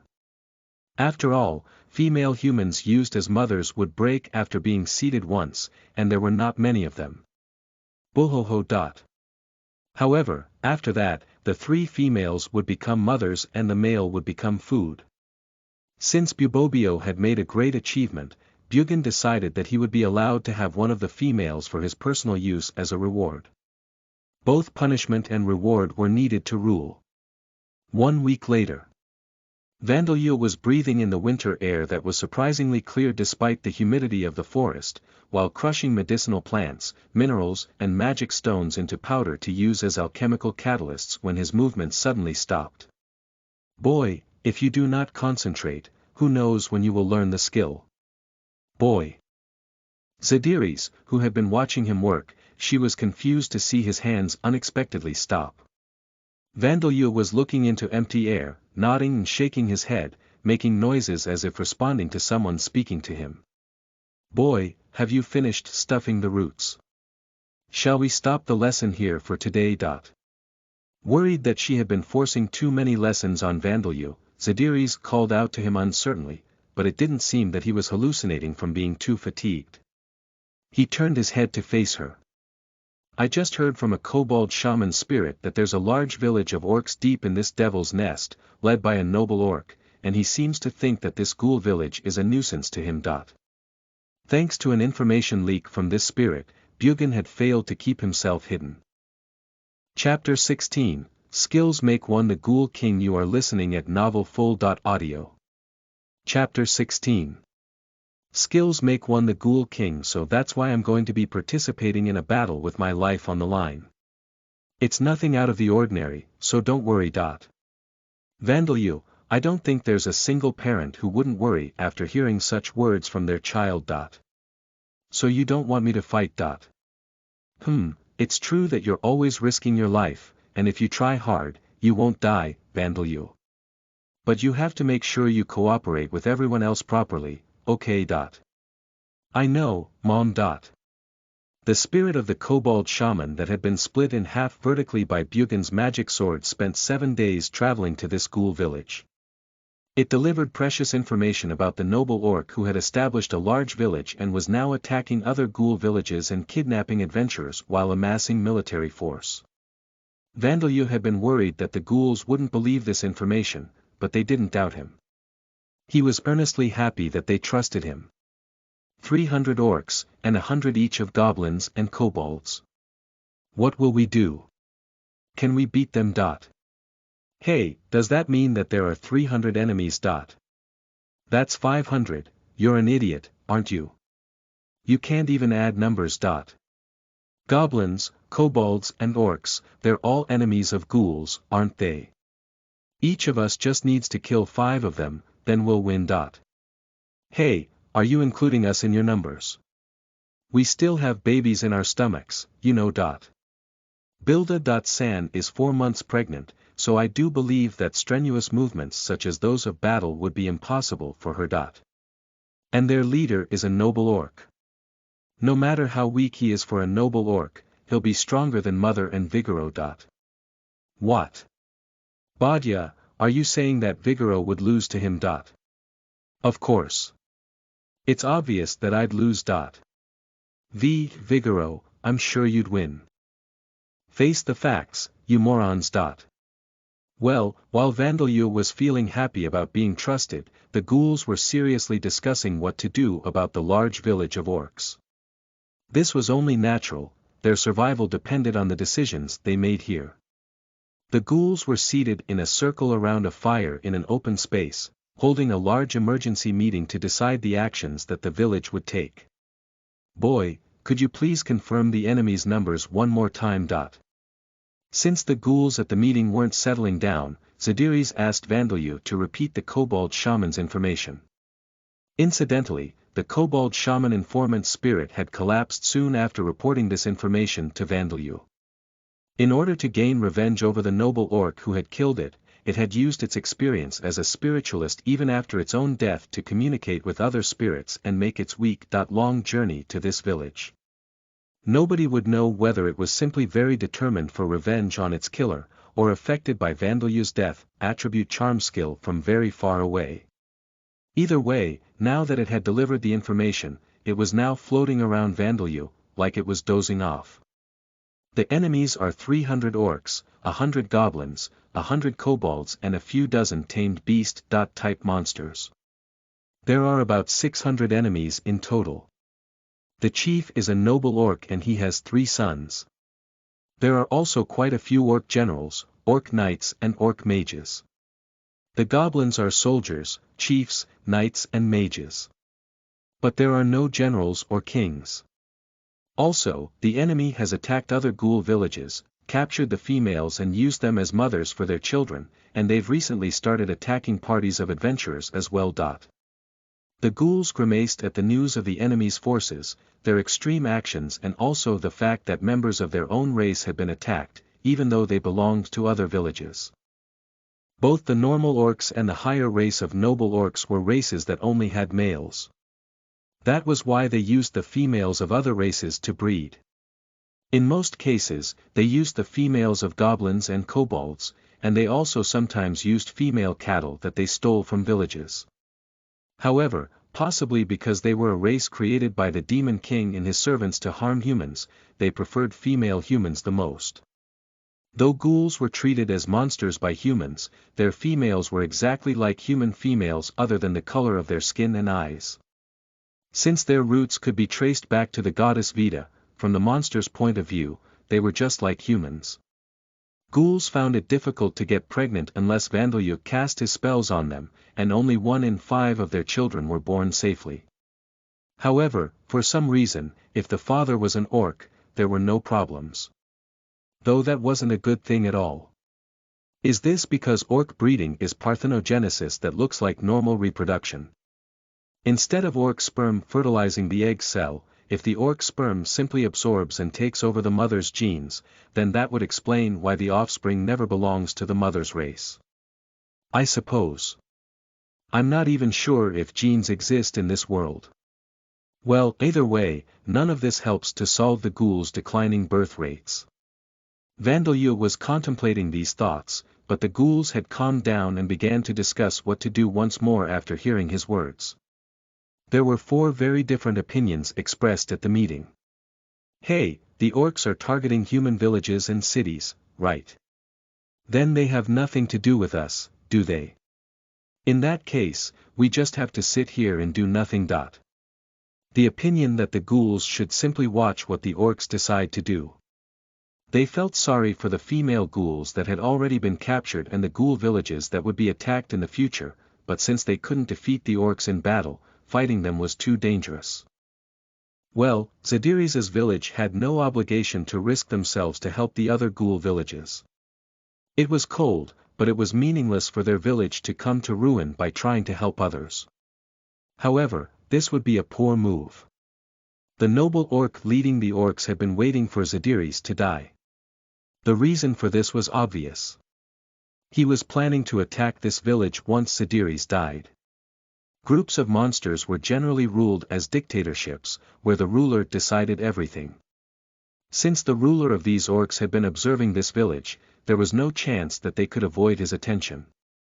Conflicts between humans could be resolved through peace treaties, but monsters didn't possess such concepts. And even if the noble orc somehow decided to leave this village alone, what would come next? If the orcs failed their attack on the humans, adventurers would come to this devil's nest in large numbers. They would hunt down the remnants of the noble orcs' forces to ensure that no large group of orcs would ever form again. The nation of Murg was the country at the front of the Orgam kingdom. Its army was likely powerful, and it would surely have many adventurers. The chance that the noble orcs' plan would fail was close to 100%. How about running away while the orcs are making their noise? I suppose not. There was a ghoul suggesting this, but he rejected his own idea. Of course, this was because it was unrealistic for 100 ghouls to be able to run away. The forest of this devil's nest was quite spacious, but it would be difficult for 100 ghouls, including pregnant women, to run away unnoticed by the orcs. It was possible to escape to another devil's nest or simply outside of this devil's nest, but these ghouls had lived in this devil's nest generation after generation and were unfamiliar with the geography outside. Darcia and Sam were quite knowledgeable about it, but they only knew that escaping to a devil's nest on the Merg side would take over 10 days, and even if they made it there, the chance of being discovered by humans was high. And nobody knew what was around the mountain range. Just in case, Vandalyu had sent out small undead such as insects and small birds to the mountain range today, but it would take them over a month to discover anything. Then are we going to surrender to the orcs? Definitely not, we're better off dead than doing something like that. As Bilda said, the option of surrendering to the orcs and falling under their control was out of the question. The men would be used as slaves and soldiers like the goblins and kobolds, used to fight against the humans until they all perished. The women would become mothers for the orcs. That would be the worst possible outcome. Let's fight. Let's reach out to the other ghoul villages as well. In the end, Bastia's view was the most realistic. They had to reduce the difference in numbers as much as possible, and then attack before they were attacked. Vandalyu knew that they would be busy for the next little while. Well then, before that, there's something I need to say. Vigoro, the next chief, spoke in a serious tone, staring at Vandalyu. Vandalyu, you should leave this village as soon as possible. No. Anyway, I have a suggestion. Wait. Don't change the subject. As Vandalyu immediately rejected Vigoro's request for him to leave the village, Vigoro became flustered for some reason. At this rate, you'll end up fighting the orcs with us, you know. Are you alright with that? That's fine with me. Anyway, my suggestion is. That's not fine at all. Don't be so stubborn. I won't leave. Stop interrupting me. Vigoro had been doing nothing but interrupting people up until now, and now he was telling Vandalyu not to interrupt him. Vandalyu couldn't understand. Was saying, that's fine with me a bad idea? He supposed that it sounded important, to be safe, should he have replied I do not mind. Vandalyu pondered whether it was his choice of words that was the problem, but Vigoro scratched his mane and began shouting. This is a fight between us ghouls and the orcs. It has nothing to do with you. Vandalyu had stayed in this village for a long time, but he was not a ghoul. And he had said that he would one day leave this village and cross the mountain range to get to the Orbaum kingdom. That was why he shouldn't tie his fate to that of the ghouls. He was only a 2-year-old child. He shouldn't get involved in a battle whose outcome was so uncertain. It does have something to do with me, you are all my companions and my family. By the way, could you listen to my suggestion now? However, this 2-year-old boy did things at his own pace. He said these emotional words in a flat tone with no signs of embarrassment, and then tried to change the subject once more. What can you even do in the first place? Resisting the urge to smile after being told that the ghouls were family to Vandalyu, Vigoro shouted this question at him. Indeed, if one were to divide the people of this world into the strong and the weak, Vandalyu would fall into the weak side. His mana pool vastly exceeded what was normal, and as a damper, his physical strength exceeded that of a normal adult at the age of 2. On top of that, he was able to use death. Attribute magic that nobody in this world knew about. However, that was all. He had no understanding of martial arts, and his knowledge of group battle tactics and strategy was all self-taught. There was no way that he would be a good tactician. His vast mana pool was nothing more than simple mana. He couldn't use it to directly kill monsters, and no matter how much mana he had, he would die if his vitality dropped to 0. The only ways Vandalyu could use his mana was through death, attribute magic and no attribute magic. Death, attribute magic was limited in its options for direct attacks, and he had only just recently learned no attribute magic and he was still inept with it. If the enemies were mages, then he could use the magic absorption barrier to render them useless, but the enemies were orcs this time. Few of them were orc mages, and as a race, they relied on their physical strength to charge at their enemies with their weapons. Vandalyu himself had been aware of all of this ever since Darshia had been killed. However, he was also aware that there was any number of things that he was able to do. First, me being here would contribute 3 rotten beasts, a phantom bird and a skeleton soldier as well as Sam, Saria and Rita. Ma. Sam and the others were all Vandalyu's servants. Of course, if Vandalyu were to participate in the battle against the orcs, they would participate too. Since they were all at least rank 3, the military strength that they added wasn't small by any means. And I think when you reach out to the other ghoul villages, having me around will be convenient. It was already known that ghouls were affected by the death attribute charm skill, so Vandalyu pointed out that this would be useful. Knowing that he was right, Vigoro could only let out a groan. You should leave it at that, Vigoro. Everyone knows that you were thinking of what is best for the boy when you spoke. Yeah. And Van is family to us as well, and the same goes for the others of our race, right? Yeah. Vigoro, don't push yourself. That's right, you can't say that he has nothing to do with it, even if you don't mean it. Vigoro was on his own. I don't care anymore. I'm going to make sure you're so heavily involved that nobody will ever say that it has nothing to do with you again. It seems that the next chief has given his authorization, boy. So what is your suggestion? Finally able to talk, Vandalyu gave a sigh of relief and made his suggestion.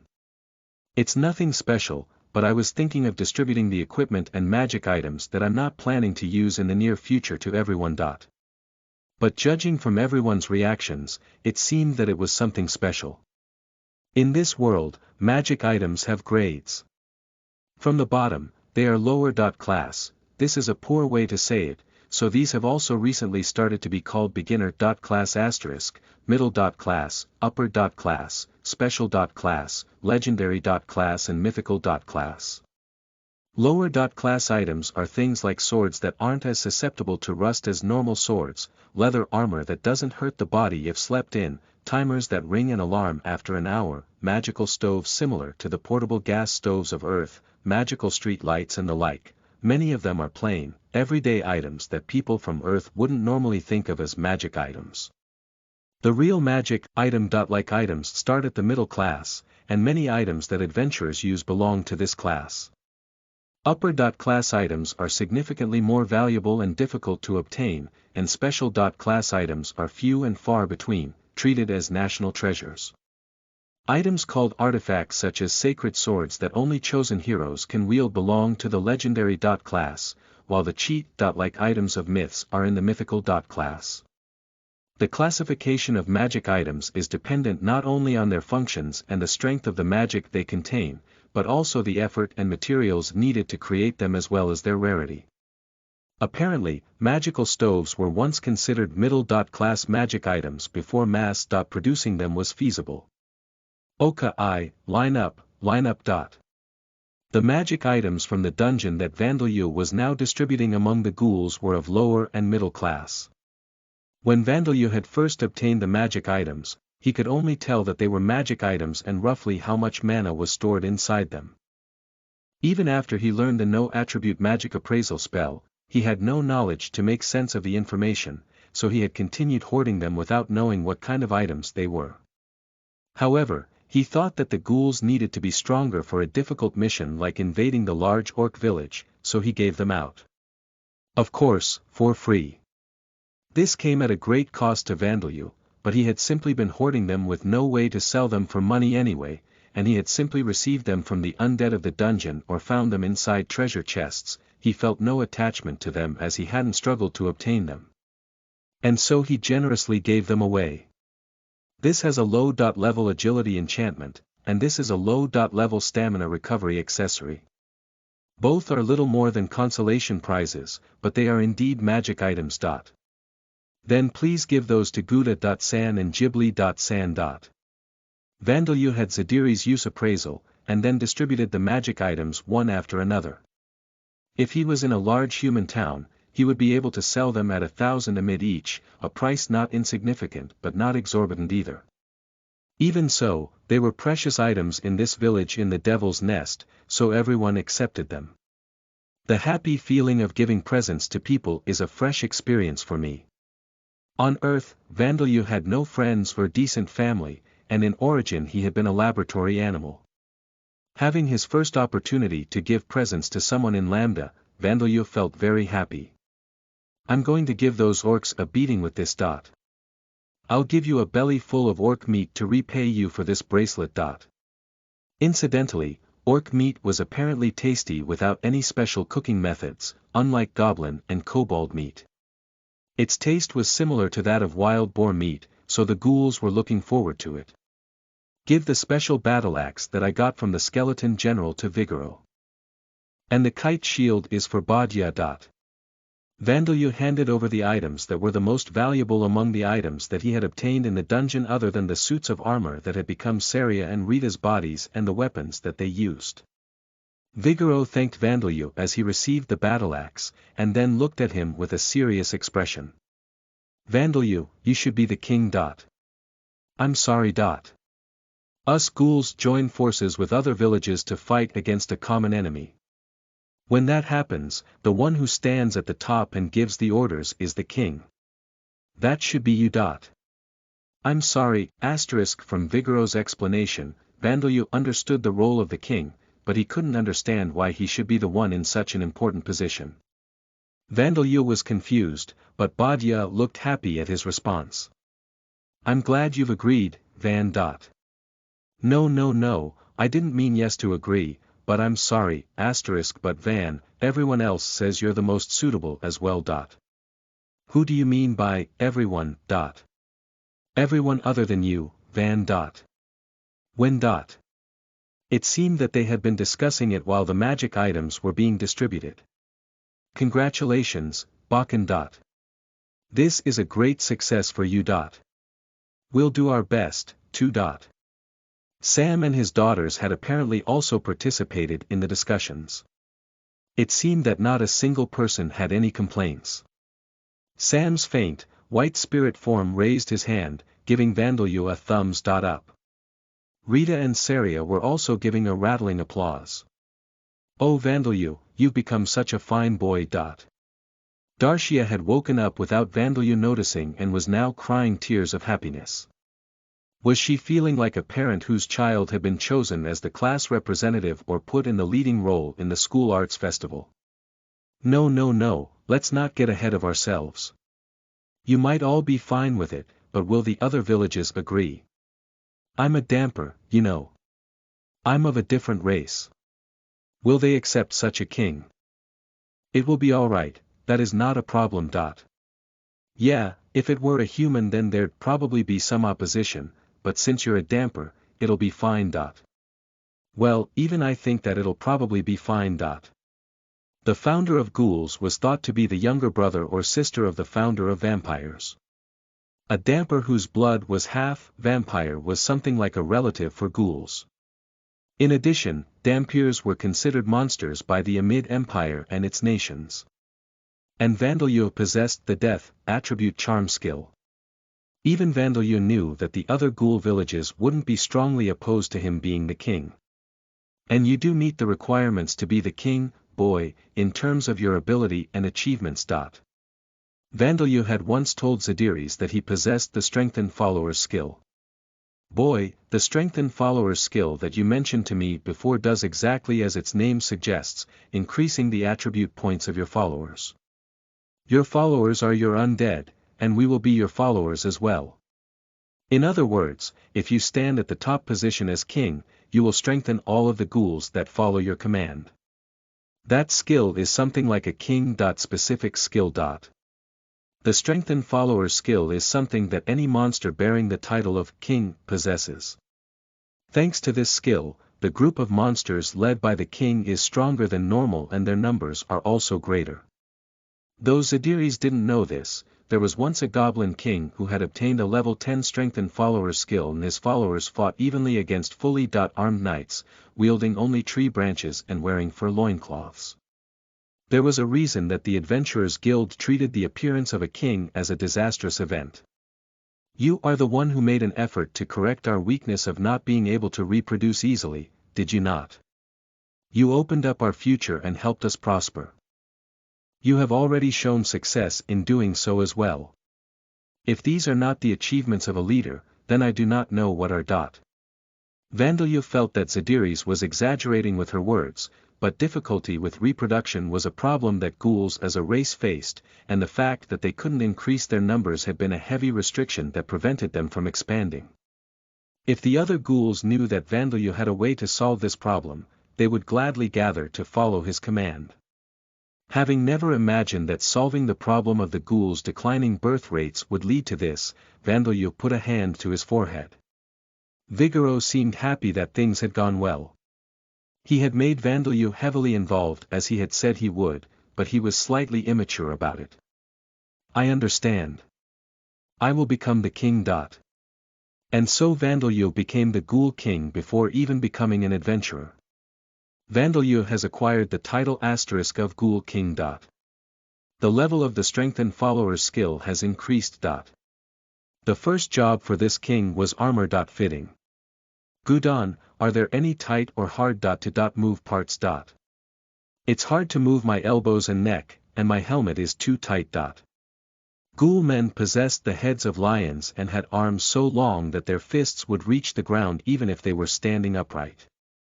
Since their appearance was so different from humans, they couldn't use the human-designed armor that Vandelya had distributed without some adjustments. Normally, a skilled craftsman and some time would be needed to alter them for ghoul use. Now then, stand up. However, Vandelya had thought of a method that didn't require either. First, he would have the ghouls put the armor on, and then turn them into living armor, to be more accurate, armor-shaped golems. The shape of the armor is going to change, so try moving your arms and neck. With a creaking noise, the armor gradually changed shape with the use of the golem transmutation skill. It took less than 10 minutes for the metal human-shaped armor to become suitable for ghoul use. It looked unrefined as it had no decorations, but it had plenty of function. There were some parts that the armor didn't cover because the ghoul's arms were so long, but that would be fixed by using leather parts made from monster hides. Oh, it's become really comfortable. Thanks, King. Yuri, welcome. Next person. This work wasn't king-like at all, but since the village's craftsmen had only worked with monster hides, bones and horns before, they were unable to adjust the metal armor. That was why there was no option but for Vandelya to do it himself. The king-like work, visiting the other ghoul villages and requesting for their cooperation, would begin tomorrow. The villages had been established in a way that their hunting grounds didn't overlap, so they were quite far apart, and they thought of each other as rivals when there wasn't a common enemy, so even Zadiris didn't know their exact locations or numbers. Vandelya's insect undead and spirit informants would help them estimate where they were. This seemed like an unexpectedly slow plan, but the noble orcs village wouldn't act before spring and possibly even as late as summer, so they had time. Of course, they wanted to save the captured female ghouls as soon as possible, but rushing things and getting defeated would be pointless. Incidentally, the ghouls didn't really think about saving the female adventurers that had been captured. Adventurers were normally enemies for ghouls. Badya and Bilda seemed to sympathize for them as women, but not enough to risk anything for them. And Vandelya had no desire to do so either. The adventurers of the nation of Murg were enemies for him as well. He knew that it was possible that if he saved them, they would say something like, "Thanks for saving us, in return, we'll exterminate you, okay?" Well, if I saw them being tormented with my own eyes, or if it turned out that they were people I knew, then I might think to save them. Vandelya was aware that if he saw women being hurt, he would associate them with Darshia and his blood would quickly rise to his head. I suppose we'll do what we can quickly and efficiently, and if they're still alive after we win, then I'll save them. If he abandoned captured adventurers, he was worried about what the cheaters who would be reincarnated here in the future would say, so he did intend to save them in the end. Ah, now that I think about it, should I tell Zadiris and the others about my circumstances? Yes, I'll tell them after this. Zadiris, Vigoro, Badia. Those three, I suppose. I'll make them heavily involved with me as well, just as they've done with me. As Vandalyu was thinking this strange revenge, the next person needing armor fitting came forward. It was Badia. Bastia. Is it tight somewhere? Vandalyu had been told to drop the honorifics now that he was king, so he omitted the san, and Badia replied with a casual yeah. He had thought that the women's armor wouldn't need adjustment, as ghoul women had identical body shapes to humans. My chest is a little, no, very tight. Now that you mention it, most of the armor was designed for men. He realized that he needed to adjust everyone's armor after all. The levels of the golem transmutation surpass limits and status effect resistance skills have increased. Name. Vandalyu race. Damper, Dark Elf, age. 2 years, 6 months old. Title. Ghoul King job. None level. 100 job history. None attributes. Vitality. 47 mana. 113,551,200 strength. 40 agility. 16 stamina. 42 intelligence. 75 passive skills. Superhuman strength.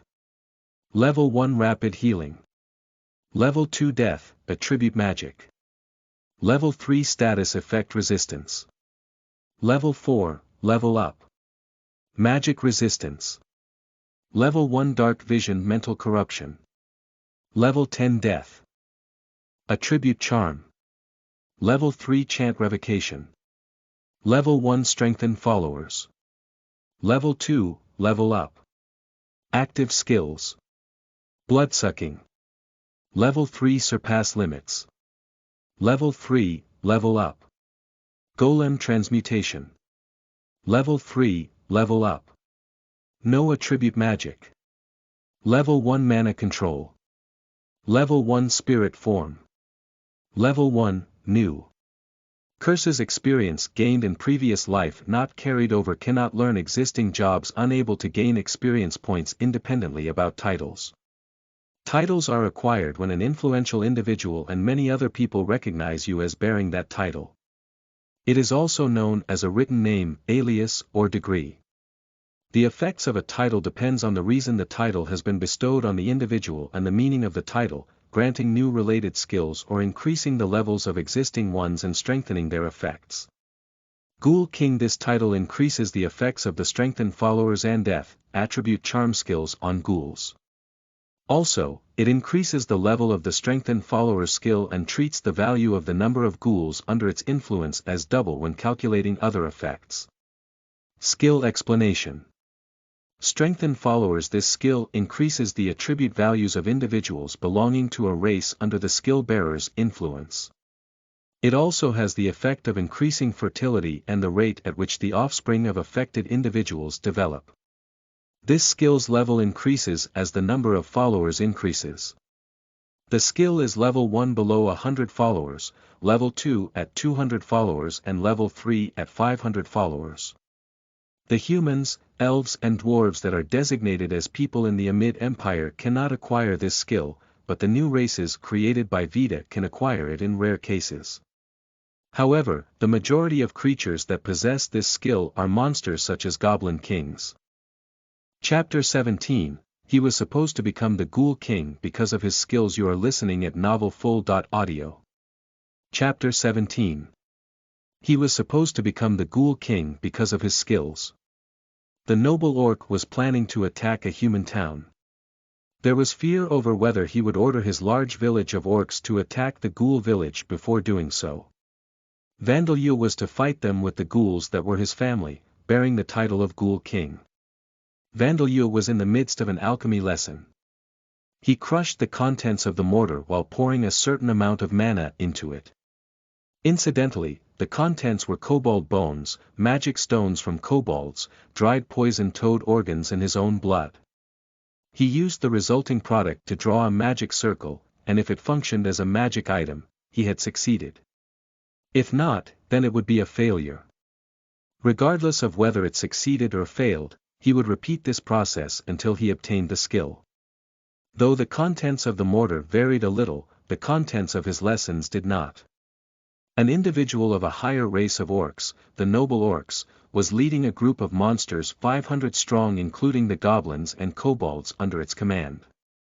There was a powerful enemy to face, but was it all right for him to be doing something like this after receiving the title of Ghoul King? While he was doing this, the orcs were treating the captured ghoul women and female adventurers as their playthings. But Vandalyu continued crushing the contents of the mortar, not thinking about these things. If we panic and rush things now, it's certain that only bad things will happen. The ghouls and Vandalyu knew this. Of course, they were gathering information.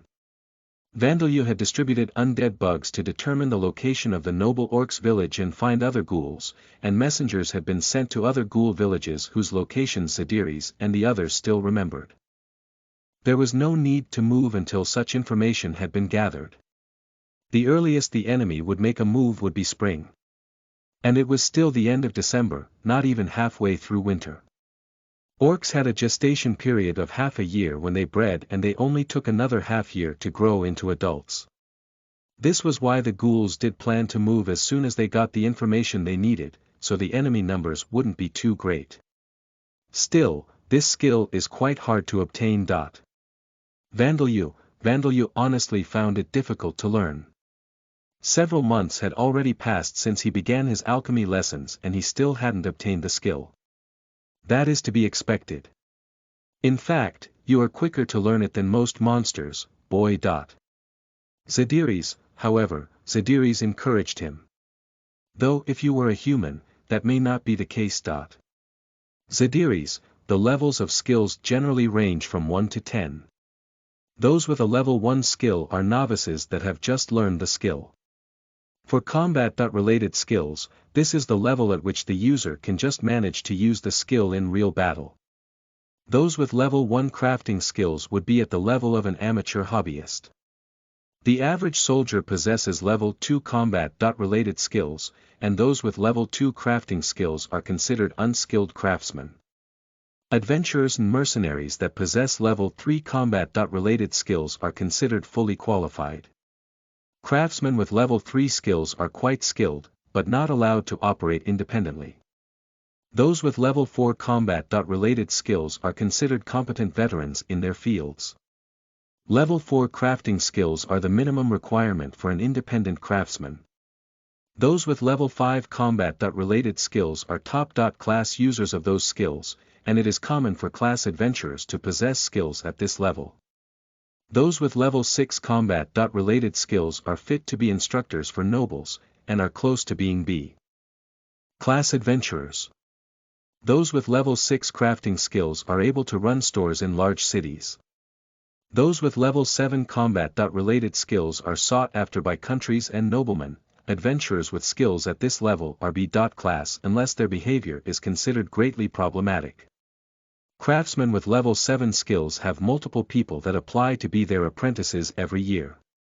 Those with level 8 skills are masters whose names are known across the entire country. Those with level 9 skills leave their names in history.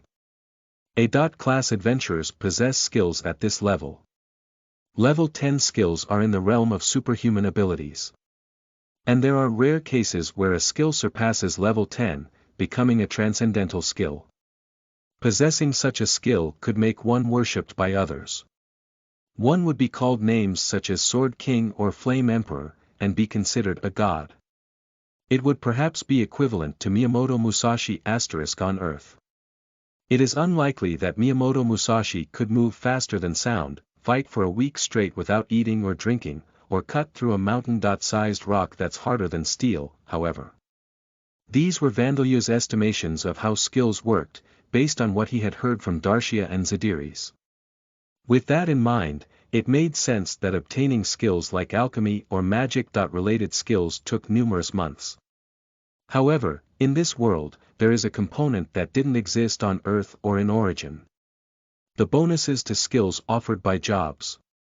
The people of Lambda can gain bonuses to learning skills by obtaining jobs. This increases the rate at which one obtains and levels up skills. Because of this, an amateur can become a master swordsman or craftsman in just a few years. In the case of swordsmen, though, many die before they can gain the experience points they need. Looking at it another way, acquiring skills and leveling them up in this world without obtaining a job is difficult. Even with an excellent teacher, the apprentice having an appropriate job is almost a prerequisite for learning skills. In that regard, Vandeleur was quite exceptional considering that he had learned skills and leveled them up without a job. Because of his curse, Vandeleur's experience from his previous lives didn't manifest directly in his skills. But he still remembered the feeling of learning skills and still had the experience which helped him learn them, and his vast mana pool allowed him to practice magic dozens of times more than the average person. Also, he received racial bonuses by being a member of the Damper race. As proof of this, he hadn't learned any martial skills, which he hadn't experienced using at all on Earth or in Lambda. So in short, obtaining a job would make it easier to acquire new skills. Vandeleur, well, that is correct. Zadiris. I've found another reason to hate this country. Vandeleur, changing jobs required special rooms owned by organizations such as guilds, so it was impossible for Vandeleur to acquire a job in the Amid Empire where he was treated as a monster. Even if Vandeleur was able to use such a room, his cannot learn existing jobs curse would likely make it impossible for him to change jobs. But since pouring my hate on the country won't help me gain skills, I'll just have to keep working diligently. Vandeleur, indeed. That is wise of you, boy. Zadiris patted Vandeleur's head, but if she was aware that his status effect resistance and surpass limit skills had increased in level, she would likely have him stop his diligent work. These skills were increasing in level because of the status effect known as overwork that Vandeleur was affected by, and because he was pushing past the limits of what an infant's body could withstand every day. However, Vandeleur had no intention to stop pushing himself. This was something that hadn't changed ever since Darcia had been killed. The next day, he learned where the other ghoul villages were. There were 10 of them in total. However, they only needed to make the multiple-day journey to visit 4 of them. The other 6 had already been attacked by the orcs. The men were killed and the women. Growling. Gah. My village, it's been burned down. Those Paiyigs. It hurts. It hurts. Mother was screaming. It hurts. I can't breathe away. We attacked. The ghouls. Bugin. Sama's orders. The ghouls' venom, because of orc, mage. Sama's magic, no work on us. Vandeleur listened to the words of the spirits of the ghouls and orcs who had died in battle that had followed his undead insects back to the village. Many spirits were only capable of howling and crying because too much time had elapsed since their deaths, and even those capable of speaking did so in fragmented sentences, but Vandeleur could piece together what had happened. The noble orc Bugin had apparently been attacking ghoul villages one after another, starting with the smallest ones. Most ghoul villages other than Zadiris' village had between 30 to 50 members. Groups of 80 or so slave goblins and kobolds attacked them, with the noble orc's sons in command. There were apparently some ghoul villages that didn't have any strong individuals like ghoul mages or ghoul barbarians. In those villages, a rank 4 ghoul warrior that might be in a middle rank position in Zadiris' village acted as the chief. It wouldn't be surprising for them to be annihilated in a one-sided battle when the rank 6 noble orc attacked.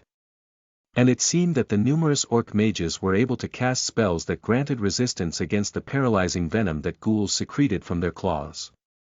This magic would be cast on the orc soldiers and some of the slaves before the battle. The ghouls' resistance had been fierce, killing many of the goblins and kobolds. But since the orcs captured ghoul females in the process, it was a net gain for them. And so Bugin had killed over 100 ghoul men and kidnapped over 100 ghoul women. Ghoul women had much sturdier bodies than humans, and made excellent mothers. It seemed that Bugin had used the ghoul women in addition to the female goblins and kobolds to further increase the number of his orc soldiers. The kobold shaman hadn't known these things, likely because it was a spiritualist who was never sent out onto the front lines and because it was a slave. So it seems that the orcs increase in number by about 100 every year. I think a lot of them actually die in the harsh battles that they consider their training, but I think their breeding is accelerating, so let us tear out their entrails while they are still alive and scatter their brains across the ground. Vandalyu, boy, I understand that you are angry, but you must calm yourself. Zadiris, yeah, calm down. It's not good for us if even the young ones get heated. Vigoro, I'm not angry. I'm just empathizing with the spirits. Vandalyu, I assent that even worse. Vigoro, boy, the mana that has leaked out of you has taken the shape of skulls and is rather terrifying. Zadiris and Vigoro, Vandalyu's close friends, stepped away from him in fear as countless black skulls swarmed around him. Ghouls from outside this village were mere strangers to Vandalyu, and not people that he should have any particular feelings for. However, after hearing the words of the spirits, he couldn't contain his feelings of anger towards the orcs. Since orcs are a race with only males, I think they cannot help that part of their behavior.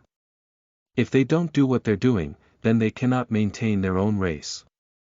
The instinct to reproduce is one of the 3 main needs *, and it would be cruel to tell them to abstain. In fact, the ones to blame are the demon king and the evil gods for making creatures that live and reproduce this way. But I also can't help being angry. Vandalyu, I can't tell if you're calm or not. Also, what are the 3 main needs? Vigoro, even I do not know. Well, I am relieved to see that you do not seem to have lost control over yourself. In any case, there are 4 surviving villages, correct? Let us hurry and send messengers to them. Zadiris, Teria gave orders to the men of the village while sitting on a hand-made throne, looking down on those obeying her commands and feeling pleased with herself. With golden pupils, gray-brown skin and claws stained purple with paralyzing venom, she was clearly a ghoul woman. However, one could possibly tell from the fact that the letters of her name contains no decutan *, she was a ghoul who was originally a human. As a human, Teria was the daughter of a skilled smith. She had inherited his qualities and displayed promising talent at a young age, and people had expected her to one day be an exceptional smith, even more skilled than her father. However, a large company expanded into the city that she lived in and her parents lost their store. And then they made a mortifying decision. They sold Teria as a slave. Teria was indeed a talented girl, but she also had 2 younger brothers. In those days, the ones who succeeded the family, whether it was a noble family or a commoner family, was always a son. Even though Teria's younger brothers also had clear talent and ability. No, because they did, her family decided to sell her and take back their store. Teria was talented, but she also had a refined physical appearance. As a young girl, she already possessed a body that was highly attractive to men, and so she was sold at a high price. After being sold, she was forced to work as a prostitute and suffered deep emotional wounds from her family's betrayal and the circumstances she now found herself in. She was forced to serve arrogant clients countless times, and in the end, she was unable to bear it and decided to escape. She found an opening to kill her client and escape the brothel, leaving the city. As she fled, she ran into a devil's nest to throw off her pursuers. And so she managed to escape, but she was then caught by ghouls. Teria despaired as she thought she was going to be eaten alive, but the group of ghouls that captured her was small and lacked females. What they desired from her was not her meat, but for her breeding function as a woman. Teria was transformed from a human into a ghoul by a ritual. Having already lost her willpower to resist, she opened her body to the ghoul men and came to spend every day obeying their commands. Because she had become a ghoul, even if she escaped, she would be killed if spotted by humans. And because she was originally a human, she didn't know any techniques to make use of her newly gained superhuman strength and paralyzing venom. For Teria to survive, she had no choice but to obey the commands of the ghoul men. But did she have a future if she kept living on like this? Her eyes were clouded with despair, but her days of living such a life changed when she laid eyes on the fur of a huge boar that the men had hunted and brought back. As Teria stroked the fur, she remembered her past and whispered about how it would make good armor. Hearing that whisper, the ghoul men said make it, then. She obeyed them, creating ghoul-fitted leather armor of the same quality that one would find sold in human cities, using the limited materials available. From that moment on, Teria's position in this group of ghouls changed to the person destined to become the next chief. Teria made pieces of equipment one after another out of the materials brought to her by the ghoul men. Even though she had transformed from a human into a ghoul, her talent had never stopped shining. A giant scorpion's carapace would become a shield, an iron turtle's shell would become armor, an impaler ox's horns would become a spear. The warriors in the group of ghouls Teria belonged to were as well equipped as adventurers, and they kept hunting monsters one after another, becoming strong enough to even kill adventurers who attacked them. Having regained her willpower, she used techniques she had learned during her times as a prostitute to control the men and make them submit to her. She taught the other women who were jealous of her how to make the men submissive, thus gathering them under her. And 100 years after she became a ghoul, Teria rose to the top position in the group, despite being weaker than everyone else. And more than 100 years after that, the group of less than 20 ghouls that had been on the brink of extermination now numbered over 60. Other ghoul villages desired Teria's equipment and brought food to trade for it. The influence that Teria's group of ghouls had was even greater than Zadiri's village that had over 100 ghouls. Fufu, at this rate, I'll have control over this devil's nest in another 10 years.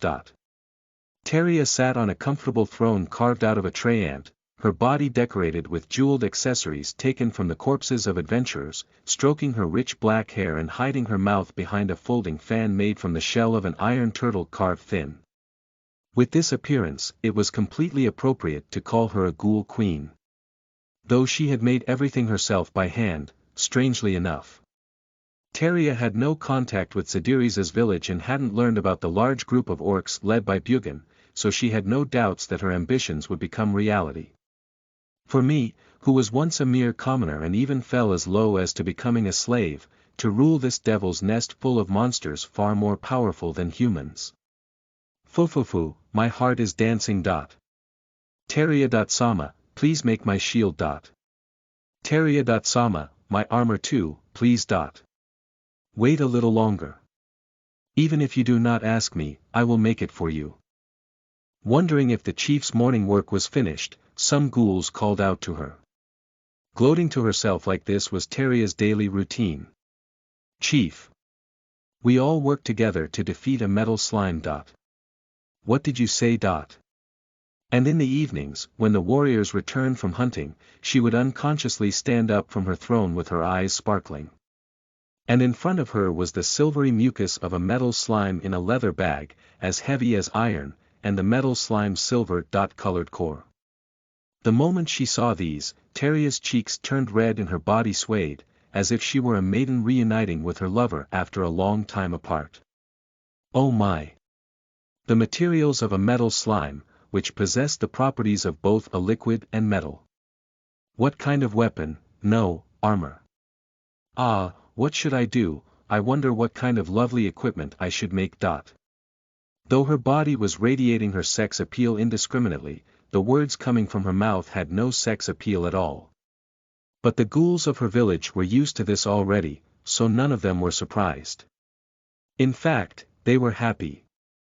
Teria was a chief who skillfully created equipment, and perhaps because of the time she had spent as a commoner, she treated those below her well.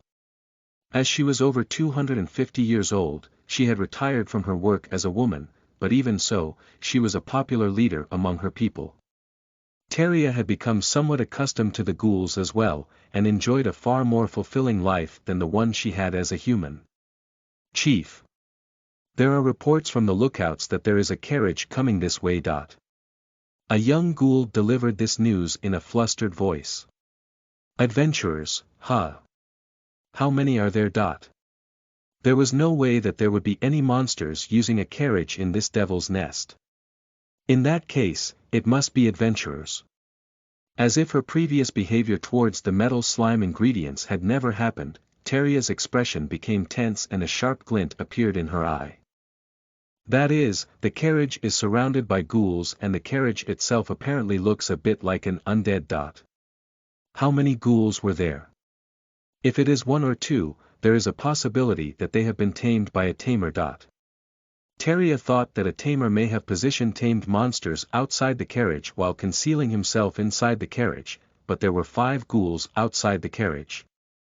Ghouls were a race with their roots tracing back to the goddess Vita, but since they shared the same lineage as monsters, it was possible to tame them. However, they were far more difficult to tame than normal monsters. Only a first-class tamer would be able to simultaneously tame 5 ghouls and an undead carriage. It was difficult to imagine that such a first-rate tamer would need to hide himself inside the carriage. The ghouls from another village might have tamed a strange undead creature. Any warriors still left in the village, come out. You must protect me. It seemed unlikely that 5 ghouls and an undead would come to attack this village, even if half of its warriors were absent at the moment, but Teria gathered together some ghouls to escort her and went out to the front of the village. When she did, she saw exactly what she had heard in the reports. An undead carriage surrounded by 5 ghouls. Stop. Do you have some business with my village? As Teria called out to them, surrounded by many of her own ghouls, the carriage stopped. We want to discuss something. A common enemy has appeared, and all of the other villages that have relations with you guys have agreed to cooperate.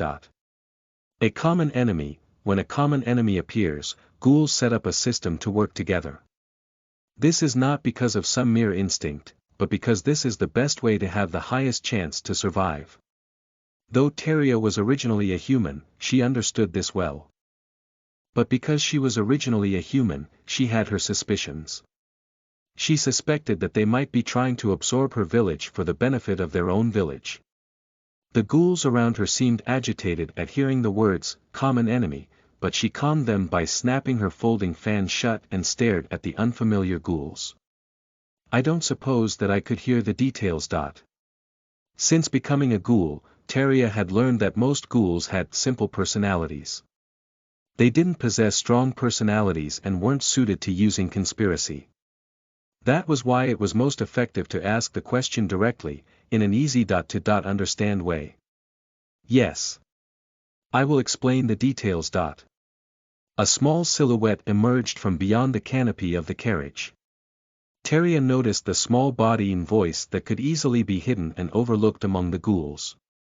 No, he couldn't be overlooked. He possessed such charisma that he compelled others to kneel before him, just by standing there. Long white hair, blood-red and mysterious blue-purple pupils, and abnormally white skin. He was clearly not a ghoul, but there was something that made it clear that he was an important person.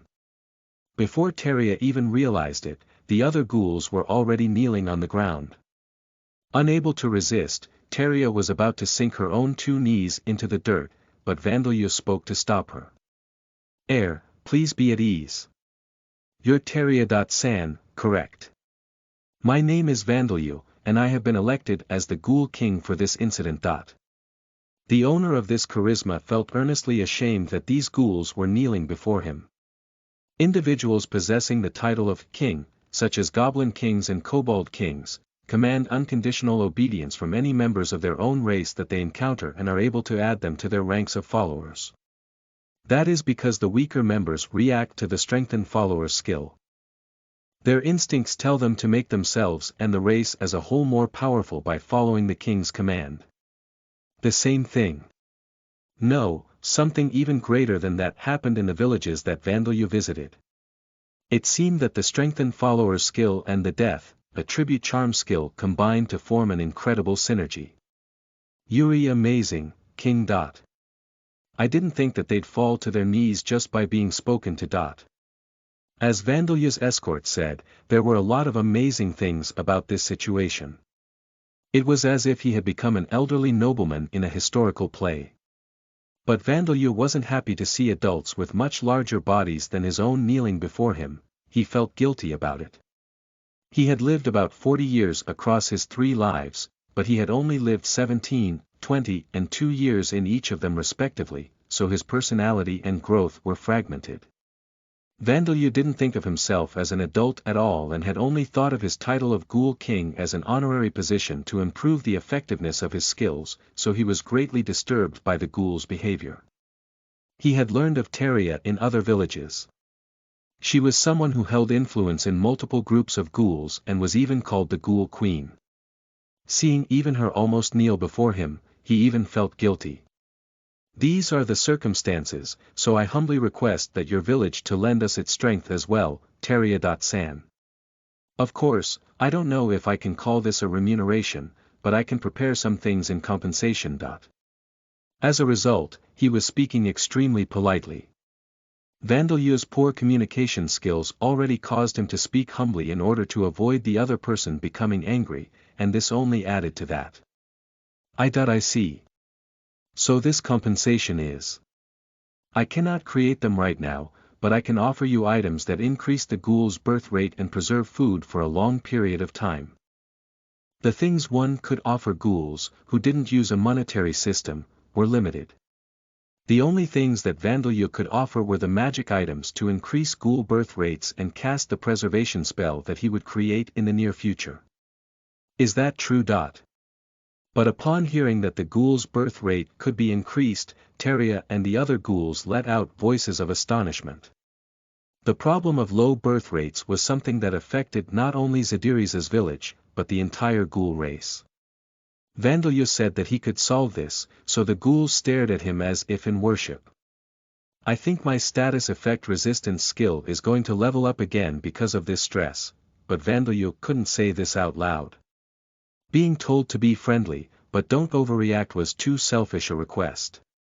In that case, we will be happy to come under your command, Vandeleur.sama. You can be more familiar with me, you can drop the honorific, or add .san, or call me, boy. Vandeleur wanted her to stop adding .sama to his name, or at least wait until he was a bit older before doing so. Oh my. Why did she seem so happy? Well then, Van.sama. I, Teria, will carry out your will and serve at your side. Vandeleur had no memory of asking for such a thing, but for some reason, Teria had now become his close aide. He couldn't understand why. However, Teria had discovered a new ambition. The ambition of raising this ghoul king to the top, expanding his ruled domain outside this devil's nest and securing glory for herself as his aide. To think that such a chance would come for me when I'm over 260 years old. Fufu, I was once at the very bottom, and now I will see how high up I can go. Until the moment I die. Teria's eyes glittered with her ambition. As if defeated by those eyes, Vandeleur turned his gaze towards the spirit form of Sam, sitting in the coachman's seat, but... Bakken, you are popular with the older women as always. Vandeleur received this compliment from Sam, but he had the feeling that this popularity wasn't the kind of popularity he wanted. But once you become a nobleman, those kinds of people will often visit, so I think this is perfect practice for you. Darcia had seen straight through Teria's obvious ulterior motives, but she intended to simply watch as Vandeleur went through this experience. Vandeleur's one point of salvation was that the charisma that seemed to be affecting Teria and her village would weaken, as they were now under the influence of his strengthened followers' skill and their instincts to obey him as monsters should be satisfied. The level of the strengthened followers' skill has increased. A strange woman moved through the devil's nest alone. Her being alone was rare, but not unheard of. The Adventurers Guild recommended forming parties in order to maintain the safety of the adventurers and the chance of successfully completing requests, but acting solo wasn't prohibited. But if one looked carefully, her equipment and behavior was noticeably unusual. The woman's equipment looked brand new and unreliable. She was equipped with completely unscratched leather armor that covered only her chest and waist, not protecting even the bare minimum that armor should, and a small shield about the size of her face. But she showed no signs of fear as she proceeded through the Devil's Nest, slaughtering with a single swing of her sword the low-level monsters such as horned rabbits and goblins that attacked her. She didn't make any attempt to tear off the body parts of the monsters that served as proof of having killed them, or the parts that could be used as materials. "I guess it's about time. A completely lifeless voice escaped her lips. As she did so, orcs appeared around her. She was completely surrounded, and among her enemies she could see a noble orc with blonde hair and a body larger than those of normal orcs. Facing these orcs who were breathing loudly through their noses, she didn't resist. Instead, she dropped her short sword to the ground as if throwing her weapon away. There was no fear or any kind of emotion at all on her face. Name: Terrier. Rank: Free race. Ghoul level: 1 job. Prostitute job level: 100 job history. Apprentice armsmith, armsmith slave, forced job change at level 47, apprentice prostitute age: 263 years old. Passive skills: night vision, pain resistance. Level 1 superhuman strength. Level 1 paralyzing venom secretion, claws. Level 1 allure. Level 1 active skills. Estimation. Level 6 armor smithing. Level 6 weapon smithing. Level 6 seduction star. Level 5 dancing. Level 2 love. Making. Level 2 Teria was formerly a human girl gifted in both smithing skills and skills in the bedroom. She is a special individual who was transformed into a ghoul via a ceremony. She creates equipment for the ghoul men while also enticing them into submission. She teaches the other ghoul women how to make men submissive as well as her smithing techniques, making the hierarchy very clear to them. However, as she has never properly hunted prey before, her level as a monster hasn't increased and she is the weakest among all the ghouls. But as a smith, she possesses more skill than a nobleman's personal employee or the most skilled smith one might find in a large city. This is the result of over 200 years of hard work and experience. But if she had access to the latest tools, proper working environment and variety of available materials that living in a human society would offer as well as changing her job back from prostitute to smith, her skill would likely increase even more. About forced job changes. This is a special treatment for criminals and those who have fallen into slavery. Though it doesn't cause the loss of already learned skills, the previous job no longer has an effect on status and can no longer level up. This is clearly displayed when one's status is checked at facilities such as guilds, so it acts as a way to prevent slaves from escaping. However, this was a practice used over 200 years ago. In modern times, it has become more commonplace to put collars on slaves that only the owner is able to remove. Chapter 18, The Enemy of the Enemy has begun moving, but preparations continue anyway. You are listening at novelfull.audio. Chapter 18. The enemy of the enemy has begun moving, but preparations continue anyway. The female adventurer who surrendered to the orcs without resistance was bound with vines instead of rope and taken away. The young noble orc had a vulgar smile on his face, pulling on the end of the vine as if she were his pet dog. The monsters following his command were also laughing. They were likely happy because while this woman acted as a plaything for their master's mood would be improved. And so the female adventurer was dragged along by the noble orc and taken into the orc kingdom that his father had established. Even though she would soon be forced to start giving birth to monsters until she died, the female adventurer had no expression on her face. However, nobody noticed this, even the noble orc himself. It was impossible for monsters to read the detailed facial expressions of humans, and the noble orc had no interest at all in the woman's facial expression to begin with. An oval-faced man sat deeply in his chair with his eyes closed, looking as if he was sleeping. Suddenly, his eyelids flew open and he pressed a handkerchief to his mouth.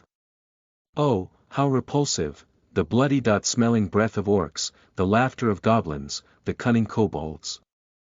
To top it all off, the pigs who were under the impression that they were high-class creatures. And, of course, the women who were being treated like cattle, unable to die even if they wanted to. The man had been prepared to see this, he had known what he was being requested to do. Even so, he struggled to contain his nausea. "Are you all right, Luciliano? Dono. Nothing to worry about. Way. More importantly, Steward. Dono, please call for the Viscount. I have something to report. Certainly, I will summon the master. I am terribly sorry, but please wait while I do so, Luciliano. Dono. The butler, who apparently had happened to come by to check up on things, made a cup of fragrant black tea before leaving the room. It was likely an act of consideration, offering Luciliano some tea to ease his nausea while waiting for the master. With the wonderful aroma of the black tea filling his nostrils, Luciliano felt the disgusting scenery that had been burned into his mind start to fade away. He was careful not to forget it, however, as it was his job to remember it. Your reconnaissance succeeded. Shouting loudly about this top-secret request, a handlebar mustache entered the room. No, a nobleman with a handlebar mustache entered the room. Quickly putting his cup down, Luciliano gave the nobleman a bow. I will now report, Viscount Berno Balches. This nobleman, Viscount Berno Balches, was the lord of this region and the one who had hired Luciliano. He appeared to be a smart nobleman in the prime years of his life with no outstanding characteristics other than his magnificent handlebar mustache. He was not an incompetent man. He was your typical nobleman. My live, dead has safely infiltrated the orc village. Live, dead, this is a special kind of undead, no, a creature classified as an undead, created using life. Attribute magic. It is created by casting a spell on a fresh corpse whose heartbeat and respiration have only just stopped, restarting its biological functions. Though its heart and lungs move, it is classified as an undead because it does not have a soul, but it looks no different from a living creature. It is warm to the touch and one can detect signs of life from it using magic. It does appear to be an expressionless, flat-toned person, however. Its only drawback is that the spell is directly granting life to the body, so it still requires food and sleep. Also, unlike undead, it is affected by poison and illness. Viscount Balches had hired Luciliano to use this live dead as a familiar and borrow its 5 senses to confirm whether the rumors were true or not. The rumors that were drifting among the adventurers. The rumors of a powerful monster haunting the forest. Like Devil's Nest that was further away from the town. For some time, adventurers venturing to the distant forest. Like Devil's Nest hadn't been coming back. At first, these were dismissed as being due to the adventurers being unskilled, but a thief acting solo had witnessed something terrifying. A noble orc leading orcs, goblins and kobolds. In many cases, the intelligent noble orcs who were a higher race of orcs were capable of organizing groups of monsters, and there were several hundred of them around the world. Luciliano's job was to determine whether the monster the thief saw was really a noble orc, and if it was, he was to also find out how many monsters the noble orc commanded. The live, dead I am controlling has been captured by a medium-sized company led by a noble orc and has been taken to their village. The location is about 3 days' journey from the edge of the Devil's Nest. So, how many noble orcs are there? How big is their group? So far I have confirmed that there are at least 2 noble orcs, the one in command of the medium-sized company and one that is the king of the village. However, it seemed that there are 1 or 2 more. I believe the total monster count is around 400 or 500. 3 noble orcs, and 500 monsters. Viscount Balches looked as if he was about to faint after hearing Luciliano's report. Noble orcs were rank 6 monsters at minimum, and individually superior noble orcs were even said to be capable of slaying dragons. There were at least 2 of these, possibly 4 or even more. With 500 monsters under their command, even if Balches mobilized all of the forces in his territory, the knights, city guards and even the active adventurers in the region, defeat was the only imaginable outcome. However, I believe that the noble orcs, including the king, are not superior individuals. Of course, I mean in comparison to other noble orcs. If you would allow me to express my personal opinion, would think that the situation could be dealt with if you were to gather around 200 C and D. Class adventurers with a B. Class adventurer in command. Really. As Viscount Balches heard these words, blood returned to his face that had been as pale as a sheet of paper. However, a moment later, he gave a sigh. Even if that is the case, this is a serious matter. I must gather 200 adventurers as well as a first-rate adventurer of B. class or higher. I am uncertain how well knights and soldiers can fight against monsters. It is beyond my capabilities to deal with this on my own. I must consult Marshal Palpapek. As a ruler, Balches had the power to request help from those in higher positions in situations that he couldn't deal with on his own. If he allowed his pride to get in the way, tried to deal with this problem on his own and then failed, he would not only be disgraced, but his entire territory would be overrun by monsters. In that regard, Viscount Balches was a nobleman living up to his handlebar mustache. The noble orcs are apparently planning to move when summer comes. It seems that there is a group of monsters in the Devil's Nest that is not under their command, so they are acting to deal with that first. Those monsters are ghouls, I presume. So we have some time. Good work, Luciliano. I will pay the fee for your services to the Adventurers Guild, but I request that you still keep this situation a secret. It would cause a panic among the people. Thank you very much. Luciliano felt relieved, having finally earned some traveling expenses. He had been saving money for a long time to escape the Amid Empire and its nations, where the Church of Alda's influence was strong and the use of undead was restricted. He had decided to head to the neighboring kingdom of Orbalm, and then find a comfortable city to live in. Well then, you will accept my next request, won't you? However, Viscount Balches' words postponed his plans. Around the beginning of February, Vandalyu organized the surviving ghouls of the Devil's Nest into an army to fight against the noble orcs. Normally, a king would be in a heavily defended stronghold, but Vandalyu had personally visited the other ghoul villages to convince them to work with him. The reason for that was to use the effects of the death attribute charm to gather the ghouls smoothly, but I wonder if I'm just some kind of handyman with the title of king. That's not true, king. By the way, our numbers have increased, so please build us some new houses, king. Yeah. Vandalyu used the golem transmutation skill to have wood golems change their shape and build pit dwellings. He lacked the knowledge to build proper houses, but he had lived in pit dwellings for over a year, so he was familiar enough with them to build them. The materials moved on their own to the places that he commanded them to and changed into the shape that he needed them to, so this method of construction using golems was very easy. As long as he had the materials, it took him less than 10 minutes to build a single pit dwelling. Oh, amazing. 10 more houses, please.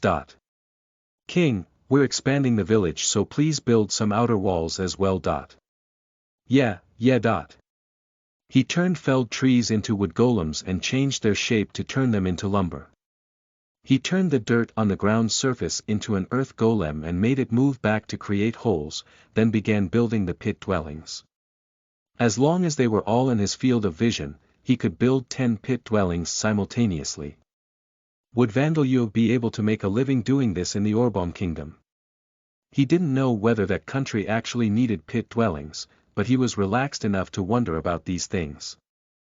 After finishing building the 10 pit dwellings, he began to work on the outer walls. This was even easier than building homes for the ghouls.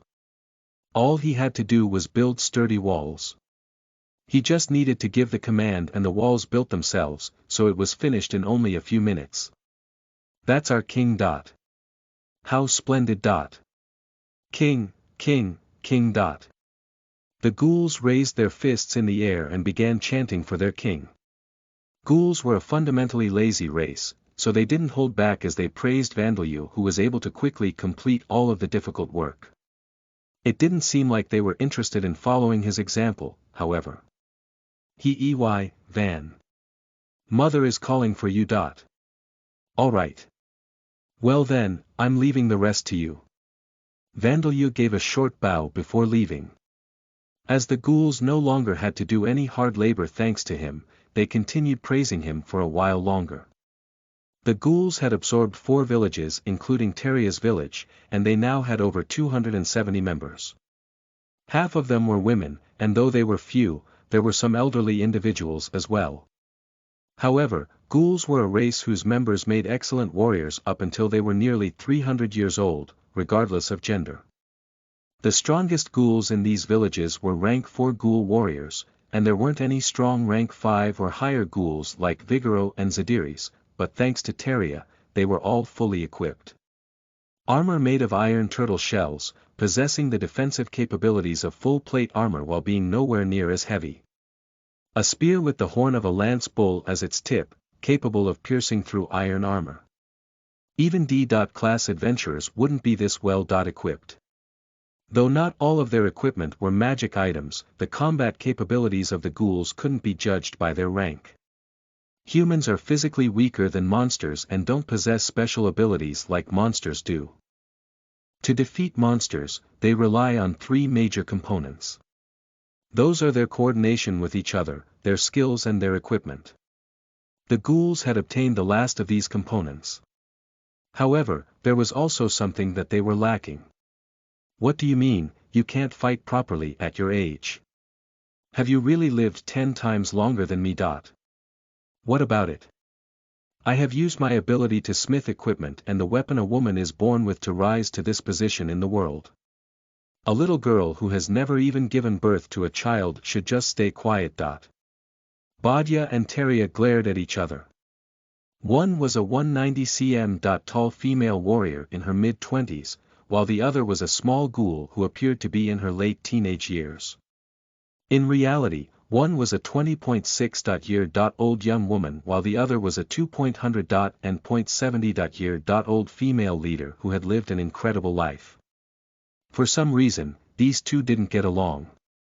But the reality was that Teria and the women of her village didn't know techniques for fighting. They could not even use the magic that they were supposed to have an aptitude for other than the spells that they used in their everyday lives, let alone combat-related skills. It was difficult to imagine that they would be useful in battle. However, thanks to Teria, they were a group of capable workers befitting of the ghoul race. Though their skills weren't at Teria's level, each of them were more than fully qualified as smiths, and even now, they were creating more equipment for the warriors to use. Van will give me a baby. Van. Sama will, to this little girl. Is that true, Van. Sama. It's true, though not in the way that you're imagining. They were referring to how Vandalyu would deal with the problem of low ghoul fertility. But Vandalyu looked into the distance, wondering why these two were so hostile towards each other. Yuri being over. Familiar with Van. You are the one who is over. Familiar with him, not even adding Sama to his name. They glared at each other with sharp looks. The loud grinding of their fangs was particularly ghoul-like. The two of them had been on bad terms with each other ever since Vandalyu brought Teria back with him. In order to curry favor with the Ghoul King immediately, Teria had stepped on board the carriage, saying, "I have things to discuss with you regarding the upcoming battle." And when Vandalyu took his afternoon nap, she had held Vandalyu in her arms until they arrived back in the village. As Badya came out to welcome him back, she saw this and got into an argument, and now things were like this. No, Vandalyu had a good idea of what was causing this. But he couldn't understand why Badya was so angry with Teria, considering that ghouls had no concept of marriage. Even if she felt as if her younger brother whom she was close with was being taken away, he couldn't imagine that she would act and speak the way she was doing now. And why were the two of them competing so seriously over a 2-year-old in the first place? How about acting your age for once? Oh my, I apologize.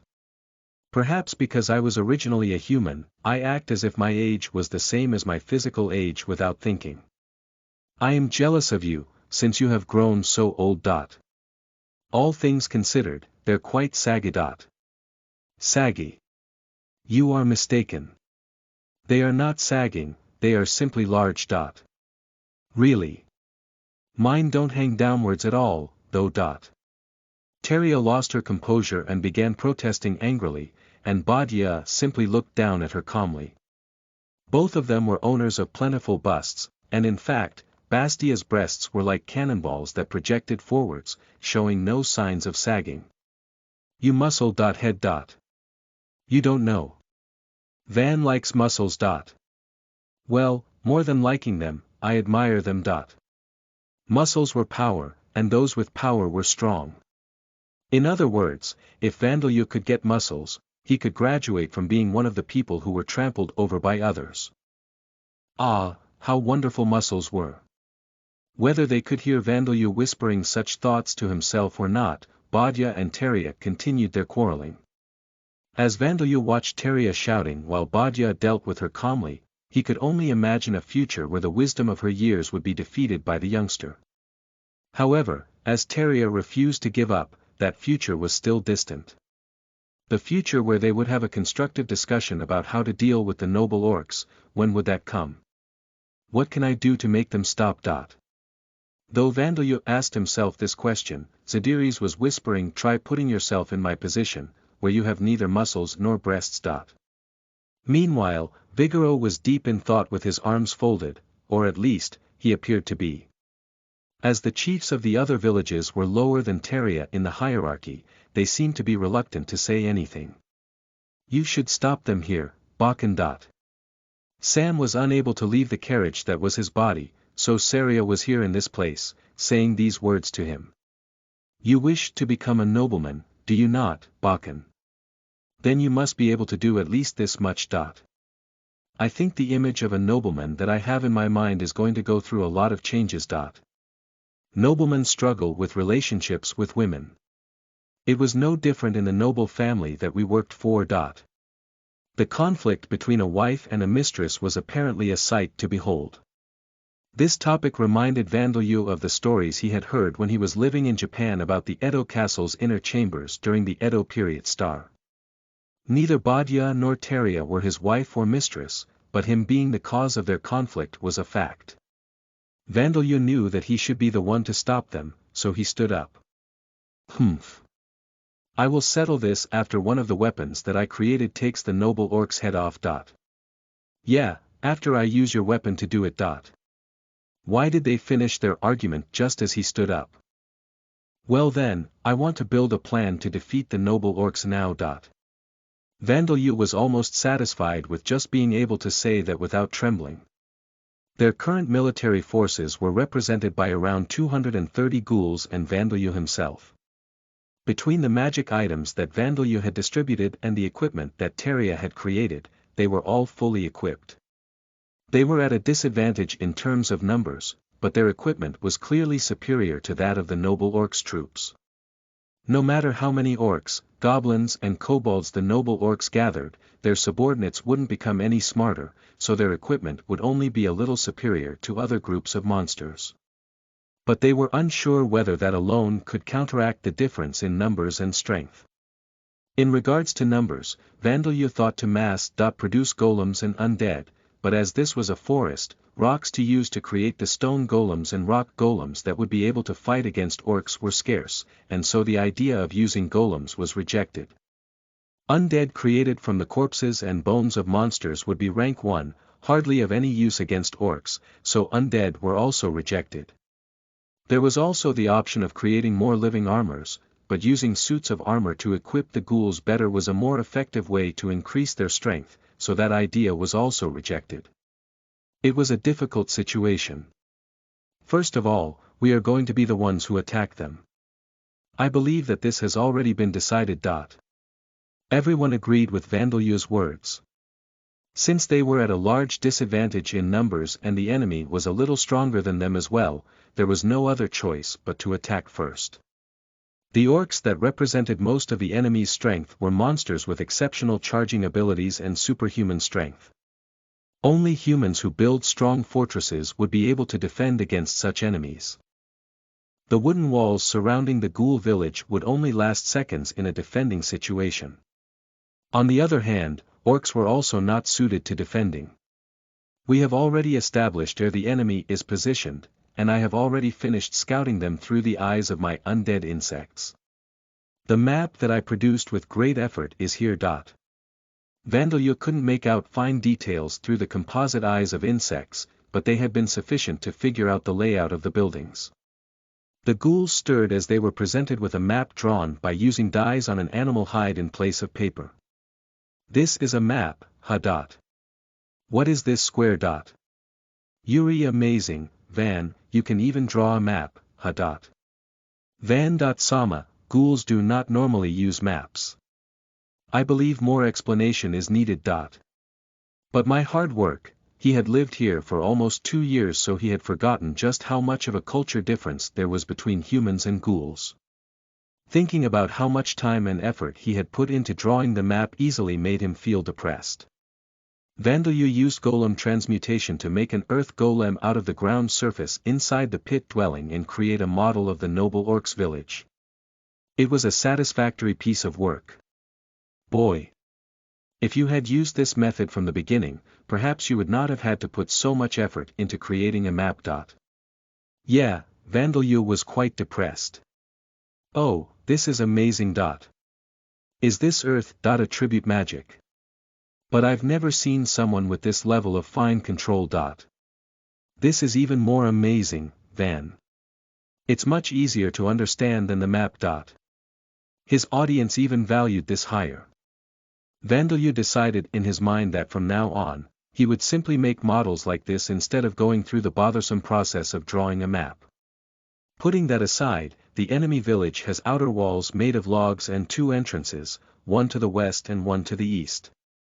There are 4 watchtowers, one each at the north, south, east and west.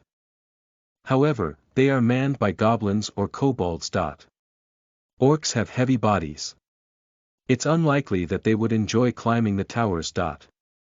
The average orc was about 2 meters tall. Their body weight easily exceeded 100 kilograms, and their weapons and armor would only add to that. Rather than them wanting to avoid climbing the towers, it was possible that they were unable to build towers that could support their weight in the first place. All of their buildings are generally made of wood. However, we should try to avoid using fire as much as we can. Indeed, if a fire were to start, the captive women would burn to death as well. In the orc village, there were over 100 female ghouls and over a dozen female adventurers held captive and being used as playthings. For the orcs, they were precious mothers for their children, but it was difficult to imagine that the orcs would risk their lives in battle in order to save them. They could even be used as hostages. Yeah, that sounds likely. None of the people that Vandalyu had rescued so far had been used as hostages. That was because Bone Man and the other undead were at the forefront of the fighting, and the enemies had thought that hostages would be meaningless against the undead. However, in this battle, Vigoro and the other ghouls would make up the main fighting force, so of course the orcs would think of using the captive women as hostages. Therefore, our first objective is to secure the buildings here, and here. They decided on rescuing the captive ghoul women.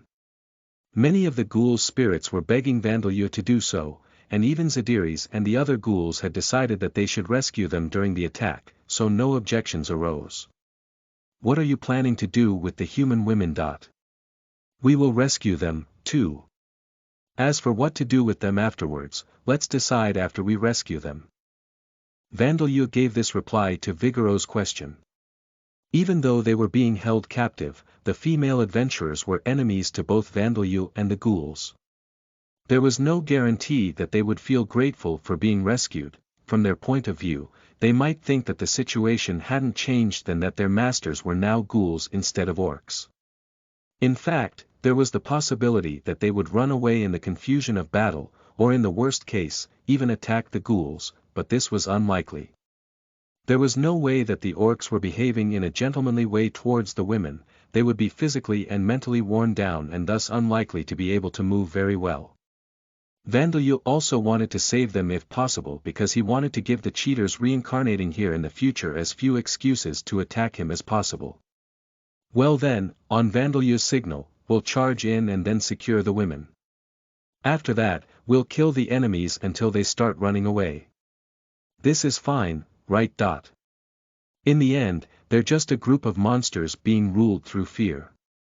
If we kill enough orcs, the goblins and kobolds should start to flee. The only race that noble orcs command absolute obedience over is the orc race, isn't it?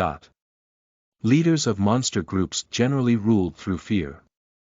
If presented with a greater fear than the fear of the ruler, the group of monsters would collapse.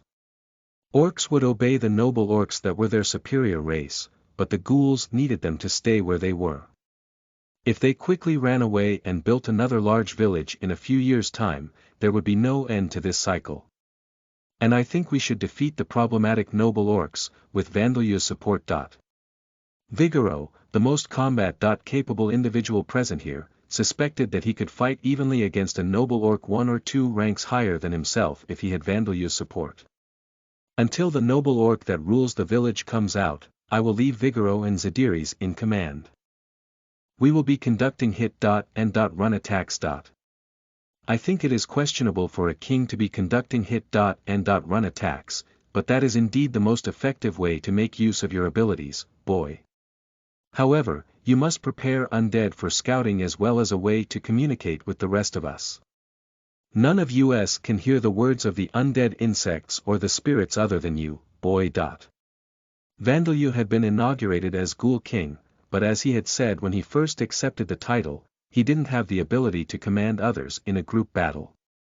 For that reason, he planned to ignore his title of king and simply conduct hit and run attacks during this battle. Be careful, Van.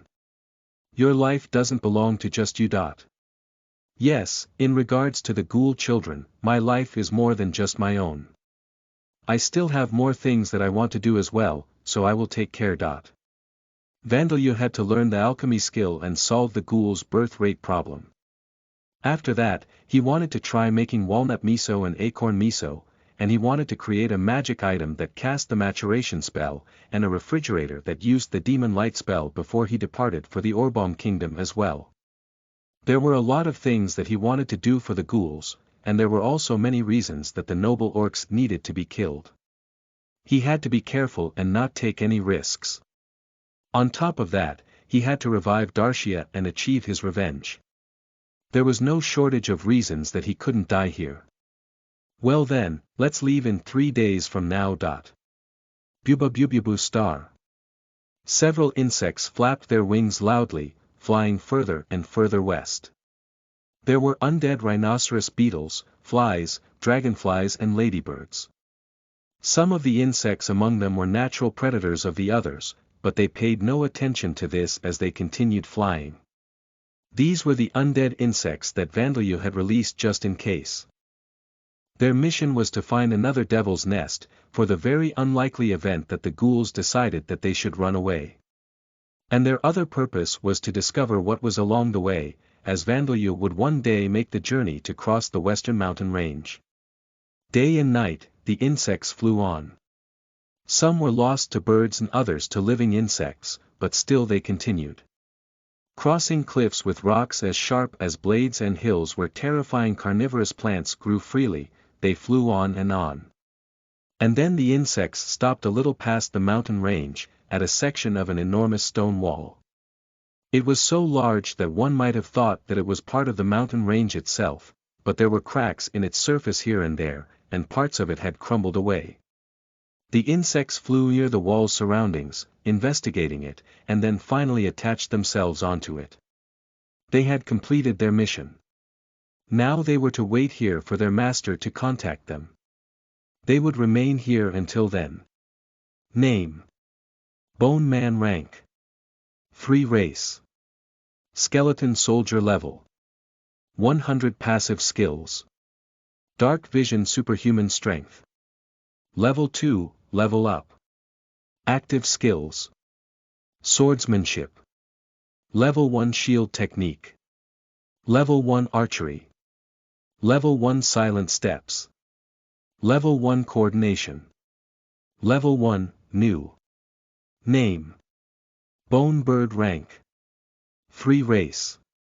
Phantom bird level. 98 passive skills. Dark vision spirit form. Level 2, level up. Superhuman strength. Level 2, level up. Active skills. Silent steps. Level 1 swift flight. Level 1 name. Sam rank. Free race. Ghost carriage level. 65 passive skills. Spirit form. Level 3, level up. Superhuman strength. Level 3, level up. Rough road travel. Level 2, level up. Impact resistance. Level 2, level up. Precise driving. Level 3 active skills. Silent steps. Level 1 high speed travel. Level 1 charge. Level 2, level up. Name. Saria rank. Free race. Living high leg armor level. 82 passive skills.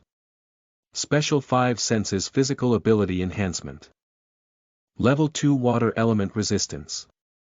Level 2 physical attack resistance. Level 2 active skills. Housework. Level 2 halberd technique. Level 2, level up. Archery. Level 1, new. Coordination. Level 1, new. Name. Rita rank. Free race. Living bikini armor level.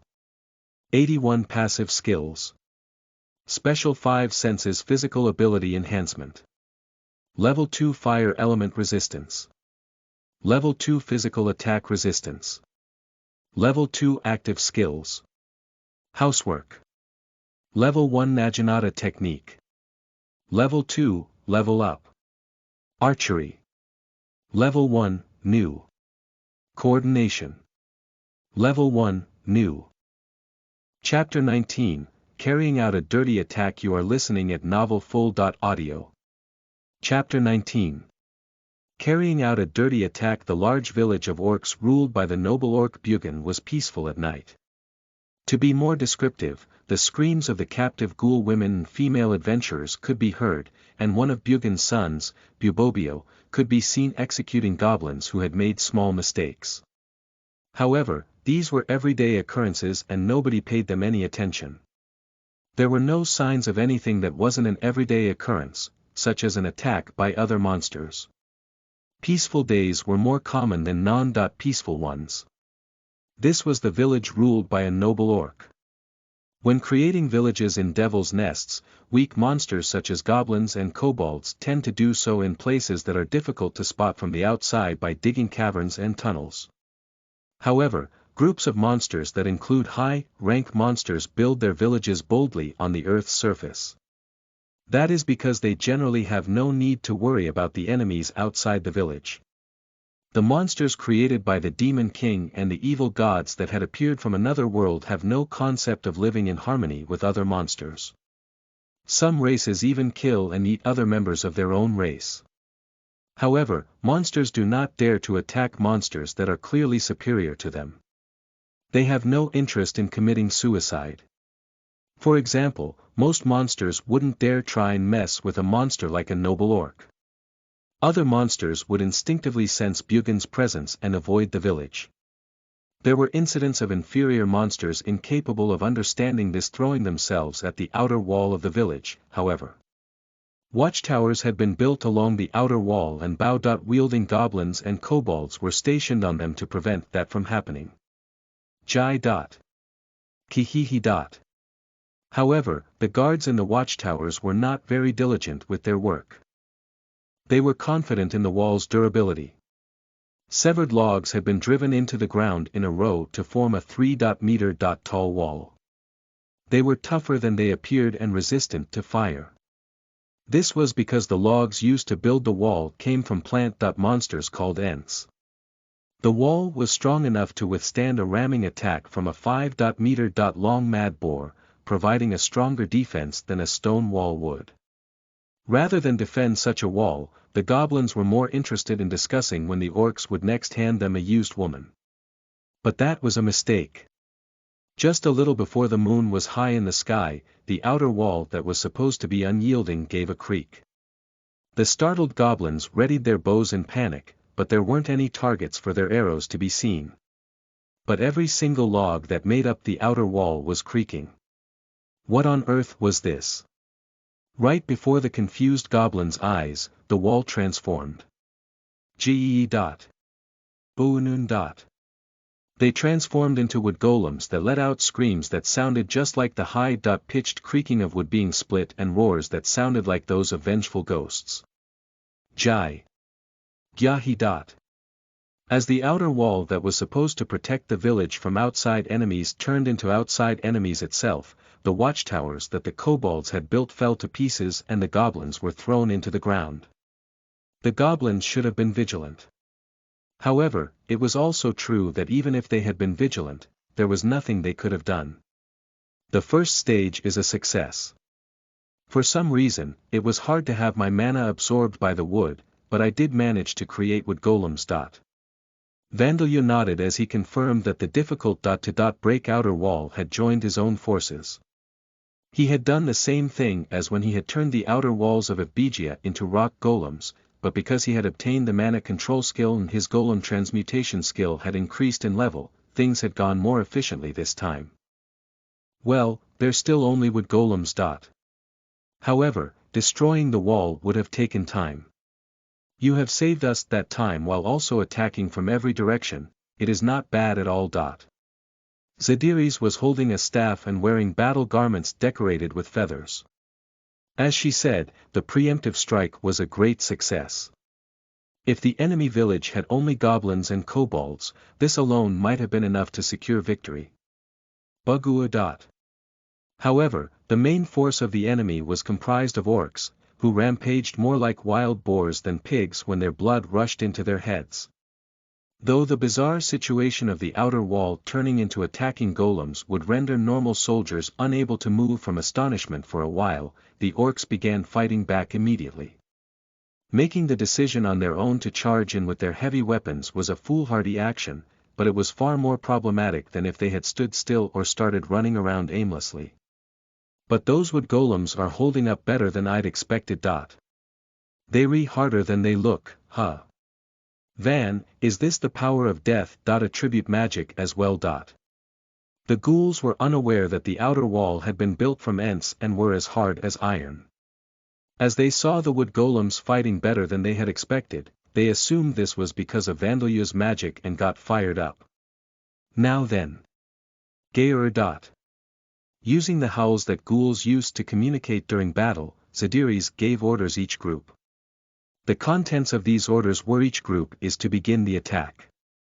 Eliminate the orcs, capture the target buildings and secure the women. Ga. Grr. The ghoul warriors bared their fangs and growled to say affirmative, and then began their assault on the now naked village whose outer wall had been removed. They were using equipment that D-class adventurers would be envious of. In addition, Vandalya and Zadiris had applied supportive spells on them. Ghouls and orcs were generally about even in strength, but with the equipment and supportive spells, they had the clear advantage. Grr. Among the battle was Vigoro, wielding an enormous battle-axe that one could tell was incredibly sharp with a single glance, closing in on an orc that had cut down a wood golem with its two-handed axe. The orc's armor looked unusually simple, but this individual was likely an orc general, as its body was bigger than normal orcs. This orc general's axe met Vigoro's. Ga. Bumojayo. The orc's protruding nose was slammed so hard by Vigoro's shield that it caved in, and then its belly was sliced sideways, sending blood and organs scattering everywhere. The orc general was rank 5, same as Vigoro. Normally, the battle wouldn't be decided so easily.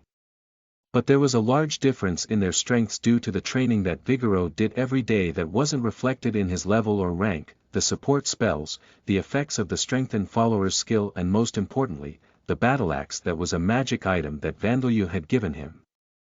The effects of his everyday training, the strengthened follower's skill and the magic item wouldn't decrease in effectiveness over time, but the effects of the supportive spells would wear off. To prevent that, the caster has to recast the spell, but mana was not unlimited. Now then, I'll replenish your mana. Spirit form transformation. This was where Vandalyu, who possessed a near infinite amount of mana, came in. He used spirit form transformation on both of his hands, which branched out like the roots of a plant to connect to the bodies of the male and female mages, including Zadiris. Ku, ngh, ah. Small voices rose up here and there, and one large moan, followed by heavy breathing. Putting that last sound out of his mind, Vandalyu released the no. Attribute magic that he learned in Zadiris' village. Mana transfer. The most useless spell among no. Attribute magic spells. Mana transfer. It is a spell that transfers colorless mana that has not been stained with any element's color to the target, and at first glance, it seems very useful. However, during the transfer process, most of the mana is wasted. The efficiency of mana transfer can be increased based on the caster's relationship with the target, the caster's mental state, magical compatibility between the caster and target, the race of the target and so on, but on average, it is about 5%. There have been recorded cases where twins who trusted each other and had good magical compatibility with each other produced more mana than the originally supplied amount, with a transfer rate of 120%. But there were many cases where the amount of mana transferred was less than the starting amount. And currently, there were no discovered methods to consciously increase the transfer efficiency. For this reason, it is very often more effective to use one's own mana, rather than transferring it to someone else. If 100 mana is spent to transfer only 5 mana, this is the natural conclusion. However, Vandalyu possessed over 100 million mana. To transfer 100 mana, he would spend 2,000. To transfer 1,000 mana, he would spend 20,000. To transfer 10,000 mana, he would spend 200,000. He possessed an amount of mana so great that he wouldn't hesitate to do this. This is the mana version of burning money to create light. Boy, I do not think that one can burn gold and silver coins. Well, anyway. Everyone, use the mana that the boy has given you to your heart's content. Yes. Here we go, everybody. I'm overflowing. And so the ghoul mages whose mana had been replenished and the warriors who were guarding them pressed forward after the group who had charged in first. Vandalyu saw them off before clambering aboard Sam, who had been on standby at his side. Now then, we'll be doing hit and run attacks like we planned, so I'm leaving the rest to you. I don't think you can see them, but I have left familiars attached to everyone, so please call for me if there's an emergency. Leave it to us. The Ghoul King Vandalyu's role had been to unite the ghouls with the death attribute charm skill and strengthen them with the strengthened follower skill. But it had been decided that once the battle started, he would be conducting hit and run attacks with Sam. He didn't have the ability to lead, and he didn't have a wide field of vision overlooking the battlefield, either. Instead, he did have the ability to cast the magic absorption barrier, a death attribute spell capable of effectively turning the orc mages, among the most problematic of the orcs, into wooden dummies. The best way to use this ability was to form a hit and run squad that made use of Sam's mobility around the battlefield. Though Vandalyu had the feeling that he was doing the most work even though he was the king, his morale was high. He was part of a hit-and-run squad. In many fictional works, this role is left to the protagonist who then plays a very important part. How could he not get fired up? Sam, move out. Certainly. The spirit-body horses neighed as Sam began to move. Rita, Saria and Bone Man were riding in the carriage, while Bone Bear, Bone Bird and the others ran alongside the carriage. The hit-and-run squad that would be very problematic for the noble orcs charged into the village. For the orcs and Bugin who ruled over them, receiving a surprise attack was something completely outside their expectations. It is appropriate to say that they believed that surprise attacks were something that they themselves used, not received. Bugin had considered the ghouls and humans dangerous and moved so that they would not find out about him. That was why unmotivated goblins and kobolds had been stationed as lookouts while the orcs were either using the captured women as an outlet for their lust or simply being lazy. Having been awoken by the sound of wood golems striding across the village and the screams of goblins and kobolds, the orcs jumped onto their feet in a panic. Rather than waiting for orders from the higher-ranked individuals, they simply began fighting where they stood. An orc general who had coincidentally happened to be outside the village tried to gather the orcs around him, but was butchered by a single blow from Vigoro. This only increased the orcs' panic, and since their orc masters were panicking, there was no way that the slave goblins and kobolds could move in an organized fashion. In fact, many of them were caught up in the wild swings of the orcs' clubs and axes. In the midst of this, the ones who recovered from this chaos were the relatively intelligent kobolds. They gathered other kobolds to form a group with kobold chiefs and kobold mages at their center, slipped through the wood golems that they had little chance of defeating in order to try to ambush the ghouls. Jayu. But they were attacked by the ghoul shock troops. Using their arms that were so long that they touched the ground even when standing upright, they ran on all fours like gorillas to rush in.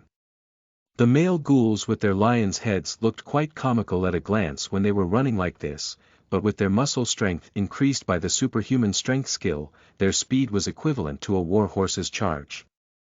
Yuan. Against this speed, the only thing the kobolds could do was fire a single arrow each. However, they had almost no effect due to Terria's tough, light armor that didn't hinder movement, and the supportive spells cast on the ghouls by Zadiris and the other mages. Jayan. The ghouls closed in on the kobolds and swung their prided claws, mowing these hindrances down. Even the kobold chief that had been in charge was unable to resist as it was slaughtered. With their bodies stained in the blood of their enemies, the ghouls roared as they attacked even deeper into the village. To humans, they may have appeared to be nothing but bloodthirsty beasts, but those who understood the battle language of the ghouls would know that this roar meant, "We've come to save you," and these ghouls were warriors searching for their precious women. Bakken, there is a group of goblins ahead. Push. Certainly. I shall push through them. A 3-horse carriage pulled by blue-white horses charged into the orc village. The carriage was equipped with spikes made from the carved fangs of monsters, effectively turning it into a chariot capable of attack. That alone was quite impressive.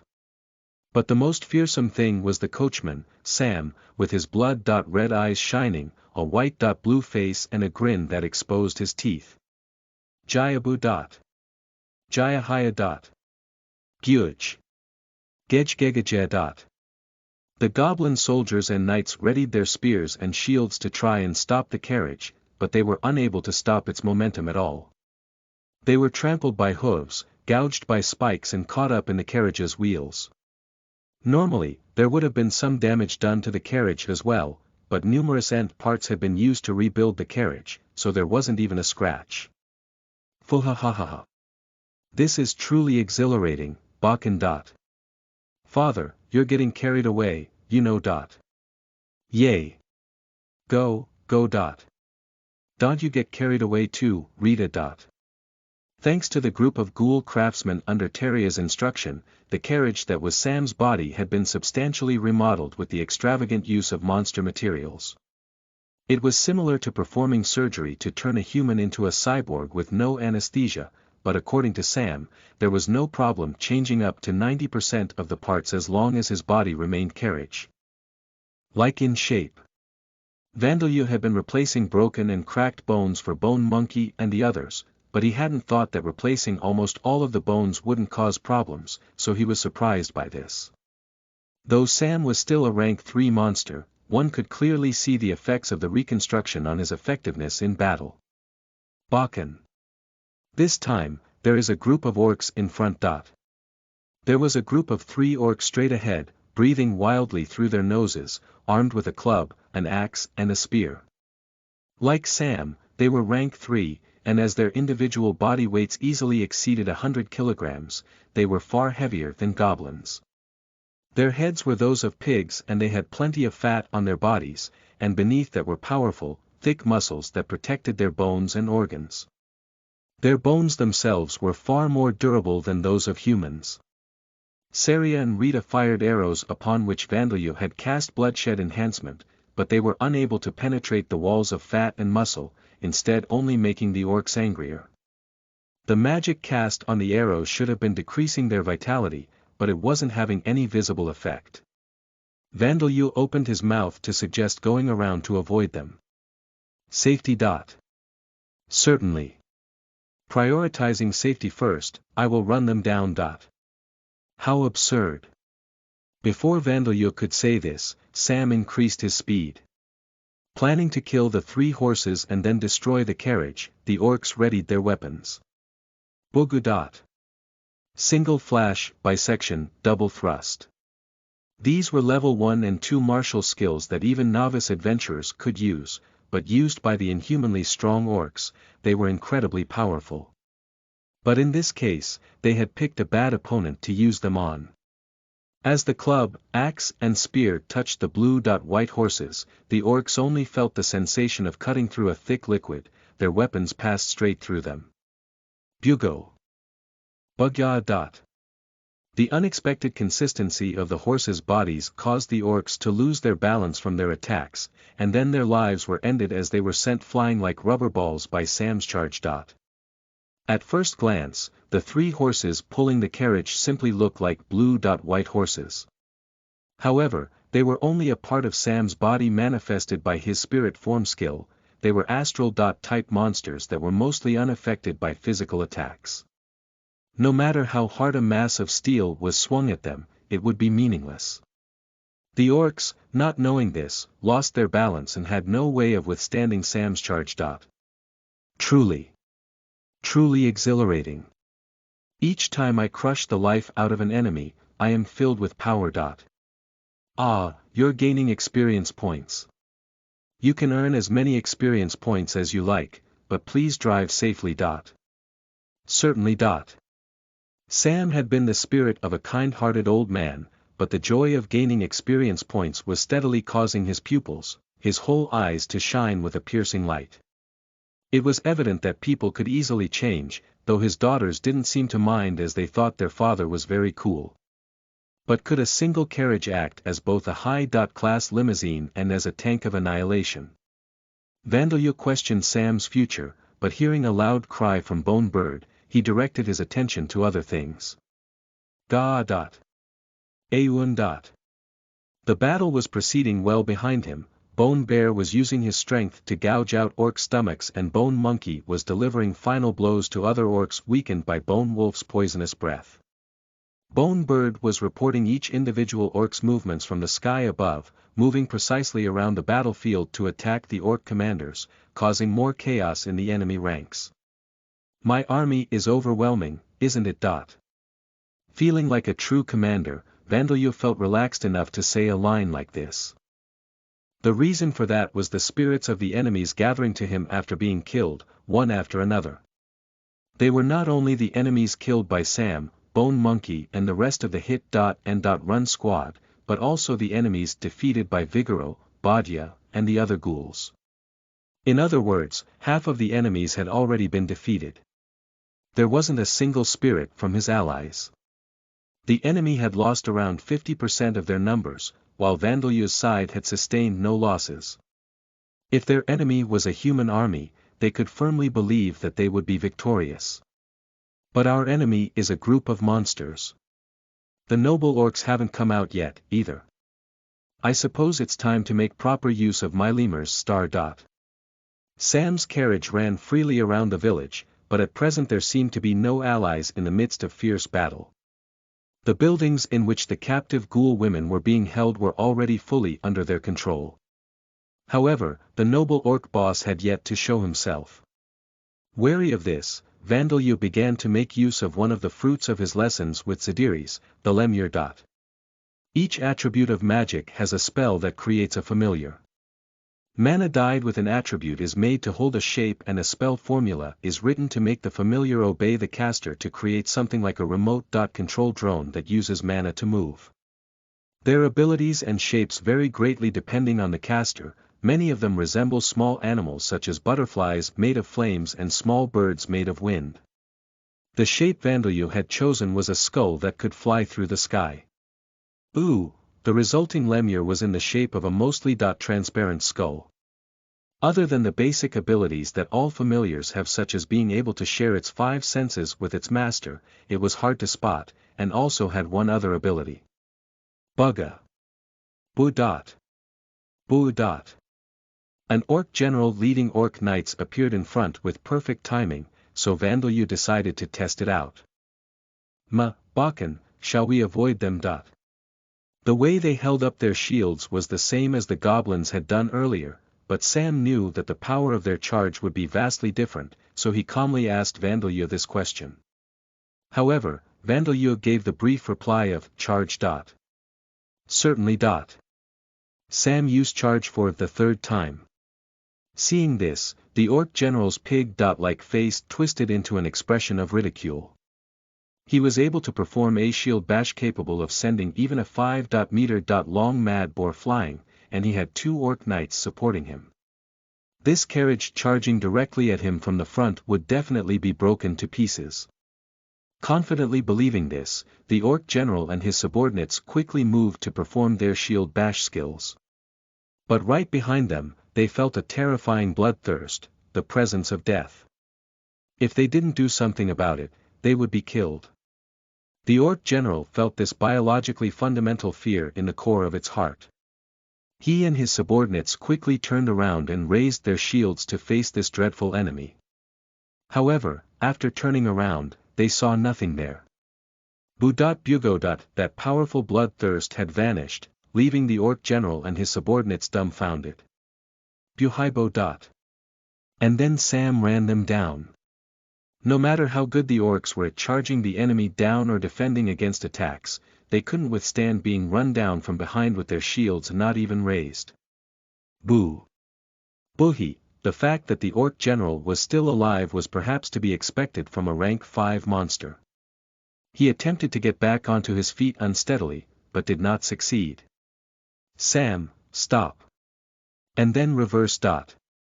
Certainly. After running the orc general over, Sam's wheels began to turn backwards, stopping the carriage. And then the carriage began accelerating in the reverse direction. With an expression as if he was thinking that it was impossible for a carriage to move in reverse, the orc general's life was ended as he was run over a second time. As the lemur disappeared, it released a powerful bloodthirst that attacked the target's survival instincts. It performed no physical attack, only releasing this bloodthirst. It was perhaps only just enough to cause a heart attack in the weak-hearted elderly. In normal situations, it was probably only an annoyance. However, there was no greater disturbance than this in the middle of battle. Its effectiveness only increased against more powerful foes that were more sensitive in detecting bloodthirst. If only I'd been able to make lemurs in origin. No, I suppose nothing would have changed. Well, it was better to focus on the present than on the past. And then Vandalyu ran through the wide, tall, orc-sized passages of the village, choosing intelligent monsters such as goblin mages, kobold mages and orc mages and rendering them useless with the magic absorption barrier, one by one. At the same time, he distributed lemurs around the place to support the ghouls and prepare for the appearance of the noble orcs. And less than a minute later. Noble orcs are 3-meter tall orcs with blonde hair, right? That is what I have heard. I found them. 3 of them. One noble orc was in front of Vigoro, blocking his advance.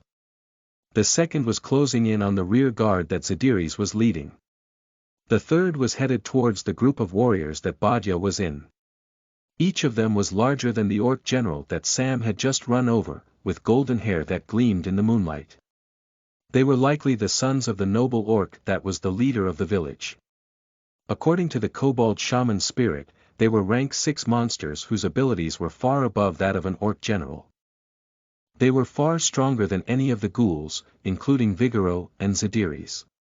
Bone Monkey, Bone Wolf, Bone Bear and Bone Bird, go and back up Zadiris, I'll have the lemurs guide you there. Sam, we're going to head to where Badya is.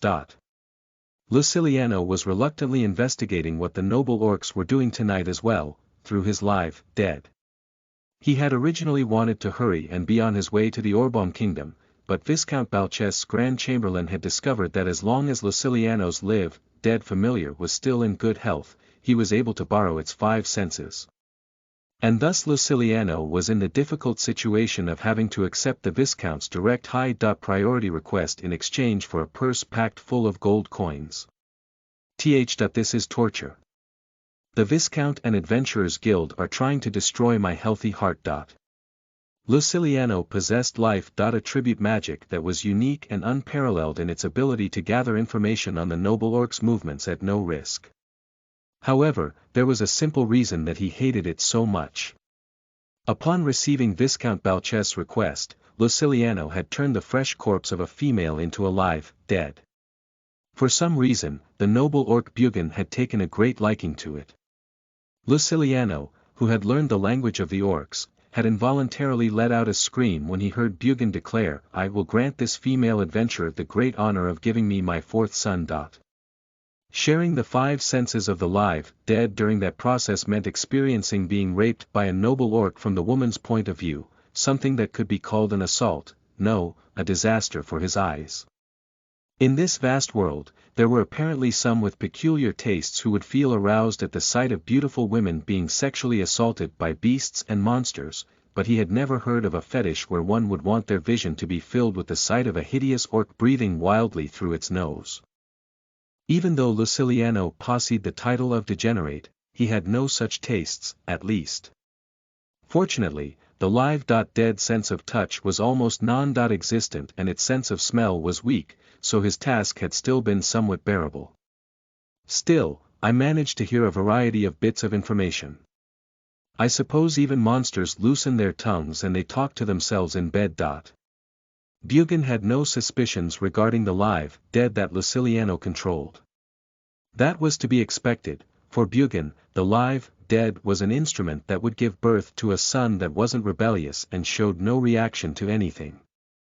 Thus, he talked to himself for Luciliano to hear, making his everyday complaints, and even talking about his grudge towards the noble orcs of his home who had rejected him. As Luciliano was relaying all of this information to the Viscount and the Viscount's associates, his pockets were considerably full. Tonight, too, he had convinced himself that this was necessary to get valuable information and was looking up at the straining Bugin through the live-dead's eyes. Suddenly, in the middle of this sexual encounter, a servant orc barged in. It seemed that there was a large-scale attack being conducted on the village. I did think it was unusually noisy. So it wasn't the orcs getting drunk and rampaging around. The attacking enemies were ghouls, and the battle was not going favorably. Numerous orc generals had already been defeated, and the number of orc mages had grown smaller as well. Bugga! Bujajai Bubobio. Bugin roared to express his rage at the fact that his army that he had worked so hard to grow was being taken apart. He ordered Bubobio and his other sons to deal with it and stepped back from on top of the live, dead. It seemed that he was planning to prepare for battle himself as well. I need to report to the Viscount. The ghouls would probably be defeated in the end, but the noble orcs should sustain large losses. In that case, their plans to attack the city between spring and summer would be postponed. If the orcs' forces were weakened, it might be possible that less than 100 adventurers would be needed, perhaps only 1 or 2 B-class adventurer parties would be enough. I hope the ghouls overdo it a little and destroy this live dead in the process. If that happened, he would be paid and then dismissed, leaving him free to leave on his journey. As if answering Luciliano's request, the sounds of battle coming from outside Bugin's house grew even fiercer.